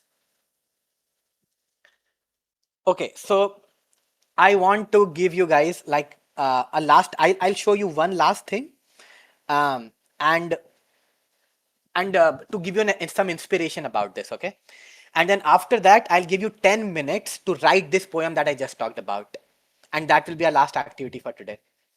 And also, if you came in the previous workshop related to agency and how to like give direction to your life, it is directly related to it. Every single, if you were there and you remember that agency had like 3 different levels. At every level, you had certain skills. Poetry enhances every single skill that you need for agency, or basically to build your life. Okay, so let me go to that video.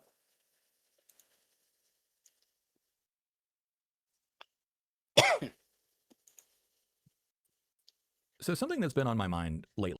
Okay, so this guy he literally discusses the exact same question that I was telling you, that the post-labor world is coming. Labor zero. His mission is like, you will see L0, okay, labor zero. That's his mission.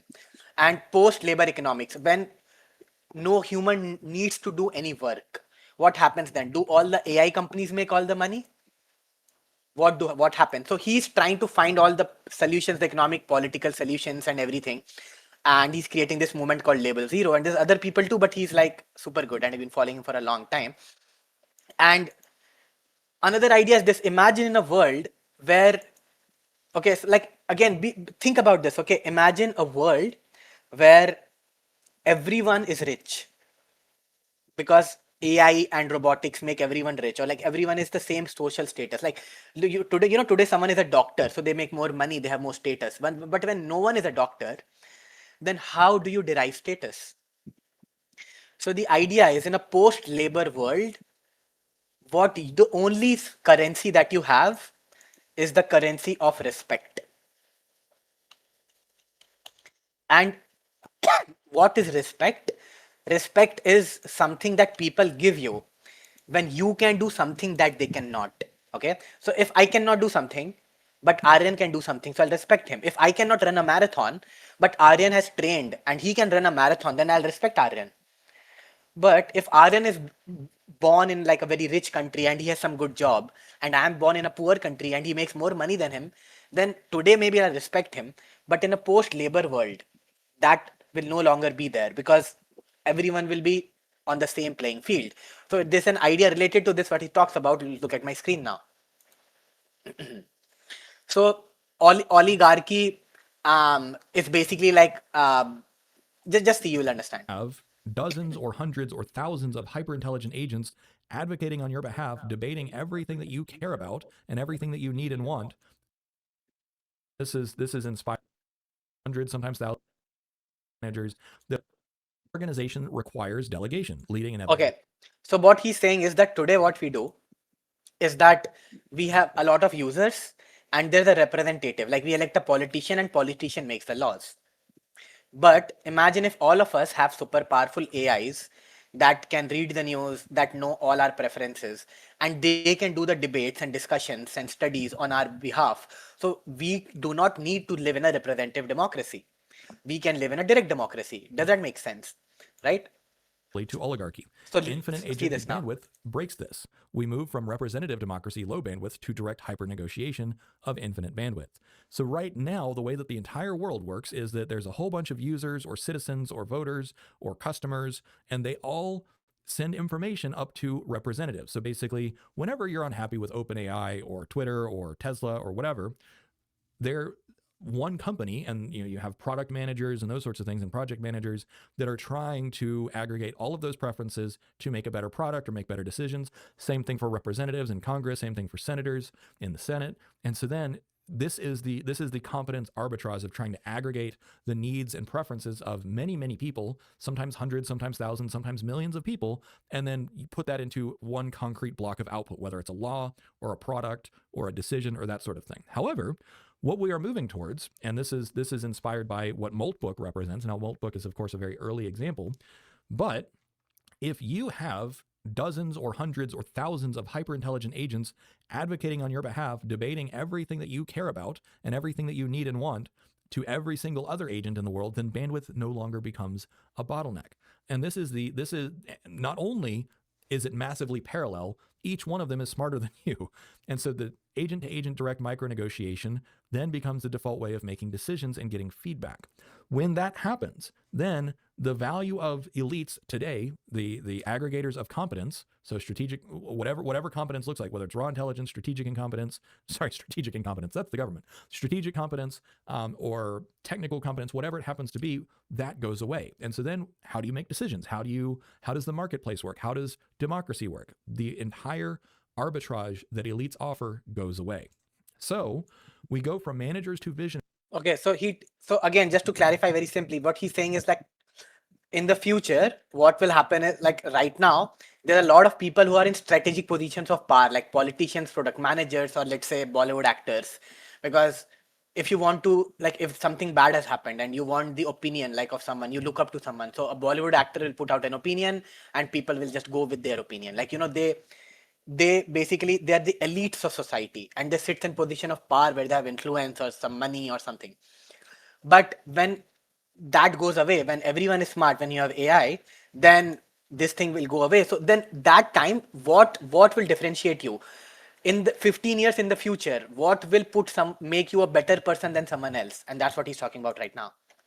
Goes away. And so then how do you make decisions? How does the marketplace work? How does democracy work? The entire arbitrage that elites offer goes away. So we go from managers to visionaries. And this is where my framework of the vision, values, and reputation comes in, although it didn't make it into the slide deck. So basically, the new elite is when you say, hey, let's go to Mars. So the preference coalition builders.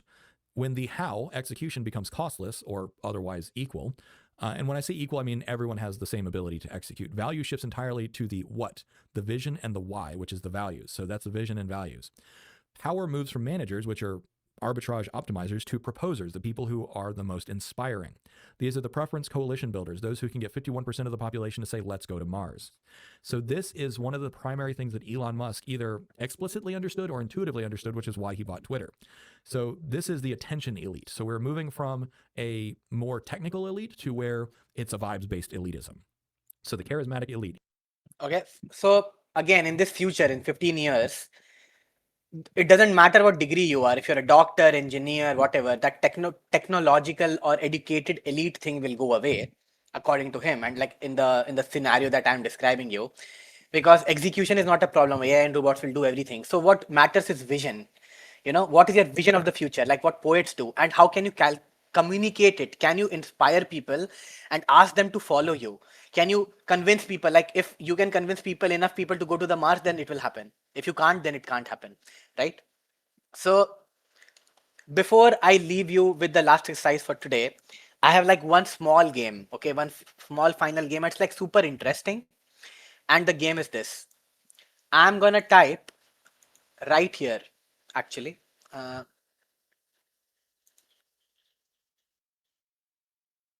okay, I'm gonna type some people in society that are elites today, that are like at the I'm gonna type like certain professions, okay? Stand-up comedians,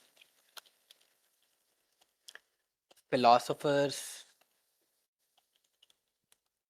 poets, fiction writers,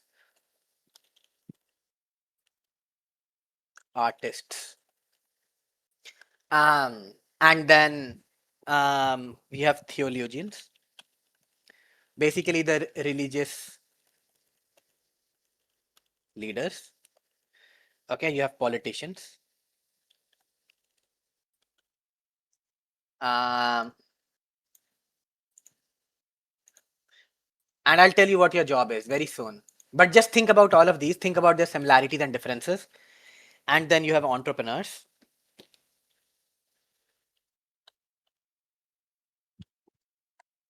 Okay. And then you have like the like everyday citizen. Your job is this. Your job is to arrange them in an in a descending order. Okay. What do I mean? Sorry, bro. Why does this make it so difficult? Okay, one.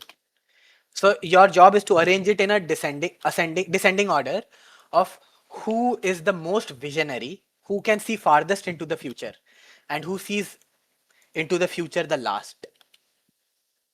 Okay.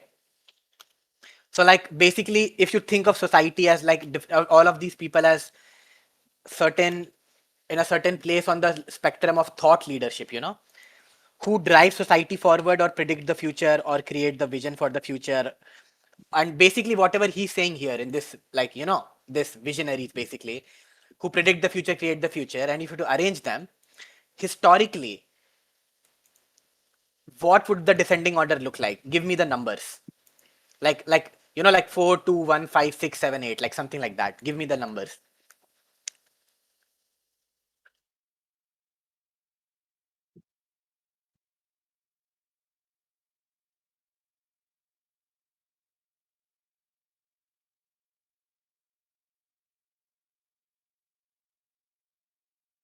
Come on, guys, type.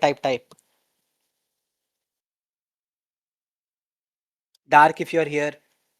Lunar, let's go.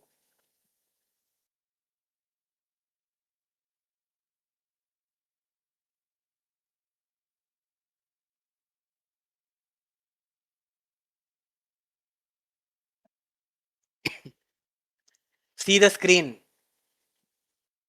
Arrange these people in descending order of how visionary they are and how much they can predict and create the future.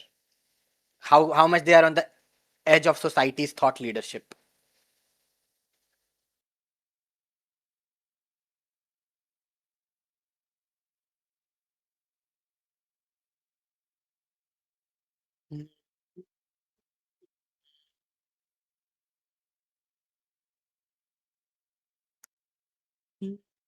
Okay, 1, 3. Okay, interesting. 1, 3, 2, 4, 5 artists, then theologians. Okay, 7, 6, 8. Okay, interesting. Hannah, what? Oh my God. Okay, Hannah is not here.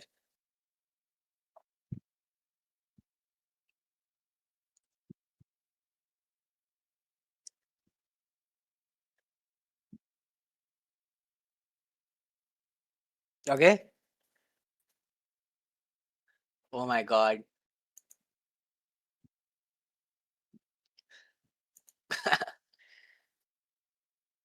Okay, Ree, we are waiting for you.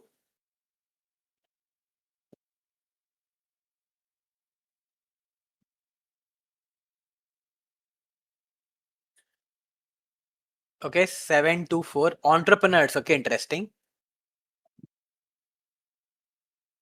Hmm.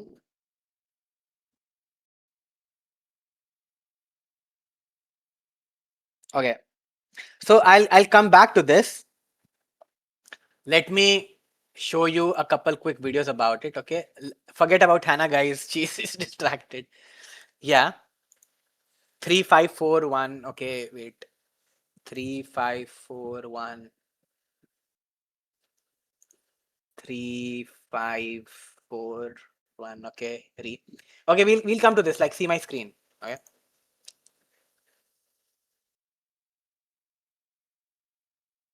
And for many people, the world of the arts is a living world, and that's particularly true if you're a creative person. And it's the creative, artistic people that do move the knowledge of humanity forward, and they do that with their artistic productions first. They're on the edge, and the dancers do that, and the poets do that, and the visual artists do that, and the musicians do that, and we're not sure what they're doing. Like, we're not sure what musicians are doing. What the hell are they doing? Why do you like music? You know, it gives you a deep intimation of the significance of things. And no one questions it. You go to a concert, you're thrilled. It's a quasi-religious experience, particularly if the people really get themselves together and get the crowd moving. You know, there's something incredibly intense about it, but it makes no sense whatsoever. It's not an easy thing to understand. Music is deeply patterned, and patterned in layers, and I think that has something to do with it, because reality is patterned and deeply patterned in layers, and so I think music is representing reality in some So basically what he's saying is that artists in general are at the forefront, and there's like another related thing we'll watch, and this is like last thing that we are watching. I'm sorry to like keep extending, but I forgot about this. I just remembered. So see this. See the Tower of Babel is it's very interesting actually. Like, it's so interesting. Like, just a couple of minutes. a Watch very this. interesting story. It's very, very short. And what happens is that it just starts pretty much abruptly after the flood story ends. So he's talking about the story of Tower of Babel in Bible. And it's a story about the decision that human beings take to build a mighty building, like a huge, huge edifice that would reach all the way up to the heavens to supplant God, roughly speaking. And so what happens is the building is built higher and higher and higher and higher, and God gets annoyed about this and divides everyone who's building the building into small groups who speak different languages, who then disperse, and the construction project comes to a halt. Yeah, so the story of Babel is like they're trying to build a tall building that will reach God, and in the process they want to become God, and God basically divides society into different people of different languages, and then the building stops. Now, it's a very strange story, but here's one way of thinking about it.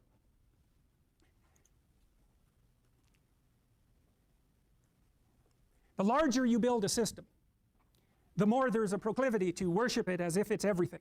That's the story of ideology, let's say.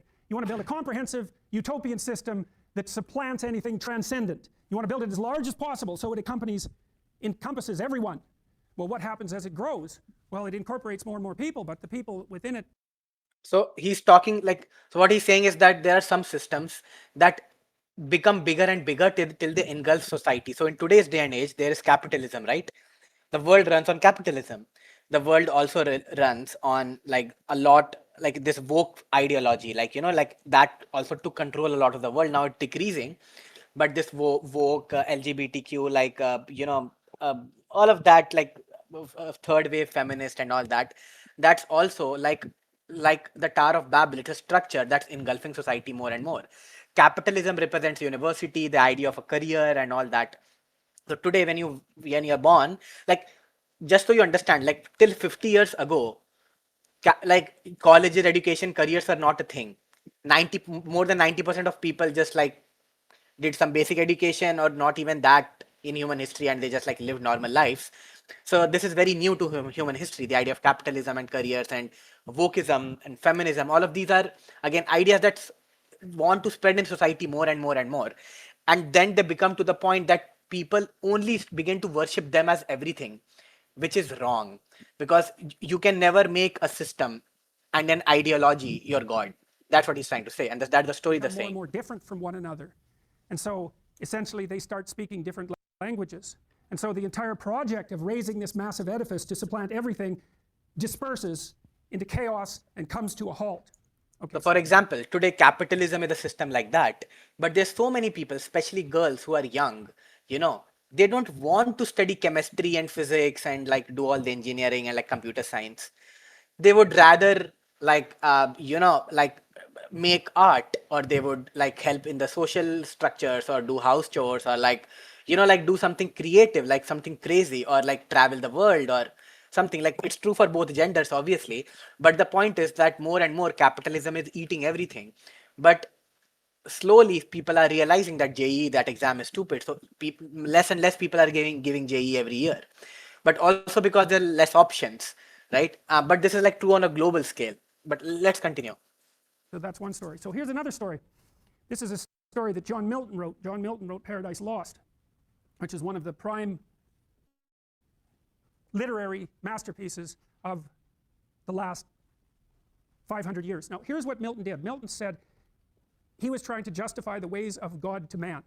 That was his purpose. And so what he was trying to do was take a look at the world the way it's constituted, with all its suffering and malevolence and corruption, and to make a case why it was still acceptable. And so he did the first, what you might think about as psychoanalytic study of malevolence and evil. So around the corpus of biblical writings, there's an idea of heaven and hell, and they're not referred to much within the corpus of biblical writings, but there are what you might describe as legends that have compiled around them. So they're stories that never became canonical, and those are stories, for example, of the idea that God's highest angel, who was Satan, Lucifer, the bringer of light, the spirit of rationality. So he's talking about Lucifer here, and we'll look at it. But basically, if you that guy, predictive history, so he's teaching great books, right? So in this semester, follow him. He will also be studying this book, Paradise Lost and Paradise Regained by John Milton. And fun fact here, like personally, my mom didn't study in an English language school till 10th grade, so her English was like very poor. And in 11th grade she shifted to an English grade school, and after that her parents didn't want her to get educated unless she wanted something in arts degree, like basically because like there was a college near their home and it only offered arts degree. So my mom was like, that's the only choice I have." But her English was very bad, so she personally went and convinced um, the professors there that she should be allowed to do a bachelor's and master's, combined bachelor's and master's in English literature, even though she hardly knew English. So she did that, and she read all these books. And to this day, when I talk to her about these books, um, she brings up Milton's Paradise Lost again and again and again. So even for me personally, I'm looking forward to read this book more, because that's what my mom also remembered the most. And she went on to become like a school teacher and English teacher, and she's one of the reasons why my English was good since childhood. And in fact, my English was not only good, like I have been in the top, like I've scored like top 20, top 50 ranks in international English Olympiads. So like my parents, especially my mom, was so focused on making my English as good as possible. And I got into reading and all that like very early on. And again, like all of this was some like it just made me remind of that. Um, but yeah, like again, yeah, reading, writing since a young age helps a lot. And I'm so glad that I was lucky. But let's watch this video. Okay, Anna. Oh my God. Those are stories, for example, of the idea that God's highest angel, who was Satan, Lucifer, the bringer of light, the spirit of rationality, fomented a rebellion against God in heaven and was cast into hell as a consequence. And so there's this idea, Milton wrote this before the rise of the nation states, for example. There's this idea that Okay, right, TC. there's this idea that Very there's important. this tension between the political and ideological and rational constructions of the rational mind and the sort of transcendent mythology that guides human organization, and that Satan, as God's highest, as the highest angel in God's heavenly kingdom, is a personification of the tendency of the rational mind to produce totalitarian systems and then to fall in love with them. So to produce. So basically what he's saying is, in his book, he uses the character of Satan to say that a character like Satan who is smart, and he's known as the very rational and smart person. And he comes up with this system of how to run society and his idea of good and evil. But human beings are not rational. If human life was about rationality, we would all be like working and like like trying to make money and all that. But life is more about money, more than like money. So the idea of this book is that human beings have this tendency to produce this rational systems which are anti-human, and then make society fall in love with them and entrap everyone, right? But he did these things. John Milton predicted these things before there was even an existence of any nation states or the rational movement or the romantic movement or all of that 500 years ago. How was John Milton able to do that? It's a system that encompasses everything, like the Tower of Babel, so that nothing outside the system is allowed to exist. Well, Milton's intuition, because he collected the stories about satanic rebellion that had been accumulating across centuries from far before Christianity was even constituted, turned this into a great poetic drama. And his hypothesis was that the element of the psyche, let's say, the spiritual element of the psyche that characterized the rational mind, would, by its proclivity to produce these totalizing systems, end up casting itself into hell. And so you could think about it as a prophetic visualization of what was going to come down the centuries. So what he's saying is like, imagine the woke movement or the like extreme feminist movement. So he's saying those movements are bound to get fucked because they will like in the end they'll destroy themselves. Capitalism will destroy itself wherever it's extreme. So yeah. To produce these So he's predicting it. End up casting itself into hell. And so you could think about it as a prophetic visualization of what was going to come down the centuries after Milton wrote. Because the poets get there before the philosophers. See, the poets get there before the philosophers. The artists get there maybe before the poets. The philosophers follow in their wake. The poets are the people who have the visions of what's coming farthest down the road. So this is from Milton. Okay. So now you get some idea. So like there is no right answer per se, but generally artists of every sort get there first. But the problem is like, and poets also, like both of them, but artists are not able to articulate it like and bring people with them. Like music and stuff, they can help, but poetry and fiction is much more powerful because they use words. So first is artists, then poets and fictions, then there are philosophers. And today philosophers are kind of like stand-up comedians actually, because stand-up comedians are often the people who like if stand-up comedians were sad people, they would be philosophers basically. So these two are kind of the same. Entrepreneurs and politicians are also similar, but they get there after these two groups, because entrepreneurs and politicians need the timing to be right more than these people. So like if you're let's say you want to believe in a world where of Bitcoin, right? So Bitcoin first needed poets and artists, then it needed philosophers to like understand like how it will work, why a future will be good. And then when the technology was ready, or they had enough money, or society was ready, or like the timing was right, or like the same person, like let's say there was an entrepreneur, he would have thought of that idea, philosophized that idea years ago. So entrepreneurs in their words and actions are a little delayed, and politicians and entrepreneurs are kind of the same. Politicians also, like they're generally bad because they're so bad in incentives, but their job is also very hard, and they're like crazy talented people. Politicians, you have to be crazy talented and good. And then theologians, which are religious leaders, it depends on the time frame of history, but generally after entrepreneurs, religious leaders, and then you have everyday citizens. So yeah, so that was this. But I hope like the reason why I'm focusing so much on this last part is because like if you do poetry and like art in general, you can predict the future, and then also you can write. If you cannot write the future of society, you can at least write your own future, at least your own, even if you're a 3 out of 100 poet. And I cannot emphasize, and poetry gives you all the skills. It's like a gym for every single skill. So now as a final exercise, and you can continue this exercise after you like try right now for 15 minutes and you can continue it later. The exercise is that 15 years later, we will live in a post-labor world, okay? We will live in a post-labor world where everything will be done by AI and robots, and everything that is like so like if you need status and respect, then you need to be a musician, you need to run a marathon, you need to basically do something that other people can't do. You know, you need to have certain visions or values and something like some talents, because no one cares about money, no one cares about what you studied and stuff. Intellect. In such a world, um, it looks very different from today. So so if you are a character and you had to write a poem about what that world would look like or what you would change, anything related to this theme, anything like how you feel when you think about this, you can write it from the perspective of 15 years in the future, what that world will look like.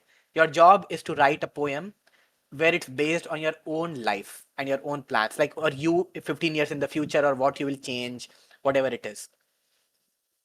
Okay. And you should like write this poem like taking your time and keep revising it later, and you can then put it in the art channel. But start it. Write the basic, like decide the theme, write the basic concepts you want to cover, and start to write it. Okay. Hello. Are you guys here? Yeah. Okay, I'm gonna stop sharing now. But yep, that's the last um, game for today. Any comments, guys, before like because I'll mute myself now. Any feedback, any comments, any questions, and then I'll start the timer. No. This was like getting. Bro, this went for 5 hours. What? Oh yeah, almost 5 hours. Yeah. Not In almost. the It's game like 5 hours, tomorrow. 11 minutes. No. Oh yeah, 11 minutes left. Yeah. Okay, guys. So if even if you don't write the poem, what I want you to do is think about your life right now. Think about 15 years later. Imagine that is the truth, and just write down certain thoughts. Just like vomit out words. Just vomit lines. You know what I mean? So you don't need to send it, but right now in that flow state, just write it down and you can finish the poem later on. Okay, deal? Aryan, can you do that right now? Hi, Hannah.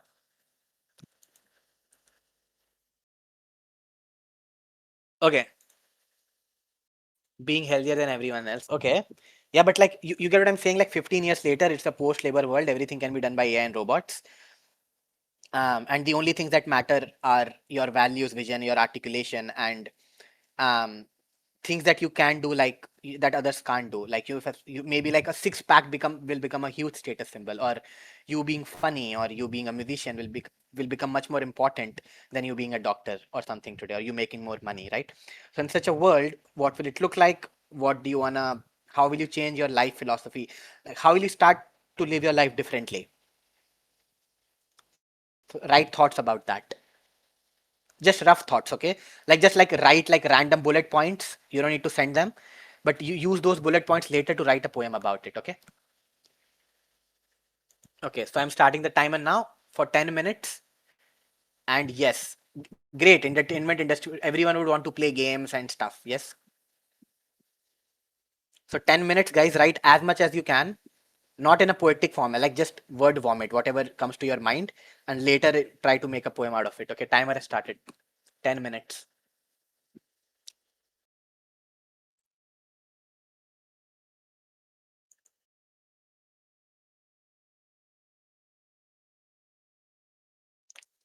Yeah, Dark. So I'm talking about in 2040. Can you write a poem like you are living in the year 2040, and that is the word that I described. So you have to write a poem of you being a character living in that world, or how will you live your life differently today? Anything. So start to write all your thoughts. Um, just bullet points for now.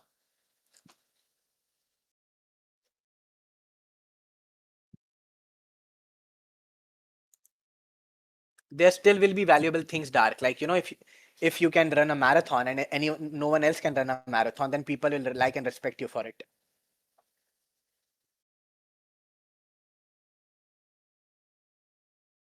Today they might laugh at it, like, oh, who runs a marathon? Fuck, what does a marathon achieve?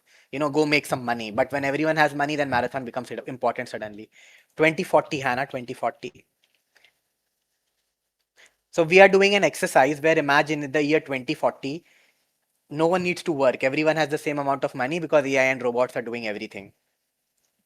So you have to write a poem where you are that character living in 2040, or a poem on how you will live your life differently if that future is coming. And right now you don't need to write the poem, only the bullet points of what you want in the poem later, like just whatever points you want to cover, whatever ideas you are having.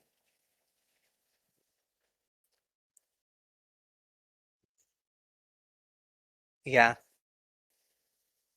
Wow, Aryan, amazing start. Keep going. Great.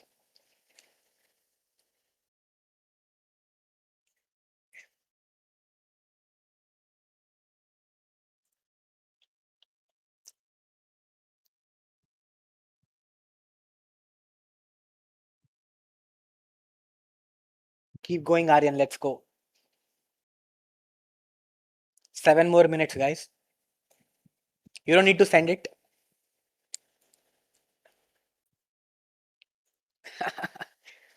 Oh my God, Hannah.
Let me play some song in the chat till now. Till then.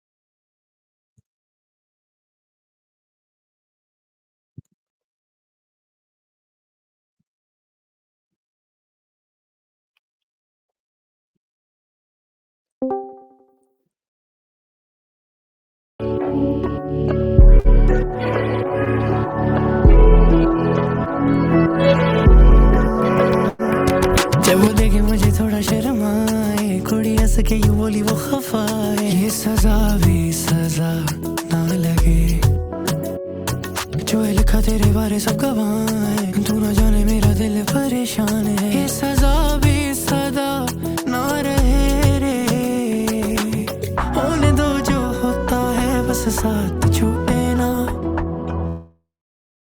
हर जुबान में तारीफें हम उसी की करें, क्योंकि वो मेरी नाज़नी मेरा ख्वाब थी, जैसे हो वो परी, मेरे पास थी मेरा राज थी, रह गई दिल में ही, मेरी नाज़नी मेरा ख्वाब थी, जैसे हो वो परी, मेरे पास थी मेरा राज थी, रह गई दिल में ही।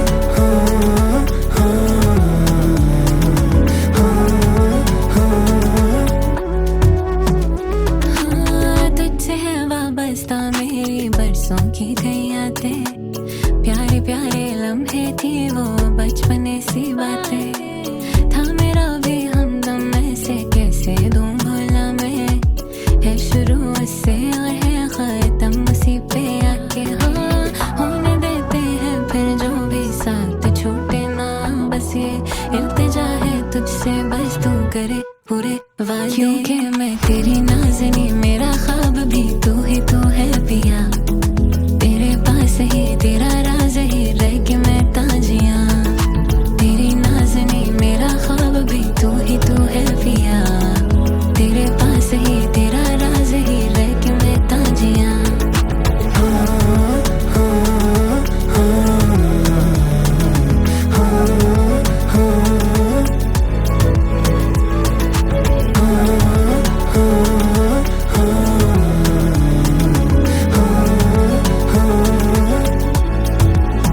क्योंकि मैं तेरी नाज़नी मेरा ख्वाब भी तू है पिया तेरे पास ही तेरा राज ही रह के मैं ताजिया तेरी नाज़नी मेरा ख्वाब भी तू है पिया तेरे पास ही तेरा राज ही रह के मैं ताजिया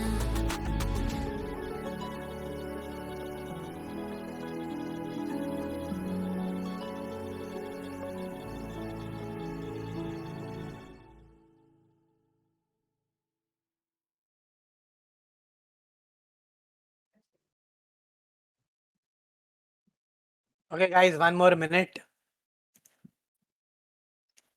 Yeah, thank you, Hannah. Thank you, thank you. Yes, that's what I was doing yesterday also.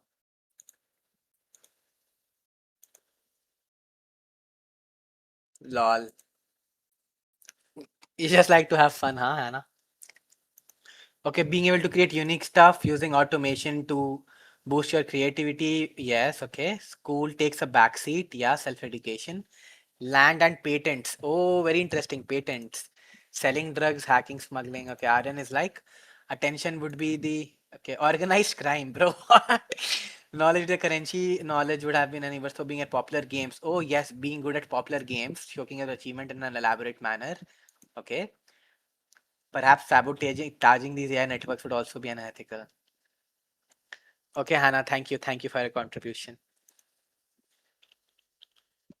But again, the idea of this particular exercise is because partly this is actually the future that is very likely, that it's like a very high likelihood percentage that this is the future we'll be living in.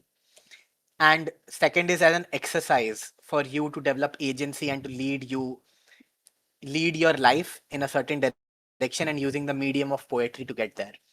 And it will take a lot of thought compression, clarifying your thought, um, thinking, articulating, to really write a poem about this, like what you should do differently, what a character in 2040 would look like.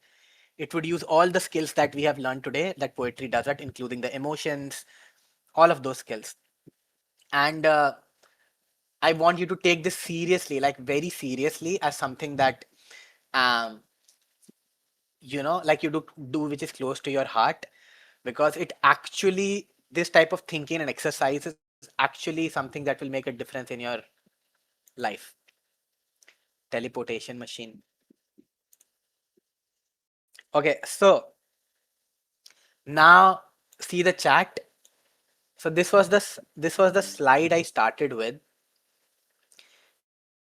and I want you guys to tell me if it makes sense why, or like if we were able to achieve the goal that we set out with, basically. See the chat. It's uploading.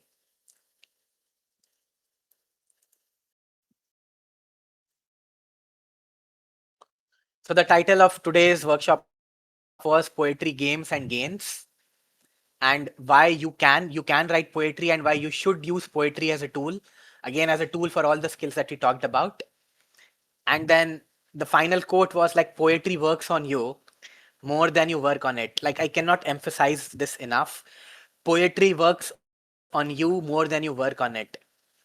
So if you, the more you write poetry and get into it, it will subconsciously make your life better and give you skills that you'll later realize how important they were.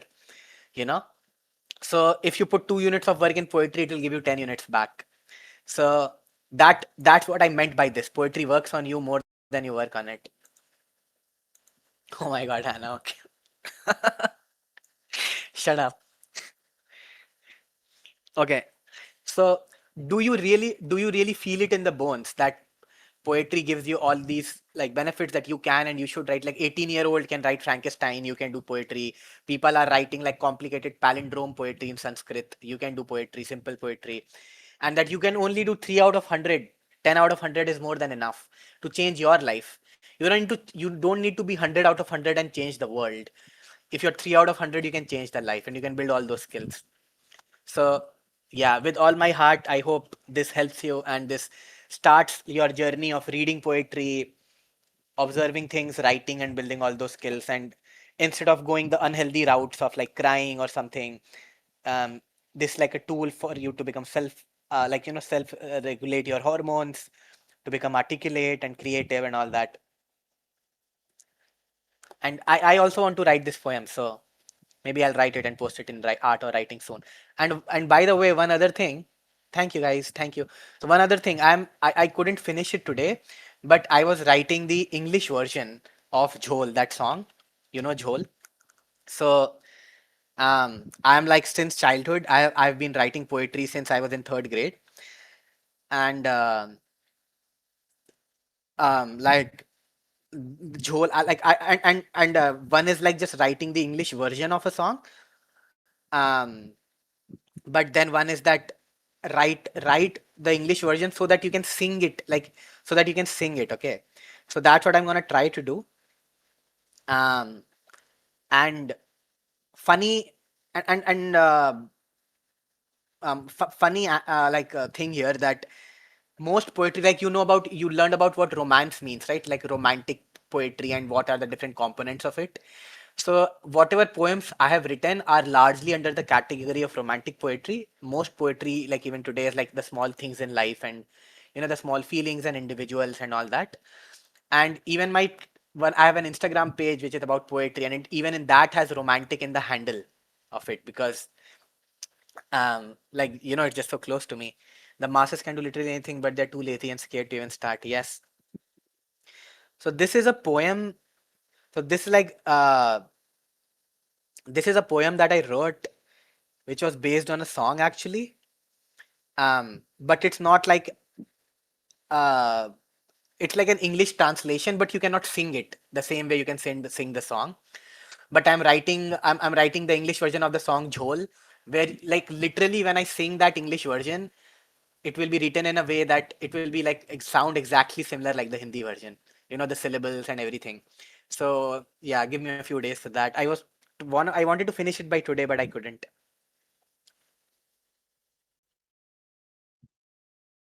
Yeah. So this is this is like an Hindi song, a Bollywood song. Um and yeah,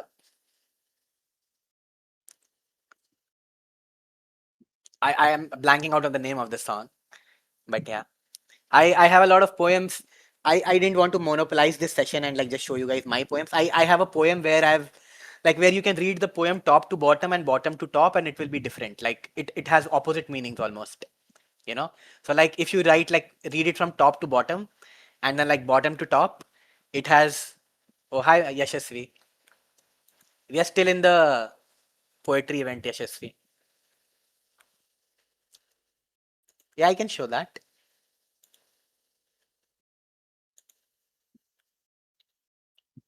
Yeah, okay, I'm showing it. Wait.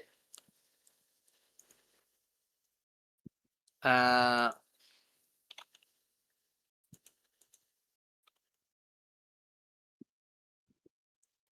uh,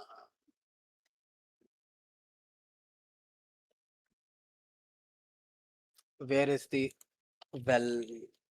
Uh, okay.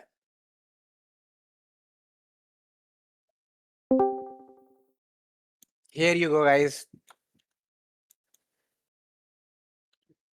So this is the poem, and the idea is that um, if you read it one way, it's about like um, that you ran into a past lover, okay, and if you read it another way, it's like that you thought that you ran into the past lover, but no, that was just a stranger. And in one case you become happy, and in one case you become sad. Um, and the idea, and like there is a character in it which wearing a red velvet hat, which have stars. Let me recite it. Okay, let me recite it so you guys have an idea. Okay, hi Crux. So let me recite it like the first way. A stranger was passing by my place. Though you can't convince me that, I chose not to glance at her face once I noticed her familiar hat. So what I'm saying is like there was a stranger passing by my place, and you can't convince me that I chose not to. Like, I would be lying if I said I didn't notice her familiar hat. All buried memories came rushing. True love is not one to hold us back. So despite it being soul crushing, I had chosen to woefully let her go. So like I'm thinking of like my past ex, I've chosen to woefully let her go. And then I wanted to reach out to her, I did, but no, this was entirely someone else. So this stranger was someone completely else. Like, I thought that this is my ex, but it was not. Though I wish different, though this was entirely someone else, though I wish differently in my gut, as her hat did ring some bells and made me dream the future I missed. So I dreamt of a future with her, and now I'm missing that future. What bliss, if only for an instant, it had taken me to when we had last kissed. Those stars on red tapestry, I admit, had made special of something so routine. So what I'm saying here is that if only I can be taken to that sunset where there were like stars with the red sunset in the background, and a normal day had become something so special. And a hat was my first gift, which was eerily similar to the one I had just seen. So this stranger was wearing like very similar hat to what I had gifted my ex, and lopsided, red, velvety like snow. My long lost lover was fond, which my long lost lover was fond of hers too. The lady, which was like the stranger that was passing by my house, the lady wore her hat with grace, fingers clutching purse, matching shoe. I saw the stranger passing by my place. Okay, so the idea is that like I see a stranger, and I thought that this is see a familiar hat, but then I see her face. No, her face was different. This was someone else, but it made me remind of my ex, and I was like, maybe like, what if we had a good future and stuff like that. Um, and then I'm describing the hat. So now if I read it from bottom to top, it goes like, I saw the stranger passing by my place, fingers clutching purse, matching shoe. The lady wore her hat with grace. My long lost lover was fond of hers too. So I'm reading it from bottom to top, by the way, Crux and whoever is new here. So yeah, I'm saying that a stranger was passing by, fingers clutching purse, matching shoe, and my long lost lover was also fond of her hat. Okay, now lopsided red velvety like snow, which was eerily similar to one I had just seen. So again, I'm saying like describing this hat, lopsided red velvet, like which was eerily similar to what I just seen. A hat was my first gift, which made special of something so routine. So I said, a hat was something very simple, but because it's my first gift, it became something special. So a hat was my first gift, which made something of special so routine, which made special of something so routine. Those stars on red tapestry, I admit, had taken me to when we had last kissed. So here, when I mean stars on red tapestry, I don't mean the sunset. I mean like stars on the hat itself. Like the hat is red and there are stars on the hat. So those stars on red tapestry, I admit, had taken me to when we had last kissed. What bliss! If only for an instant, it had made me dream the future I missed. As her hat did ring some bells. So as her hat, so I'm watching a stranger, her hat is ringing some bells. Though I wish differently in my gut. No, this was entirely someone else. I wanted to reach out to her, I did, but I had chosen to woefully let her go. So what I'm saying is that this person, this, let me read it first. Uh, I wanted to reach out to her, I did, but I had chosen to woefully let her go, despite it being soul crushing. True love is not one to hold back. So all buried memories came rushing. Once I noticed her familiar hat. I chose not to glance at her face, though you can't convince me that a stranger was passing by my place.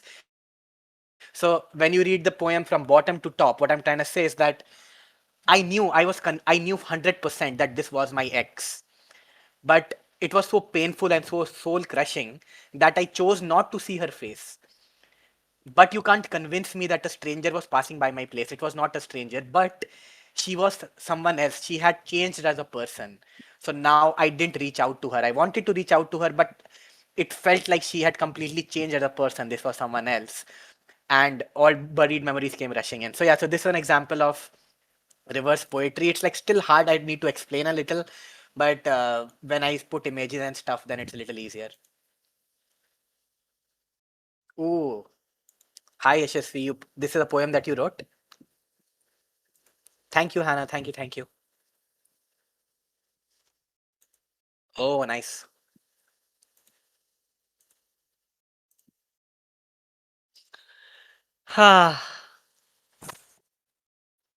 But you're so late, Yashasvi. Not good. You can stop recording now, Ree. Hello.